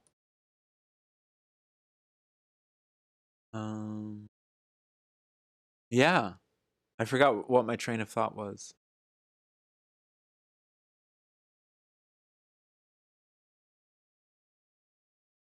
There was a nightmare that was never a dream. You want to hear it? Sure. No one else is in the queue, right? Are we done with the queue? Oh, Zequid Sauce. We've got Zequid Sauce. But Zequid Sauce wants to hear about the nightmare that was never a dream. That's very exciting. Wow, it's almost 5 p.m. Jeez. Zequid Sauce will be the final read. I'm going to do close.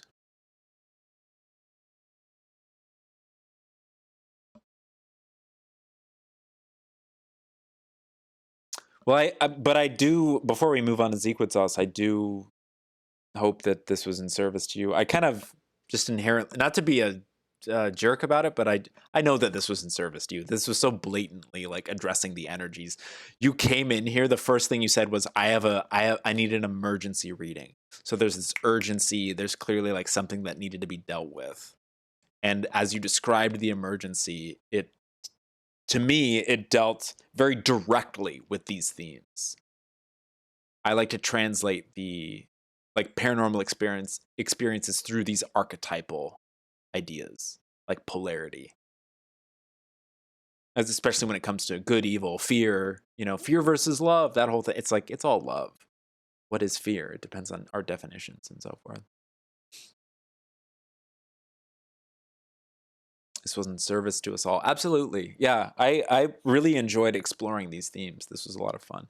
5 at the time. My parents remember most of this as well, but they refused to believe my side of it. Yeah, I was asleep and was woken up to someone telling me to come to the living room, so I did, only to meet 2-meter tall being thing. My parents did not see it, only I did. Were your parents there in the room with you? That's really cool. That's a really cool story. That sounds like so many like extraterrestrial contact stories. I feel like there's more to it. I feel like there's going to be another paragraph coming. 5 is a very powerful age.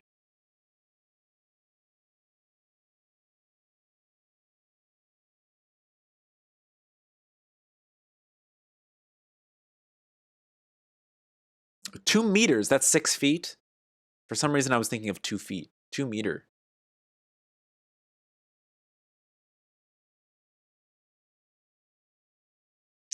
They were, which was freaky, but I don't know who they were, and they made me fear everything all at once. Wow, that's very powerful. That's very powerful. That's a very deep lesson. This is going to sound corny, and I'm not you, and I don't want to tell you anything about yourself, but I'm going to. I guess that's why you're here, I guess. That sounds like a gift to me. Sounds freaky. You're still here. You're safe. You experience something that a lot of people don't get to experience, and that's very frightening, I think. That's very overwhelming. There's a great deal of wisdom that can come from that level of fear, though, and that like experience, that overwhelm, especially at such a young age, when you're still so close to the cosmic soup. Because 5 to 10 years old, that's when we start being conditioned into, societal stuff, human beliefs, things like that, limitation, lack, fear.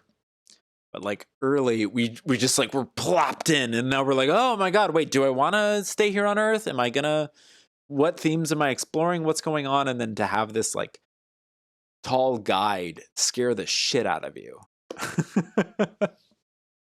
They did try to remove my memory of the incident, but I still remember it.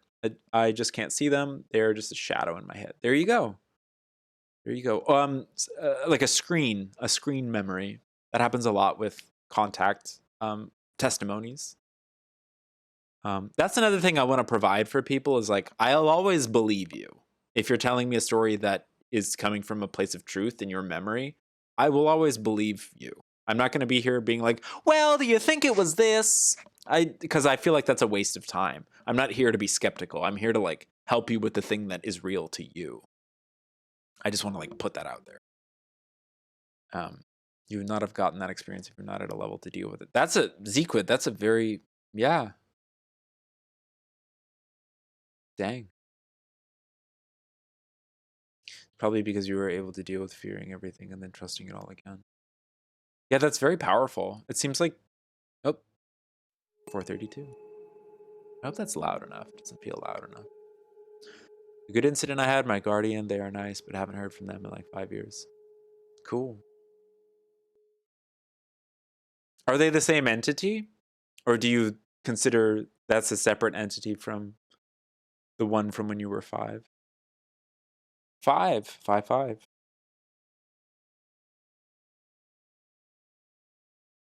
Yeah. I'm going to shuffle you back in as we discuss this.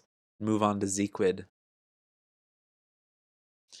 So maybe we'll end at 5 hours. Probably not. We'll probably go over 5 hours a little bit.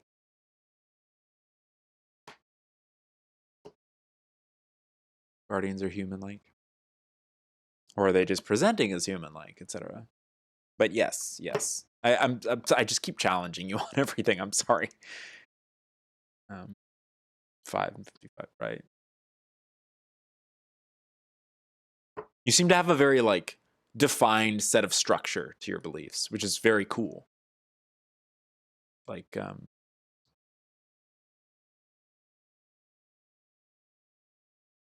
they visit you frequently as well. Very cool. I'm also curious about like where on Earth you live, but I don't want you to like dox yourself or divulge any personal information. I'm just like curious because of the things that you've said.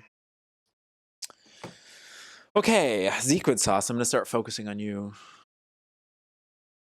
Well, they're your guardians. I mean, why would I meet them if they're your guardians? You know, I have my own guardians. I have my own guides. That's okay. I might meet yours in the dream realm and be like, hey, I met your friend Binary Killer Recoded. And they'll be like, oh, yeah, that old so-and-so. Aren't they a hoot? And I'd be like, they are a hoot. Oh, us as humanity as a whole. Okay, for sure. They visit like us. Okay. Yes, that's beautiful. Yeah, Zequid, I think that's a lovely way to put it. Okay.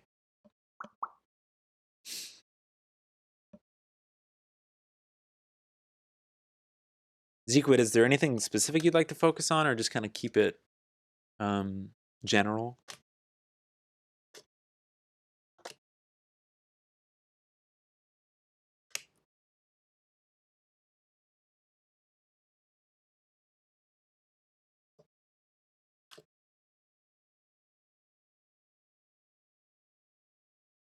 Indeed. I'm sure you have Binary Recoded. It sounds like it. You're very brave.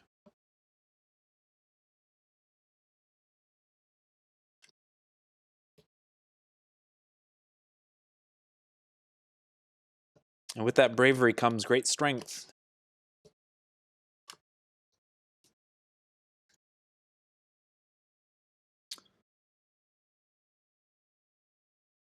Right. And with that bravery comes the spreading of fear, the mongering of fear. If people only knew what was between their walls, like a Lovecraft story.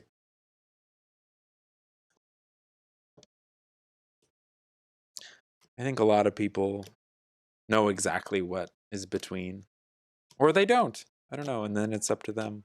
Again, we interact with what we wish to, like what we have the capacity to. And sometimes people experience things that are outside of their realm of like belief, and then that is a moment in their life where they're given the opportunity to expand their perception into like a new layer of reality or a new level of consciousness or whatever. Like, for instance, you hear about people who see UFOs who don't believe in UFOs, but they're like, I have no other way to explain that. So what possible reason could there have been for that occurrence? There's lots of possible reasons, I think, if you want to assign reason and meaning, but you don't have to. Sometimes synchronicity can be defined as coincidence and people can just leave it comfortably at that. I like to assign meaning to everything because I don't know, because I'm a poet or something. I don't know. It's just fun for me to creatively find significance in everything. Oh, Guillermo del Toro had a UFO sighting? That's cool. That's really cool. A lot of big artists have. John Lennon has a very famous story. What are we interested in? What we can experience. What we are interested in, we can experience. Nightmares I have had, I almost cannot wake up. Some has doors that lead to different realities with different combinations of scenarios of what could be real life, but luckily they never happened. Sure, that's very relatable. I've had very similar dreamtime experiences. At the risk of like contributing to this sort of like energy of like sharing, I've died in almost every possible imaginable way in dreams. I haven't had a memorable one in several years because I've worked through a lot of that stuff. But since I was a child, I've almost every like imaginable way you can die.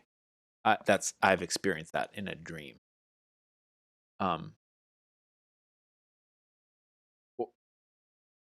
Yeah, like torture, all of the bad ones, all of the bad scenarios, like etc. So I really deeply on a heart level like relate to you when you say that you have these like nightmares. Almost all of my dreams are lucid nightmares. There you go. I think that there's as I got older, I started to see them more and more as gifts because I would take the lessons I learned into my waking reality, like throughout my day, and I would go about my day, and suddenly that job interview doesn't seem so scary. Suddenly, like, you know, having to talk to a stranger at the post office isn't the end of the world after having like bled out in a shootout. After having removed a knife from my stomach and watched the life drain from my body, you know, stuff like that. And, you know, maybe that was the lesson for that day, but years from now I'll have a different lesson, etc. Zequid, do you have two numbers between 1 and 7 that you'd like to focus on? Do you think those dreams have prepared me at all for death? Yes, 100%. I think DMT also, if you ever choose to experiment with DMT. DMT is also released in deep states of dream time and also just as we're dying. But the recreational experimentation with DMT, I can't recommend it because it is a shortcut.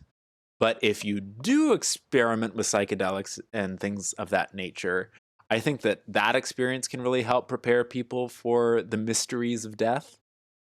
And yeah, those dreams, absolutely, I think. They also help me, because for many years I would romanticize death. I would romanticize suicide, especially after my friend took his own life. I romanticized 5 and 2. Okay, thank you. I romanticized a lot of that. And where I'm at currently in my current chapter of my life, I'm really grateful for being alive and having opportunities to explore things. Where I once saw like prisons and limitations and restrictions, now I see like the creative possibilities within the structures. Which is very exciting. Yes, axolotine. Yes, exactly. That's you've heard me talk metaphysically about speedrunning all the time. Perhaps binary killer. A lot of people like to give us the gentle reminder, a lot of guides, a lot of channelers, a lot of teachers, that we are divine beings. We are very powerful, eternal, divine. And of course, if we're all expressions fractalized out from source consciousness, sure. That's, like I described myself earlier as an angel, which is, you know, colloquially an exaggeration, but metaphysically, like, why not? 2 and 5, you said? Very cool. What is that? The sacral and the throat. Creative communication. That's a funny theme today. How about that? Wow, what a powerful stream.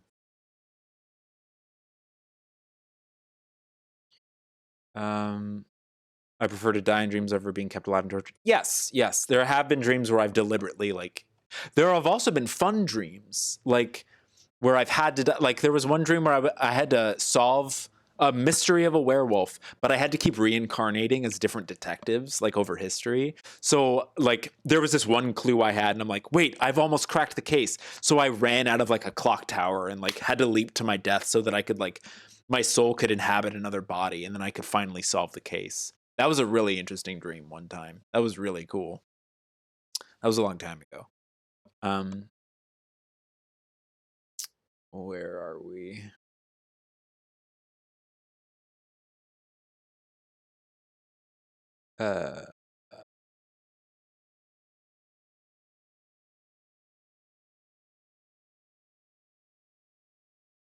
Yeah, definitely had a bunch of apocalyptic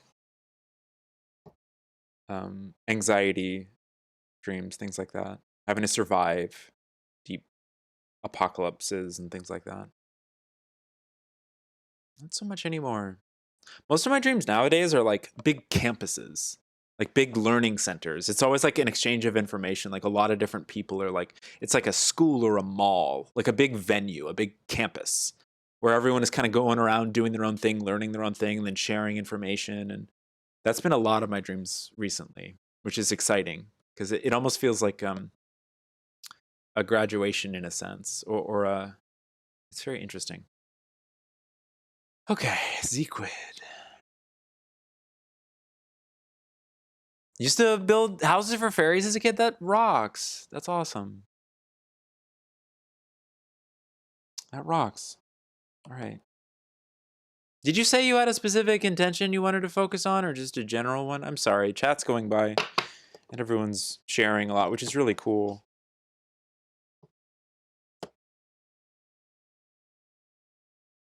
Amanitas. Well, immediately that. Although,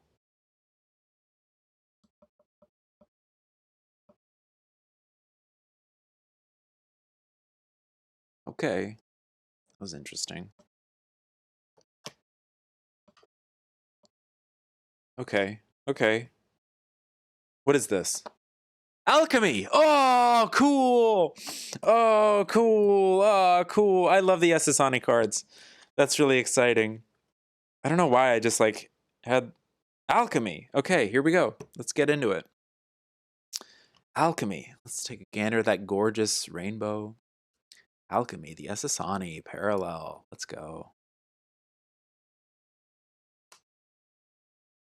Binary Killer. I think those have a lot to do with the themes that we explored during your reading.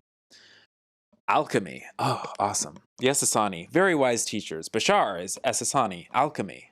Alchemy inherently makes me think of the transmutation, the integration of binaries, the learning of lessons, the fear and love being intertwangled, and everything that comes from that. 102. Reality is created through our consciousness and hold on. Okay, slow down. Reality is created through our conscious and unconscious thoughts, emotions, and intentions. When they are aligned, we become the reality that we prefer, as long as we are following our excitement, which represents the natural flow of the universe. Can we get an exclamation mark formula in the chat? This essential Ssani teaching is a process of alchemy but it means that we must look at our self-sabotaging behaviors and confront our shadows, knowing ourselves fully. Only then can we come into full alignment with our true selves. This card means that it is time for you to take this step. Clean up unfinished business. Be free and embrace synchronicity. So cool. Alchemy. Well, thank you very much, Binary Killer. That was a lot of fun. Enjoy your music. And enjoy the party that you're having at your house. Say hi to your cat. I'm glad you had a nice time. Alchemy. The Essassani species is a hybrid of human and Zeta and is considered to be a highly evolved species assisting Earth through its transition. Deep within the Essassani collective memory lie the healed lessons of the Zeta, Orion, and human species. Wait, we said this. Because these lessons were fully integrated, the outcome is a species of pristine consciousness. Oh no, did I? Oh no, that was spiritual sovereignty. Oh, that's so funny. We accidentally read that. Chuck is probably not still here. Oh, no. No. They have the same first few sentences. Okay. They have the same first few sentences, both of these commentaries. Oh, all of the Essassanis have the same first few sentences. That's very interesting. No other civilization is like that.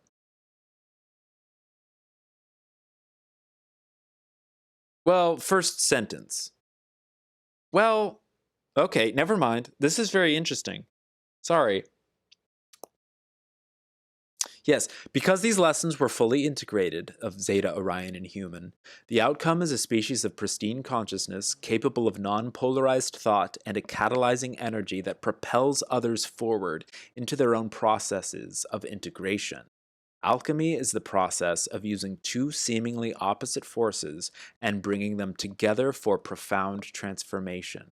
Nearly magical in nature. The Essassani have a very, elvish, fairy-like elemental quality sometimes. I think, to me, that's an association that I sometimes project upon them.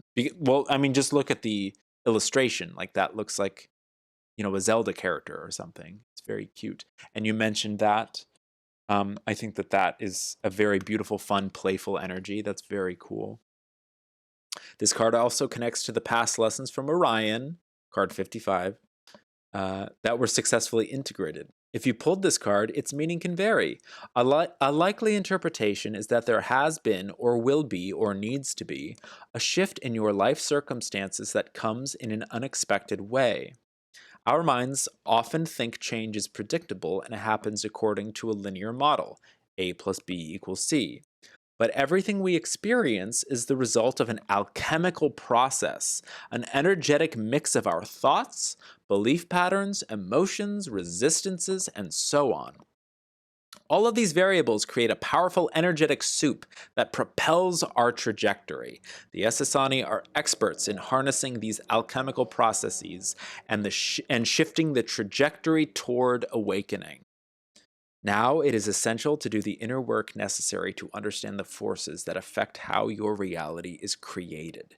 See yourself clearly, including your self-defeating habits and patterns, as a way to free yourself from limitation and illusion. That's so cool. Let's flip that other card. My ears point out from my hair, only the top part, so I got rounded off here. That's cute.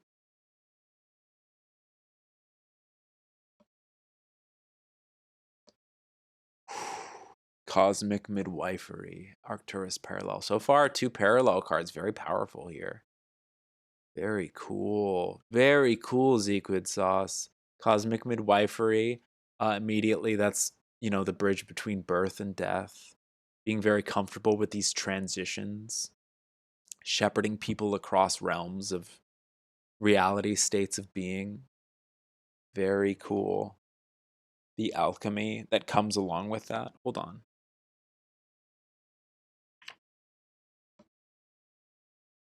Yes. Yes. Yes. Wow. 8. This is very, very cool reading. Very cool reading to close out on as well. All civilizations need guides, seen and unseen, that help them grow. The Arcturus energy has guided humanity from a place of compassion and unconditional love since its inception. It plays the role of a cosmic midwife, assisting us through birth and death in the physical reality. This energy also helps us through major life transitions. You've pulled this card because you have a connection to the Arcturus energy in this life or another. That energy is working with you again. To reconnect, visualize a bright orange star and breathe in its energy directly to your heart. Oh, I love that. This also feels like a really nice exit. Like we went really deep with that last reading, and now this feels like a very beautiful affirmation for Zequid sauce for us all to learn a little something from. It feels very playful and light and fluffy and loving. Whereas like we were just sort of in the trenches of like the muck and the other aspects of that. And this is not necessarily the opposite of what we just experienced. This is above. It's just like it's parallel. It's not past, present, or future. It's parallel. It observes all of that, all of that soup and that muck that we just drudged up and observed and learned from. Usually attracted to the dark. I barely know Zequid, but I've got a lot of faith in them. Yeah. As stated above, the Arcturus energy has a profound and all-pervasive relationship with human reality. One of the services it provides has to do with the two most sacred life transitions, birth and death.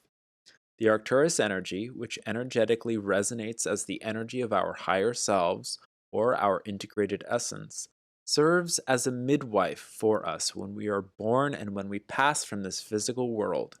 You could say that the white light seen in near-death experiences and of birth, if we could only remember, is the energy of Arcturus, or our pure essence. This doesn't mean the star Arcturus or something to do with extraterrestrials. This is a pure archetypal resonance that is equated with the star Arcturus in the cosmology given in this teaching by the collective consciousness that is being tapped into by the channel.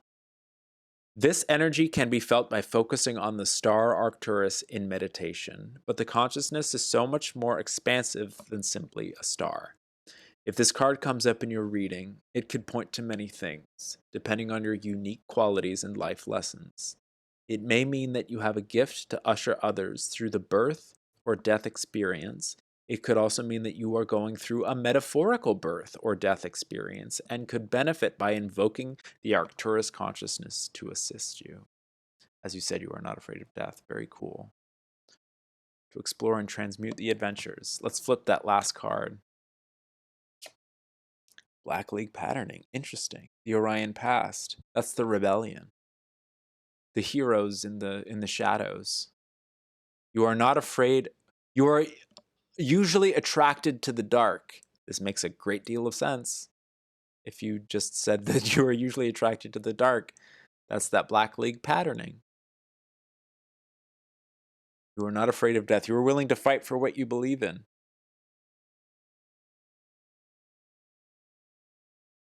Wow. The Orion path. That's fun. That's interesting. Because this is all parallel. This is this sort of like elevated, not better than or worse than or whatever. It's just like outside of. And this is very much in the trenches of humanity or Orion. Or, there's a war going on. There's an empire that needs to fall. And you are part of that secret rebellion of superheroes, really. Like the Jedi or the Avengers or the Fremen. A lot of parallels in science fiction. Very interesting. Very interesting final. This almost like brings it back into the humanity, brings it back into like the earthly realm. It's like these are these wonderful, lofty concepts, so to speak. And then it's just like all of these lessons can be applied to our very immediate, urgent, activist Black League patterning. Like we're right here. We need change in society now. We need to conquer the oppressive energies now. But how do we do, like, what can we draw from? What can we learn from? Like, these can help a lot. Cosmic midwifery would help a lot in a rebellion because you're probably dealing with a lot of death and birth. People having babies in wartime, etc., or what have you. And the alchemy of following one's passion with integrity. Participating in the battle. Is it truly the passion? And if so, like, are you doing it with integrity? It's all valid. This is very interesting. 38. Let's read. The secret Orion Society, fighting the negative forces, was called the Black League. They operated covertly and were a major force for inspiration and hope. A pop culture metaphor would be like the Jedi Knights from Star Wars. And I've also read in other books that Dune is like heavily influenced by this energy. You have had experience with this group, and this latent tendency of resisting authority or fighting for peace is a deep karmic pattern. I know I've definitely dealt with a lot of that energy throughout my life. Whew. Today, it is important that this polarity of us versus them be healed. Shift your focus away from light and dark scenarios.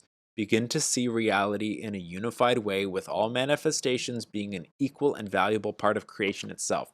I have an image that comes to mind, which is very comedic. But oftentimes when I think about my own relationship with resisting authority and my own Black League patterning, so to speak, I think about how the school that I went to as a child, there were always figures of authority patrolling the grounds with walkie-talkies. So from a very early age, I would hear like the sounds of walkie-talkies and associate them with some sort of oppressor or someone about to restrict my life or freedom or stop me from whatever it was I was trying to do, which is a silly, cute schoolyard example, when it wasn't necessarily life or death, but it felt that way. And then also Half-Life 2 was very popular, came out in 2004. When I would play that game, all of the chirpings of the communications of the Combine, I was like, holy shit, that's reminding me exactly of the people who would walk around with walkie-talkies when I was a kid. Oh, did you just say Half-Life 2? Yes. Oh my God, Prince Anime, what made you think of Half-Life 2? Yes. It's like that, those archetypes. And then, of course, as you get older, the police, like things like that. Like just these big authorities with the chirpings and the radio sounds and like the surveillance and keeping everyone in order at the expense of their humanity, so to speak. It's very, very interesting that you mentioned Half-Life 2 exactly as I said that. But yes, and then of course, one of the first spray painting stencils that I used to spray around in like wealthy neighborhoods or whatever when I thought I was doing good by doing graffiti or whatever. I was not contributing to whatever. I used to make stencils and I used to spray paint them around neighborhoods when I was a young teenager. One of my early stencils was a Combine soldier with a big sheriff star, and it said "Make quota" underneath it, because I was obsessed with this idea that you had to make a quota. Like how released from humanity can one be to have their like purpose, their job, their occupation be like, oh, I'm going to round up a certain number of people just because I have to make a quota. Like what? Etc. I'm preaching to the choir here. But this morning, my uncle sent me this advertisement for a Star Wars burlesque show, The Empire Strips Back. Can you just look at that? That's a stormtrooper in sexy armor. And I thought that was such a funny, like, integration, so to speak, a funny, like, transmutation of the energy of that oppressive empire. Completely, like, satirizing, sexualizing, making it a completely different energy. Right, Steph, exactly. But that's just so funny to me. That's a way to sort of, for me to heal that Black League patterning, or to, because it's like, begin to see reality in a unified way, with all manifestations being an equal and valuable part of creation itself. It gets weird when you get into fetishizing empire costumes. Some people do that with, like, 1940s Germany stuff and things like that, where it's like and it becomes a sexualized thing with doming and subbing, and I don't know, I'm kind of getting into the weeds here because that's not really my expertise, but you see it happen. And it makes me wonder, like, what causes that to happen? And I don't even know if that has anything to do with what we're talking about right here, but it's just talking about these forces made me think of this image. And yeah. I don't know. The Stormtrooper is such an interesting icon because you'll see people, like, driving around with bumper stickers that are like, it's like pseudo support of the Empire. And then you think as you're driving, well, weren't they the bad guys? Like, there's this extra layer of critical thought that comes along with glorifying the aesthetics of any empire. Or, that meme that it's like some people are obsessed with the Roman Empire. Like, why? Why? Like, sincerely, why? I don't know. Something to ponder. The Black League is a term referring to the resistance groups that formed during the darkest times in Orion. And I feel like Orion, even, there's like references of that in Half-Life 2. Fuck Empire is such a good, like, phrase. I just really like those two words together. It sounds like a band. What about the Fempire? Hey, Johnson. Yes, Prince Anime, exactly. Pondering in the Frog Pond. These groups were usually run by priests who practiced pagan mysticism, Jedi Knights, that kind of thing, and who were also warriors as well. These groups ultimately helped change the consciousness within the Orion system so it could transform, but not without a struggle. They also had to learn the folly of living in polarity, which is what you do when you fight darkness. So even though the Black League and the Orion civilization as a whole eventually transcended polarity and healed itself, many beings who had lives there brought this polarized energy to Earth, and it is still playing out here, especially with all the examples that we just drudged up from memory. I definitely was working through a lot of Orion stuff when I incarnated into this Earth. Some of my earliest memories are fighting off an oppressor, like getting someone to stop choking me and laughing about it, and then going to school and having to deal with authority in that way, etc. Yeah. I haven't dealt with Orion energy in a long time because I felt like I had transcended so much of it, but it bleeds through. It comes through in the news, in politics, in war, in genocide. It's there. It's a part of us that we're dealing with. Like a lot of people subscribe to, oh, it's a dog-eat-dog world. It always has been and always will be. I don't subscribe to that. I think that there are lessons to be learned and that can be integrated. I think that everything always changes.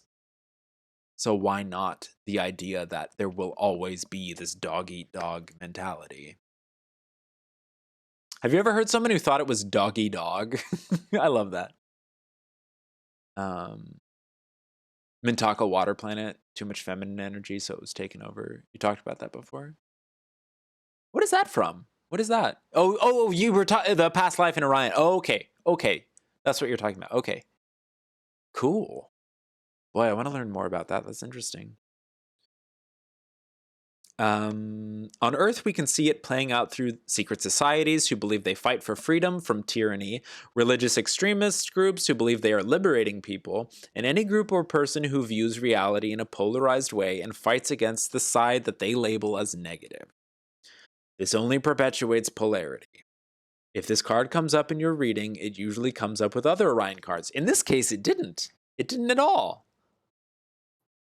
It's very interesting. This reading is extremely intriguing to me, and I hope to you. It's really interesting things to explore here. Or cards with a similar theme. Well, I guess, yeah, alchemy, integration, shepherding people through the horrors of the Black League patterning. The cosmic midwifery is like, yeah, babies, births and deaths in wartime. That's what it makes me think of. This reading makes a lot of sense to you. Well, thank heavens. That's great. It is most likely suggesting that you look at your view of reality and how you might see it in a polarized way. It is encouraging you to begin to view reality as more of a unified field and that there is a greater balance that perhaps you cannot see.